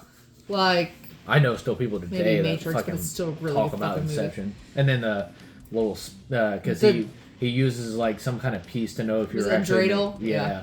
And he spins it at the very end of the movie, and you're just like, did it drop? Did it not Well, drop? basically, because in the dream it doesn't drop, yeah, and in reality it'll drop. it'll yeah. drop, and like it never shows it dropping. Yeah, Which and you know, I'm assuming it dropped. Yeah. But you know, don't know. I made you Yeah. dreams. it was Yeah. really good though. So good. There you go. Yep, so I got. It was a Lil Wayne music video, and it was called 6 Foot 7 Foot. Oh, I like that song. Okay. You remember the song? Okay, I'm having trouble finding it on Google, so I don't. I feel like it has absolutely not shit to do with Inception, but that's very interesting. So I think that yeah. Now that I'm looking at it, so I thought it was an official like connection, but I think he was just kind of ripping off. he was of a it. fan. Yeah, I think it was maybe? just one of those like, fan things. I think that's what it was. So the music video was just like a ripoff of Inception because it came out around the same time, and I just assumed it was like a connected thing, but it was not. Definitely. That's so cool. Yeah, good stuff. But yeah, no, that movie was like a powerhouse when it came out. Oh yeah. I saw it so many Culturally. times. Yeah, it's Yeah. like It because was everywhere. It was the year I graduated, and I just remember like the visual of like the city, like the city flipping flipping upside. itself. Uh-huh. Yeah, Yeah. but and then I remember. I remember the visual of people like falling backwards Yeah. into like a tub or Yeah. whatever to wake themselves up. Yeah, Yeah. It was definitely a phenomenon. Yeah, Like and a then- cultural phenomenon. Nolan, he pulled a lot of stuff from like old manga or animes or whatever, like touching the glass in the city and then just shatters within itself, and then also when they're running down the hallway and then all of a sudden the whole They're on room the ceiling, flips and yeah. then they're Goes running sideways. sideways. Yeah, Yeah. just like it was incredible, and even. yeah. Cillian Murphy even talked about the part where they're in the diner and you see the glass like shift, the water shift sideways. Is Christopher Nolan even went like crazy step forward and made it to where that entire bar and that restaurant is sitting on a platform. Oh, cool, And and they they can move practically tilted Ugh. it, and it's just like you could have easily. Any director would have been like, we can just CGI this. Yeah, No, yeah. he He said, said, fuck "Fuck it, that. we'll do it in Yeah, post." we're gonna make this fucking whole entire restaurant. We're gonna put it on a platform. And I'm gonna turn it I feel sideways. like I'd puke. Yeah. I'd puke. I'm a puke. Like, That's amazing. Yeah. Think of the actors who had to put up with that. That's They're just like, amazing. but yeah, Killian. That's why even today to Oppenheimer and things like that, he's like, Yeah, Nolan yeah, calls, yeah, I'm just fucking another there. Christopher It just Nolan. like, he's like, I'm kind of everybody was surprised listening. he wasn't associated with Tenet, What? the Tenet movie. Who? Cillian Murphy? Cillian Murphy. Yeah. Yeah. I mean, yeah. He's busy. He's a busy man. Yeah. Maybe Rock though. Being It was hot with his fine. RBF. I'm an unapologetic defender of Tenet. It was fine. Yeah, I thought it was like very interesting. I need to see it again. I Yeah. don't think I've actually watched the whole thing. Yeah, it's rad. I like saw it in theaters, and I'm like, if I saw it, it's one of those movies. You where, need to like, watch it more than once, probably. Yes. Yeah. There's a lot of details. 100%. You need to watch it like a few times. I'm like, I don't know if it's crazy because I read like so much, but I'm like, I don't know if I have the attention span. Uh-huh. I'm like, No, I feel that. I think you will. Like, I feel like compared to, yeah, I don't. I don't know where I was going with that thought. Yeah. Anyway. All right, we're ready. Yes. Yeah, Are we ready? Go for Yes. it. Which All one? right, here we number go. Number 1. Here we go. Number 1. All right, we're down to it. All right, so coming in, once again, not going to be a surprise to anybody because I fucking talk about this movie all the time. Coming in at number 1, I have Alex Garland's Ex Machina. Oh, so, wait, for real? Yeah, so Ex Machina, man, whoo, love this film so much. Okay. This is probably, I probably watched this movie like 5 times a year. Holy shit. It's so damn good. I think this is brilliant and an all-time contender for one of the best director debuts by Alex Garland. Obviously, you know, he's been well known for being a screenwriter and a book writer for the majority of his little life, and then of course 28 Days Later, you know, wrote that. And then, but you know, even though a lot of people say that he did direct a large percentage of Dread with Carl Urban, that movie, he was like, no, I don't want this to be my director debut because there's a lot of drama that happened to that. And he like practically. That's wild. I love Dread. No, he practically came in and saved that film. And they said, no, Alex Garland should have been credited as the director. But he was like, no. He's like, I want Ex Machina to be my director debut. So, yeah, it's I think all-time contender, one of the best director debuts ever. I think the visual effects in this movie is god level. Even I got the privilege of seeing this in IMAX back in December. And it was the re-release from A24, and it was a 10-year anniversary. That's so cool. The visual effects, even still on the IMAX screen, are still flawless to this day. It's just like incredible how they pull that off.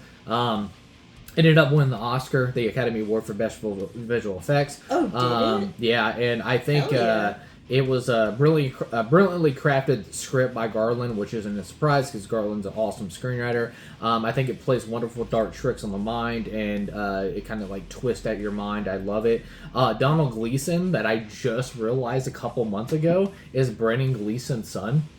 I was like, oh shit, duh. And it's Gleason. That makes sense. Yeah. Wait, doesn't he play in Dread too?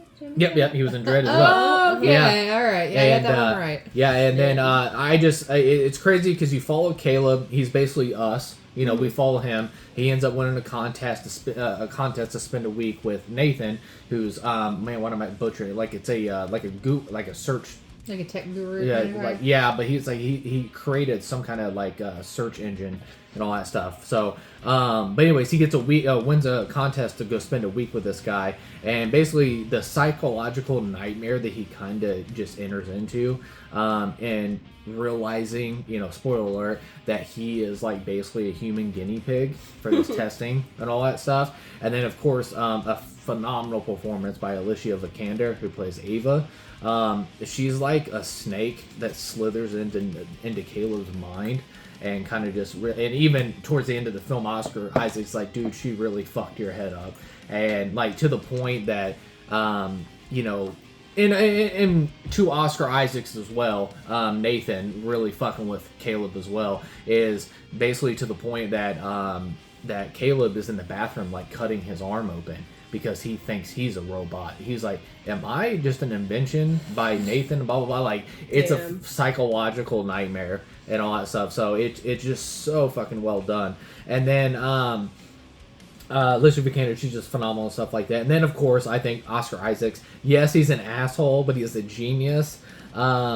He's very cocky, yes, but that's also his flaw. You know, you see that later in the film as well, that Caleb gets the upper hand on him because his ego's too big and all that stuff. And then that's another thing too, that's a lot of people talk about the flaw of this film. It's like, if he's so smart, wouldn't he have like a kill overdrive on Ava in case she went AWOL like that? I think it's either a couple of things, like Ava is so powerful and her processing is just advanced so much that she shut that shit down. And then also Nathan is so arrogant that he didn't put something in that like that, because he's like, I'm always in control. There's no way that, you know, Ava will be out of control, and then this happens. So and Oscar is just phenomenal. And then I just think the movie is just it's phenomenal because it's basically a bottled movie. It takes place in one location. It's in this facility,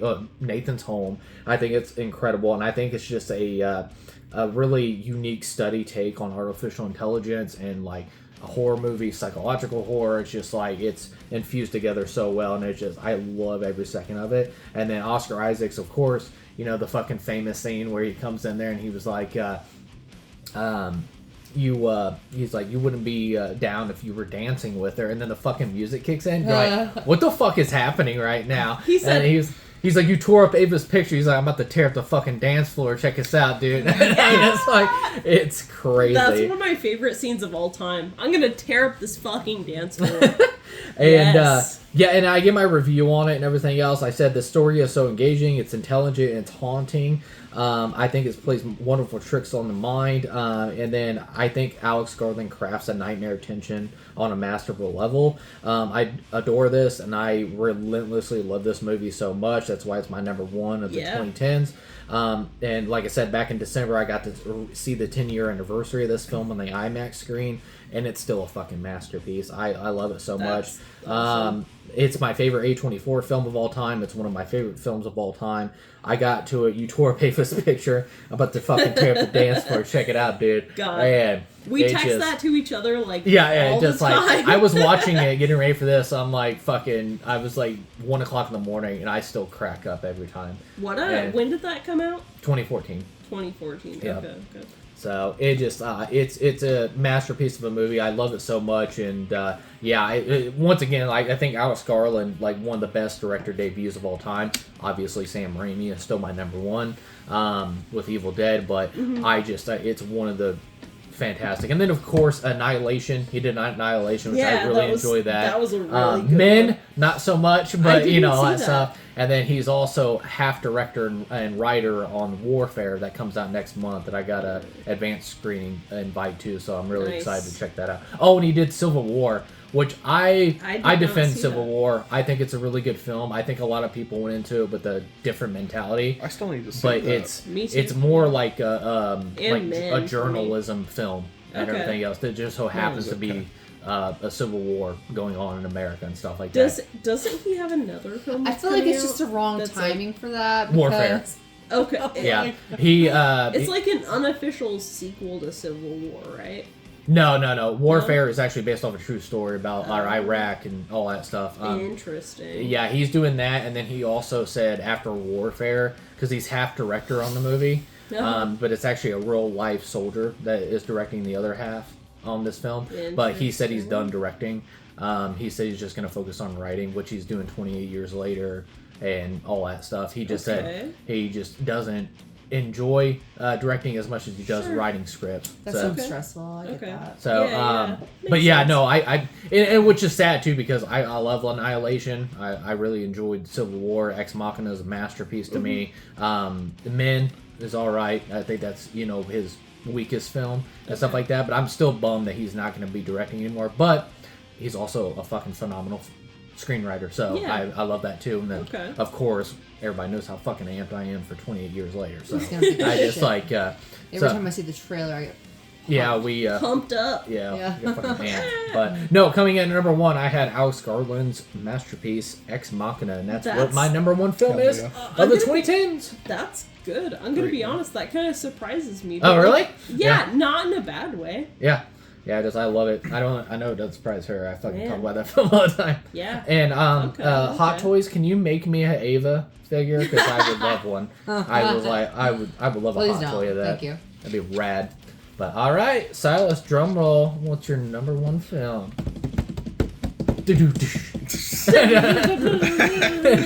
Sorry, we're getting low energy here. My number one Not me. I'm high film energy. is shut the fuck up. I'm just kidding. Me and Chloe had a workout drink and a monster. We have our own podcast that's gonna go on after this anyway. What's It's your called number After one? Hours. Yeah. My number one film of the 2010s, and also one of my favorite films of all time, is Jeremy Saulnier's Blue Ruin. Oh, hell yeah. Same guy that directed Green Room. I feel like way more people have seen Green Room. Yeah. If you've seen Green Room and you liked Green Room, you really, really, really, really, really need to go back and check out Blue Ruin.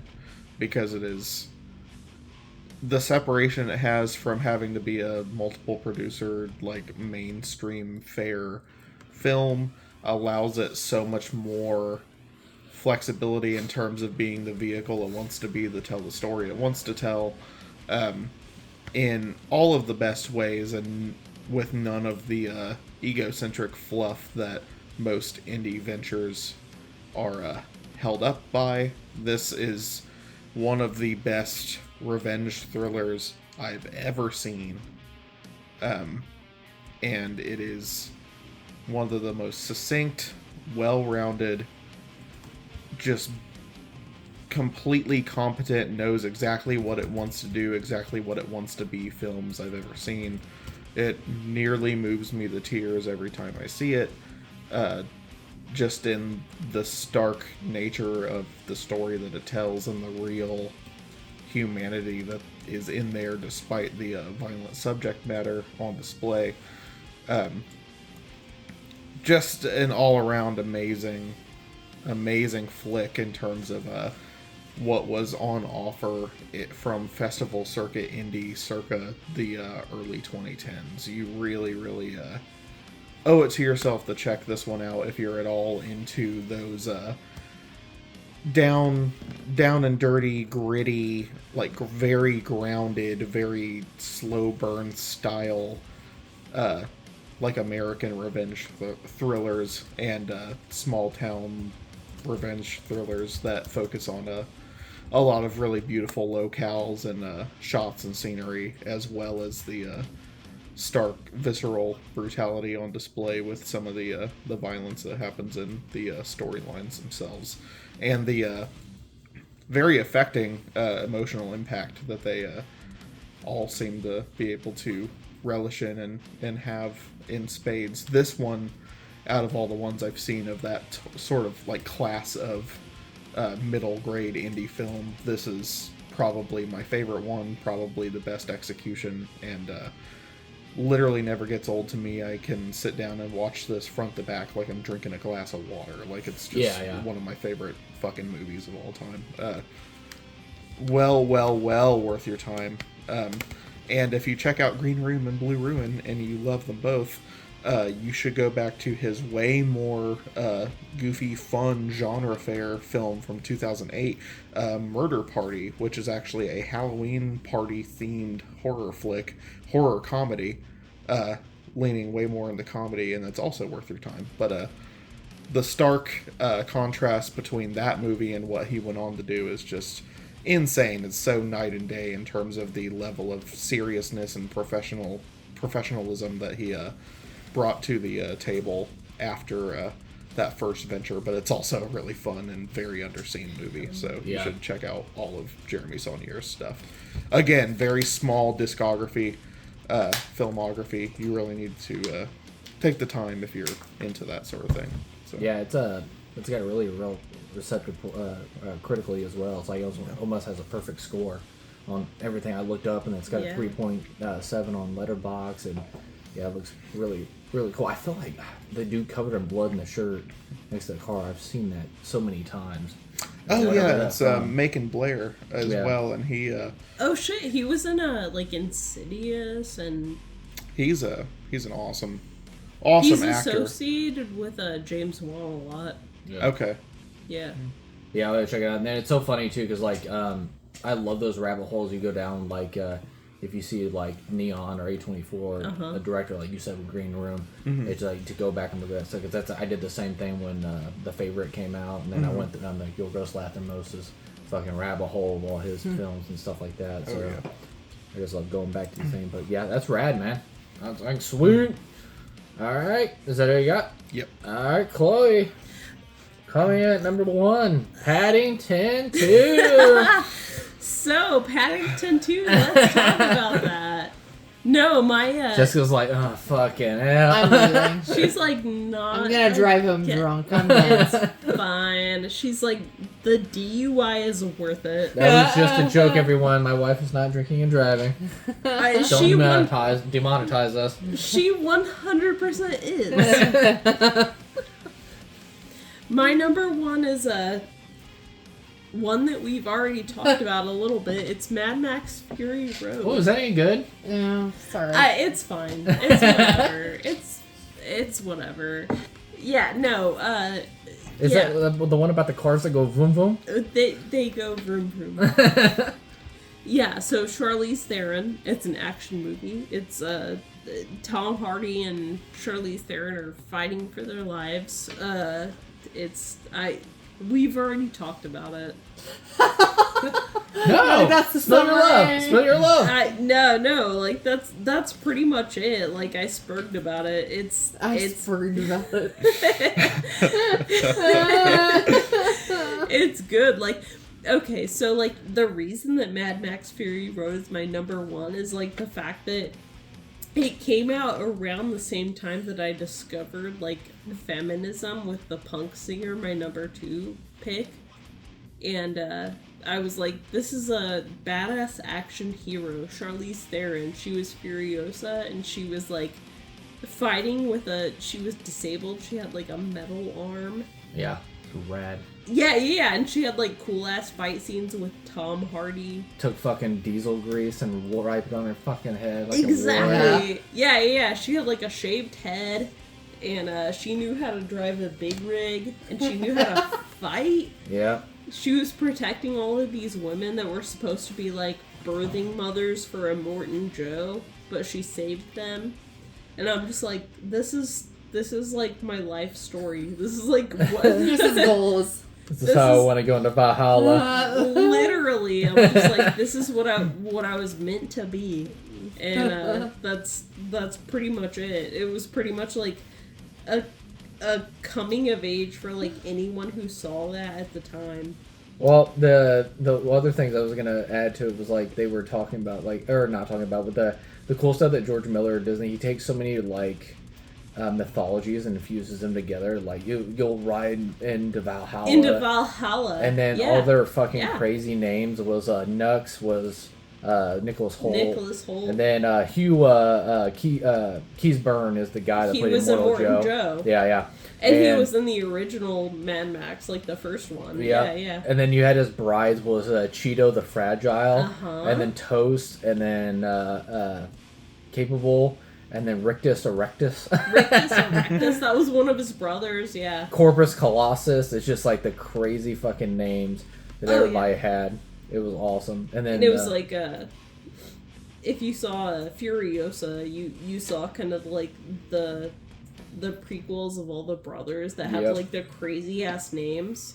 Mm-hmm. It was so cool. And then but yeah, it was just like, the crazy, like, because you had the Marvel Universe, you had fucking Avatar, things like that, and then nobody talks about George Miller in the Wasteland, and just like the characters that he created. And then you got to a little bit before, like the designs, like her metal arm. I love that she had the knife inside the actual stick shift and things like that. Like the design, not just costumes. It's just like everybody had so much. Every character had so much character to them. If that makes sense. And Furiosa specifically was like designed to survive. Yeah, and it was so much more heartbreaking in the film too that she was wanting to get to the ship, the Green Land, the Green Place, the Green Place, of and many mothers. Is many mothers, and just like that's her, entire life goal was to get back. The scene specifically where she like realized that wasn't a thing, like they kind of like and it got salted. It's gone. Yeah, they got to it, but it was all salted. Yep. And she just like fell to her knees and screamed. Yep. It was just like so sad. Yep. Shit, like what the hell. Yeah, I just like, and then it's just the Immortal Joe too, just like dude's a piece of shit, all that stuff. But and it was the same guy from like the original Mad Max, like that was him. He like rest in peace because he passed away recently. Yeah, and then such a cool sound design on his voice too, it's just so booming and all that stuff. And then just like. God damn, that movie kicks ass so much. And I think that compared to Furiosa, Furiosa I think did such a good job because Mad Max Fury Road paved the way so much, and I think that Furiosa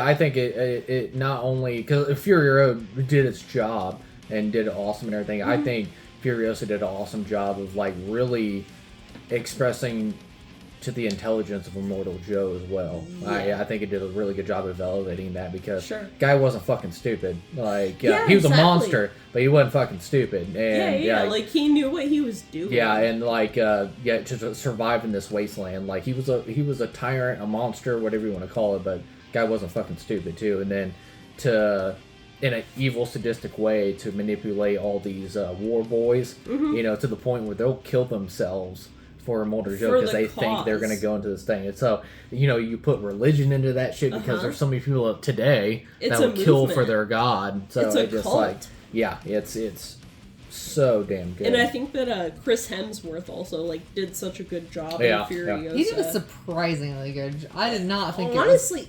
100%. Wow, Like I wasn't expecting much, but then he came in and like killed stole it. the fucking show. Yep. And then He did a good ass job. yeah, and in Furiosa too, the Anya Taylor-Joy or Anya did Taylor-Joy, however you say it, amazing. but I thought she did such a good job, 'cause especially like She toward did. the end, she was like, "Remember me," and she even had like the speech patterns just like Charlize Theron. In the And- the iconic scene in Fury Road, and she like put the hook on Immortan Joe's like face and remember ripped me. it off. Yeah. Oh Yeah. man. And then going to the practicality of Mad Max Fury Road is that big rig that they flip on the side or whatever, they actually did that. Yeah. And Oh, yeah. it just like the practicality of that film. I'm telling you, we'll never see anything like that again because there's no way he's going to get permits approved to let people do this. And then every single scene you see with fire, obviously besides the fire tornado that they get sucked up in the hurricane or sandstorm, whatever the hell it's called, but it's all practical. Even the guitar, the dude ramps the guitar and the flames shoot out the side of it. It just like it's so good. And then The Doof Warrior, that was his name. yeah, and then talk while I look this up about something. No, it like stole the show. Yep. And I think that Furiosa like did a very good job. It just like nothing is ever gonna fill the scenes of like Fury Road. Yeah, the book's by Kyle Buchanan. It's Blood, Sweat, and Chrome: The Wild and True Story of Mad Max Fury Road. Okay. It's so damn good. Like all the details about the 20 years of him doing the storyboards. Just when 9/11 happened, like the film wasn't getting made, and then the box office success and stuff like that. And it sucks too because, and I hate to say this out loud right now, but it's unfortunately I think is the reality. And once again, just because something happens, like a director gets punished for it, Furiosa did not do well at all at the box office, and I don't think we're gonna see Mad Max Wasteland. I just don't think we're gonna see it, especially with there was no box office success, even though it's like I feel a like they waited too long. It it's wasn't a, that long, but it was a while. even though it's like a Seriously? cinema darling and stuff. Well, once again, he ran into bad luck. It was 2014. the freaking writer strike. You had the freaking actor strike. The pandemic. It's just it's just bad luck. And then also there was box office points and stuff like that he was within, which is under different ownership that George Miller didn't get paid for Mad Max Fury Road. So there was a whole court battle with that, and it's unfortunate. But now with Furiosa and it not being a financial success, I don't think we're going to see Wasteland unless it's a dramatically cut down budget. But there's no way. you can do it. Honestly, I'm not upset by that. Yeah, I just Mad Max Fury Road. It's once again and it's one of my top 10. If favorite they films had of them. stopped with Fury Road, I would have been fine with that. Yeah, Fury like- Road. That's like Furiosa was also really, really good. yeah, it was good, and I think it's a worthy prequel, sequel, whatever you want to call it, and all that stuff. I just just unfortunately the financial success at the end of the day, it's a business, so Yeah. it's unfortunate. Yeah, But absolutely. all right, sweet. All right, Jess. Number Down one. to you. Coming in at number 1. What you No got? pressure. I got 2013 Wolf of Wall Street. Oh, nice. Oh my god, I still need to show that to Cyrus. I love that movie It's so such a- much. Oh, he hasn't seen Wolf of Wall Street? Yeah, Oh. he hasn't I've seen only it. seen like little bits of it. Also another Leo. Another Leo. Oh, Leo. This is Margot Robbie. Margot Robbie. Yeah. She is such a fucking powerhouse in that. She's so hot. So hot. She's fully nude. But like it's awesome. like a comedy / drama. They have the midget. It's based on a true story of Yeah. Jordan. What's Jordan's last name? Jordan Belfort. Jordan Belfort. Like basically being a kind of a crook. a A complete crook on Wall Street. He's kind of like a Robin Hood-esque figure. Like he's, Yes. he was stealing from the rich and giving to Oh, himself, 100%. essentially. Yes. But there's just so many funny scenes. I feel like it's not like a super complicated plot, but it's basically like him, being a crook and getting rich, and it's very funny. And then eventually, obviously he gets caught, but whatever. But it's so funny. Like there's so many like quotable scenes in this whole movie. There really are. Yeah, like the part where like he's like on the Quaaludes, obviously, is hilarious. Oh my god. And he's like, with getting in his Jonah car Hill. like upside down. Trying to drive it. Yeah. And he's like, pick up the phone. Food. And they were expired, so they had a delay reaction. Yes. And obviously the part where like the Duchess finds out he's like been like cheating on her. Yep. And like You pour that fucking water did on you me. pour that fucking water on me? God. Oh Lord. It's so the good. whole thing is funny. It's so good. Like who else? Jonah Hill's in it. Dude, Jonah Jonah Hill's so Hill's- good. So He funny. really is. He's like, you show me a paycheck for that right now. I'll quit my job right now. Come work for you. He's like, hey, I quit. What was the name of the shoe company that they ended up getting like drunk at the party? And he was like, Oh, Steve Madden. Steve Madden. Steve Madden. And of course the iconic, I'm not fucking leaving. I'm not fucking leaving. It's so good. I love that fucking movie. Now somebody you're skipping over. He's in this movie for a couple of scenes, and I think he is awesome. What, the dad? No, Matthew McConaughey. Oh, He yeah, said- the he said beginning. Those are yeah. rookie numbers. You Yeah. gotta pump up those Get numbers. those numbers up.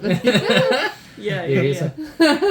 like 3, 2, 1, let's fuck. He said, how many times a day do you jack off? I don't know, once or twice. He's like, those are rookie numbers.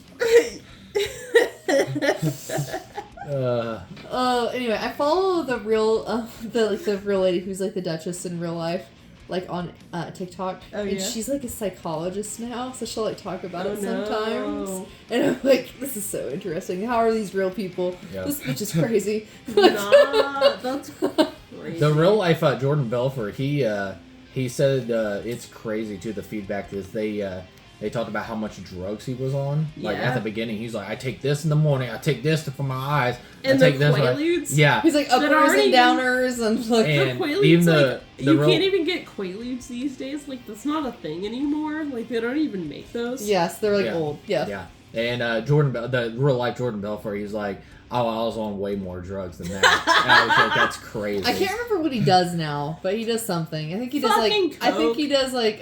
What else would you do? No, he gets like a legitimate career now. I can't remember what it is. Coke I and think- Zans. That's it. I think he might do like some kind of like counseling or something. Okay. Interesting. Good for him. That's wild. Isn't that interesting? I mean, That how is this really a real is. person? Yeah. He was like, I was in federal prison, but I was still playing, like, Well, it's kinda- tennis. It's kind of like that guy. They basically Catch Me If You Can off of. Yeah. Okay. Like he like went to Yeah. work for the feds, like to teach him how to like stop He was fraud. he was a fucking narc. Well, like Yeah, I just yeah. want to be like such a good criminal that the government just hires you. Yeah, whatever. Like you can't beat him. You know. A narc is a narc. You can't beat him. Join him. Like. Whatever. Whatever. One Sell of the out. one of the funny parts, I'm just looking at the cast right now, is John Berthol's in this. And He's so good in that. he's like, Mom, we do the chicken. We do He's- that. Yeah, he's the drug dealer. Oh yes. Dude, he's crazy. He's like, you got your sister's panties? Go bring your sister's panties over for me. He's I like, she don't want to talk to you no more, man. He's like, get the fuck out of here. I love John Berthal. But no, I was the part I was getting at. I was like, I didn't find this out until like a couple years ago. The part where he punches Jonah Hill is nobody told Leo, and Jonah Hill was like, I really want you to knock me out. And so when you see Okay. him punch him in the movie, he It's, like, really real. knocked out Jonah Hill. And Jesus. when you see we're doing an audio podcast right now, but when he hits him, you see Leonardo DiCaprio go, oh, and like look at the camera and stuff like that because they're like, he just fucking hit him, and they're like, it's all genuine. Like, what's that like meme of like Leo where he's like laughing on the yacht? Yeah. He's like, Okay. it's Yeah, like dude. so funny. Leonardo DiCaprio's so memeable because like even Once Upon a Time in Hollywood, he's like, Yeah. When he was like, "That's me." I need to. Yeah, Silas hasn't seen Wolf of Wall Street. yeah, we I gotta really sit down wanna and watch that. Actually, show that's Oh my god, the great. part I'm with like so fucking excited Margot for that. Robbie where he's like crawling on the nursery floor. She's so She's hot. like, oh, he's like, I'm not She's- wearing any panties. Like, it's Shut the fuck so up. She's fucking so funny. hot. She does. It's funny, but it's also like fucking hot. Like she does full frontal. And She just, like, fucking with him. please. Like, I'm living she for is. it. And she like she has her like heel heels on his face. She has her heel on his face. And I'm just like, yes, mommy. Oh my god, it's so hot. Tell him. For real. Uh,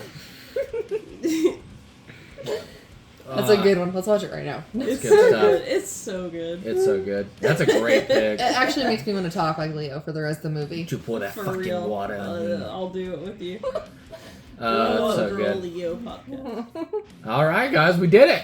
All right, Wait, did awesome. we do it? Was that it? Yeah, that's it. Shit. Every there, it's like what is that? 5 hours later, all that stuff. So, if you're still with us, we appreciate it. I appreciate you guys looking at this. Like I said, I love doing these lists and stuff because it's maybe films that we're stuck in the streaming era right now. And sometimes when there's, it's a business at the end of the day, and I understand that. But in these streaming services, if these films you haven't heard of, if they don't get traction or views or something like that, they get pulled off of streaming services and lost in the abyss of time. And that's why I do this podcast, is to keep movies alive. And hopefully we named some films on here that you haven't seen, or maybe you had heard of and you want to revisit, or put films in your radar you've never even heard of yet. And that's what I love doing this channel, and that's why I love movies in general. But yeah, that was our top 10 for the 2010s decade. We actually did the top 10 2000s that me and Chad Eversole did. It's up on the channel right now. We did our top 10 90s with me and Jessica Eversole, my wife. It's up on the channel right now as well. And then we did our top 10 80s films, which I did with Silus Massoff and Chloe Parks as well. Is up on the His channel name's right David. now. So His yeah. name's fucking Fuck you. Right. But no, I love now we're caught up, and like I said, And now we're gonna have a special fun side episode of just Jessica Eversole and Chloe No Parks. boys allowed. Having the girls episode. But I'd love to go back and do the top 10 70s that are hanging. I haven't done the That 70s would be decade, cool. so that'd be fun. But no, I appreciate you guys doing this. Thank you so much. And once again, make sure you guys go down in the comments and comment your top 10 films of the 2010s. Make sure you comment that below. And I hope you guys enjoyed. Make sure you give this video a like, and make sure you subscribe. I don't do that enough at the end of the video, so I'm so glad I remembered this time. But once again, guys, I hope you enjoyed. Take care of yourself. Take care of each other. We'll see you later. Bye.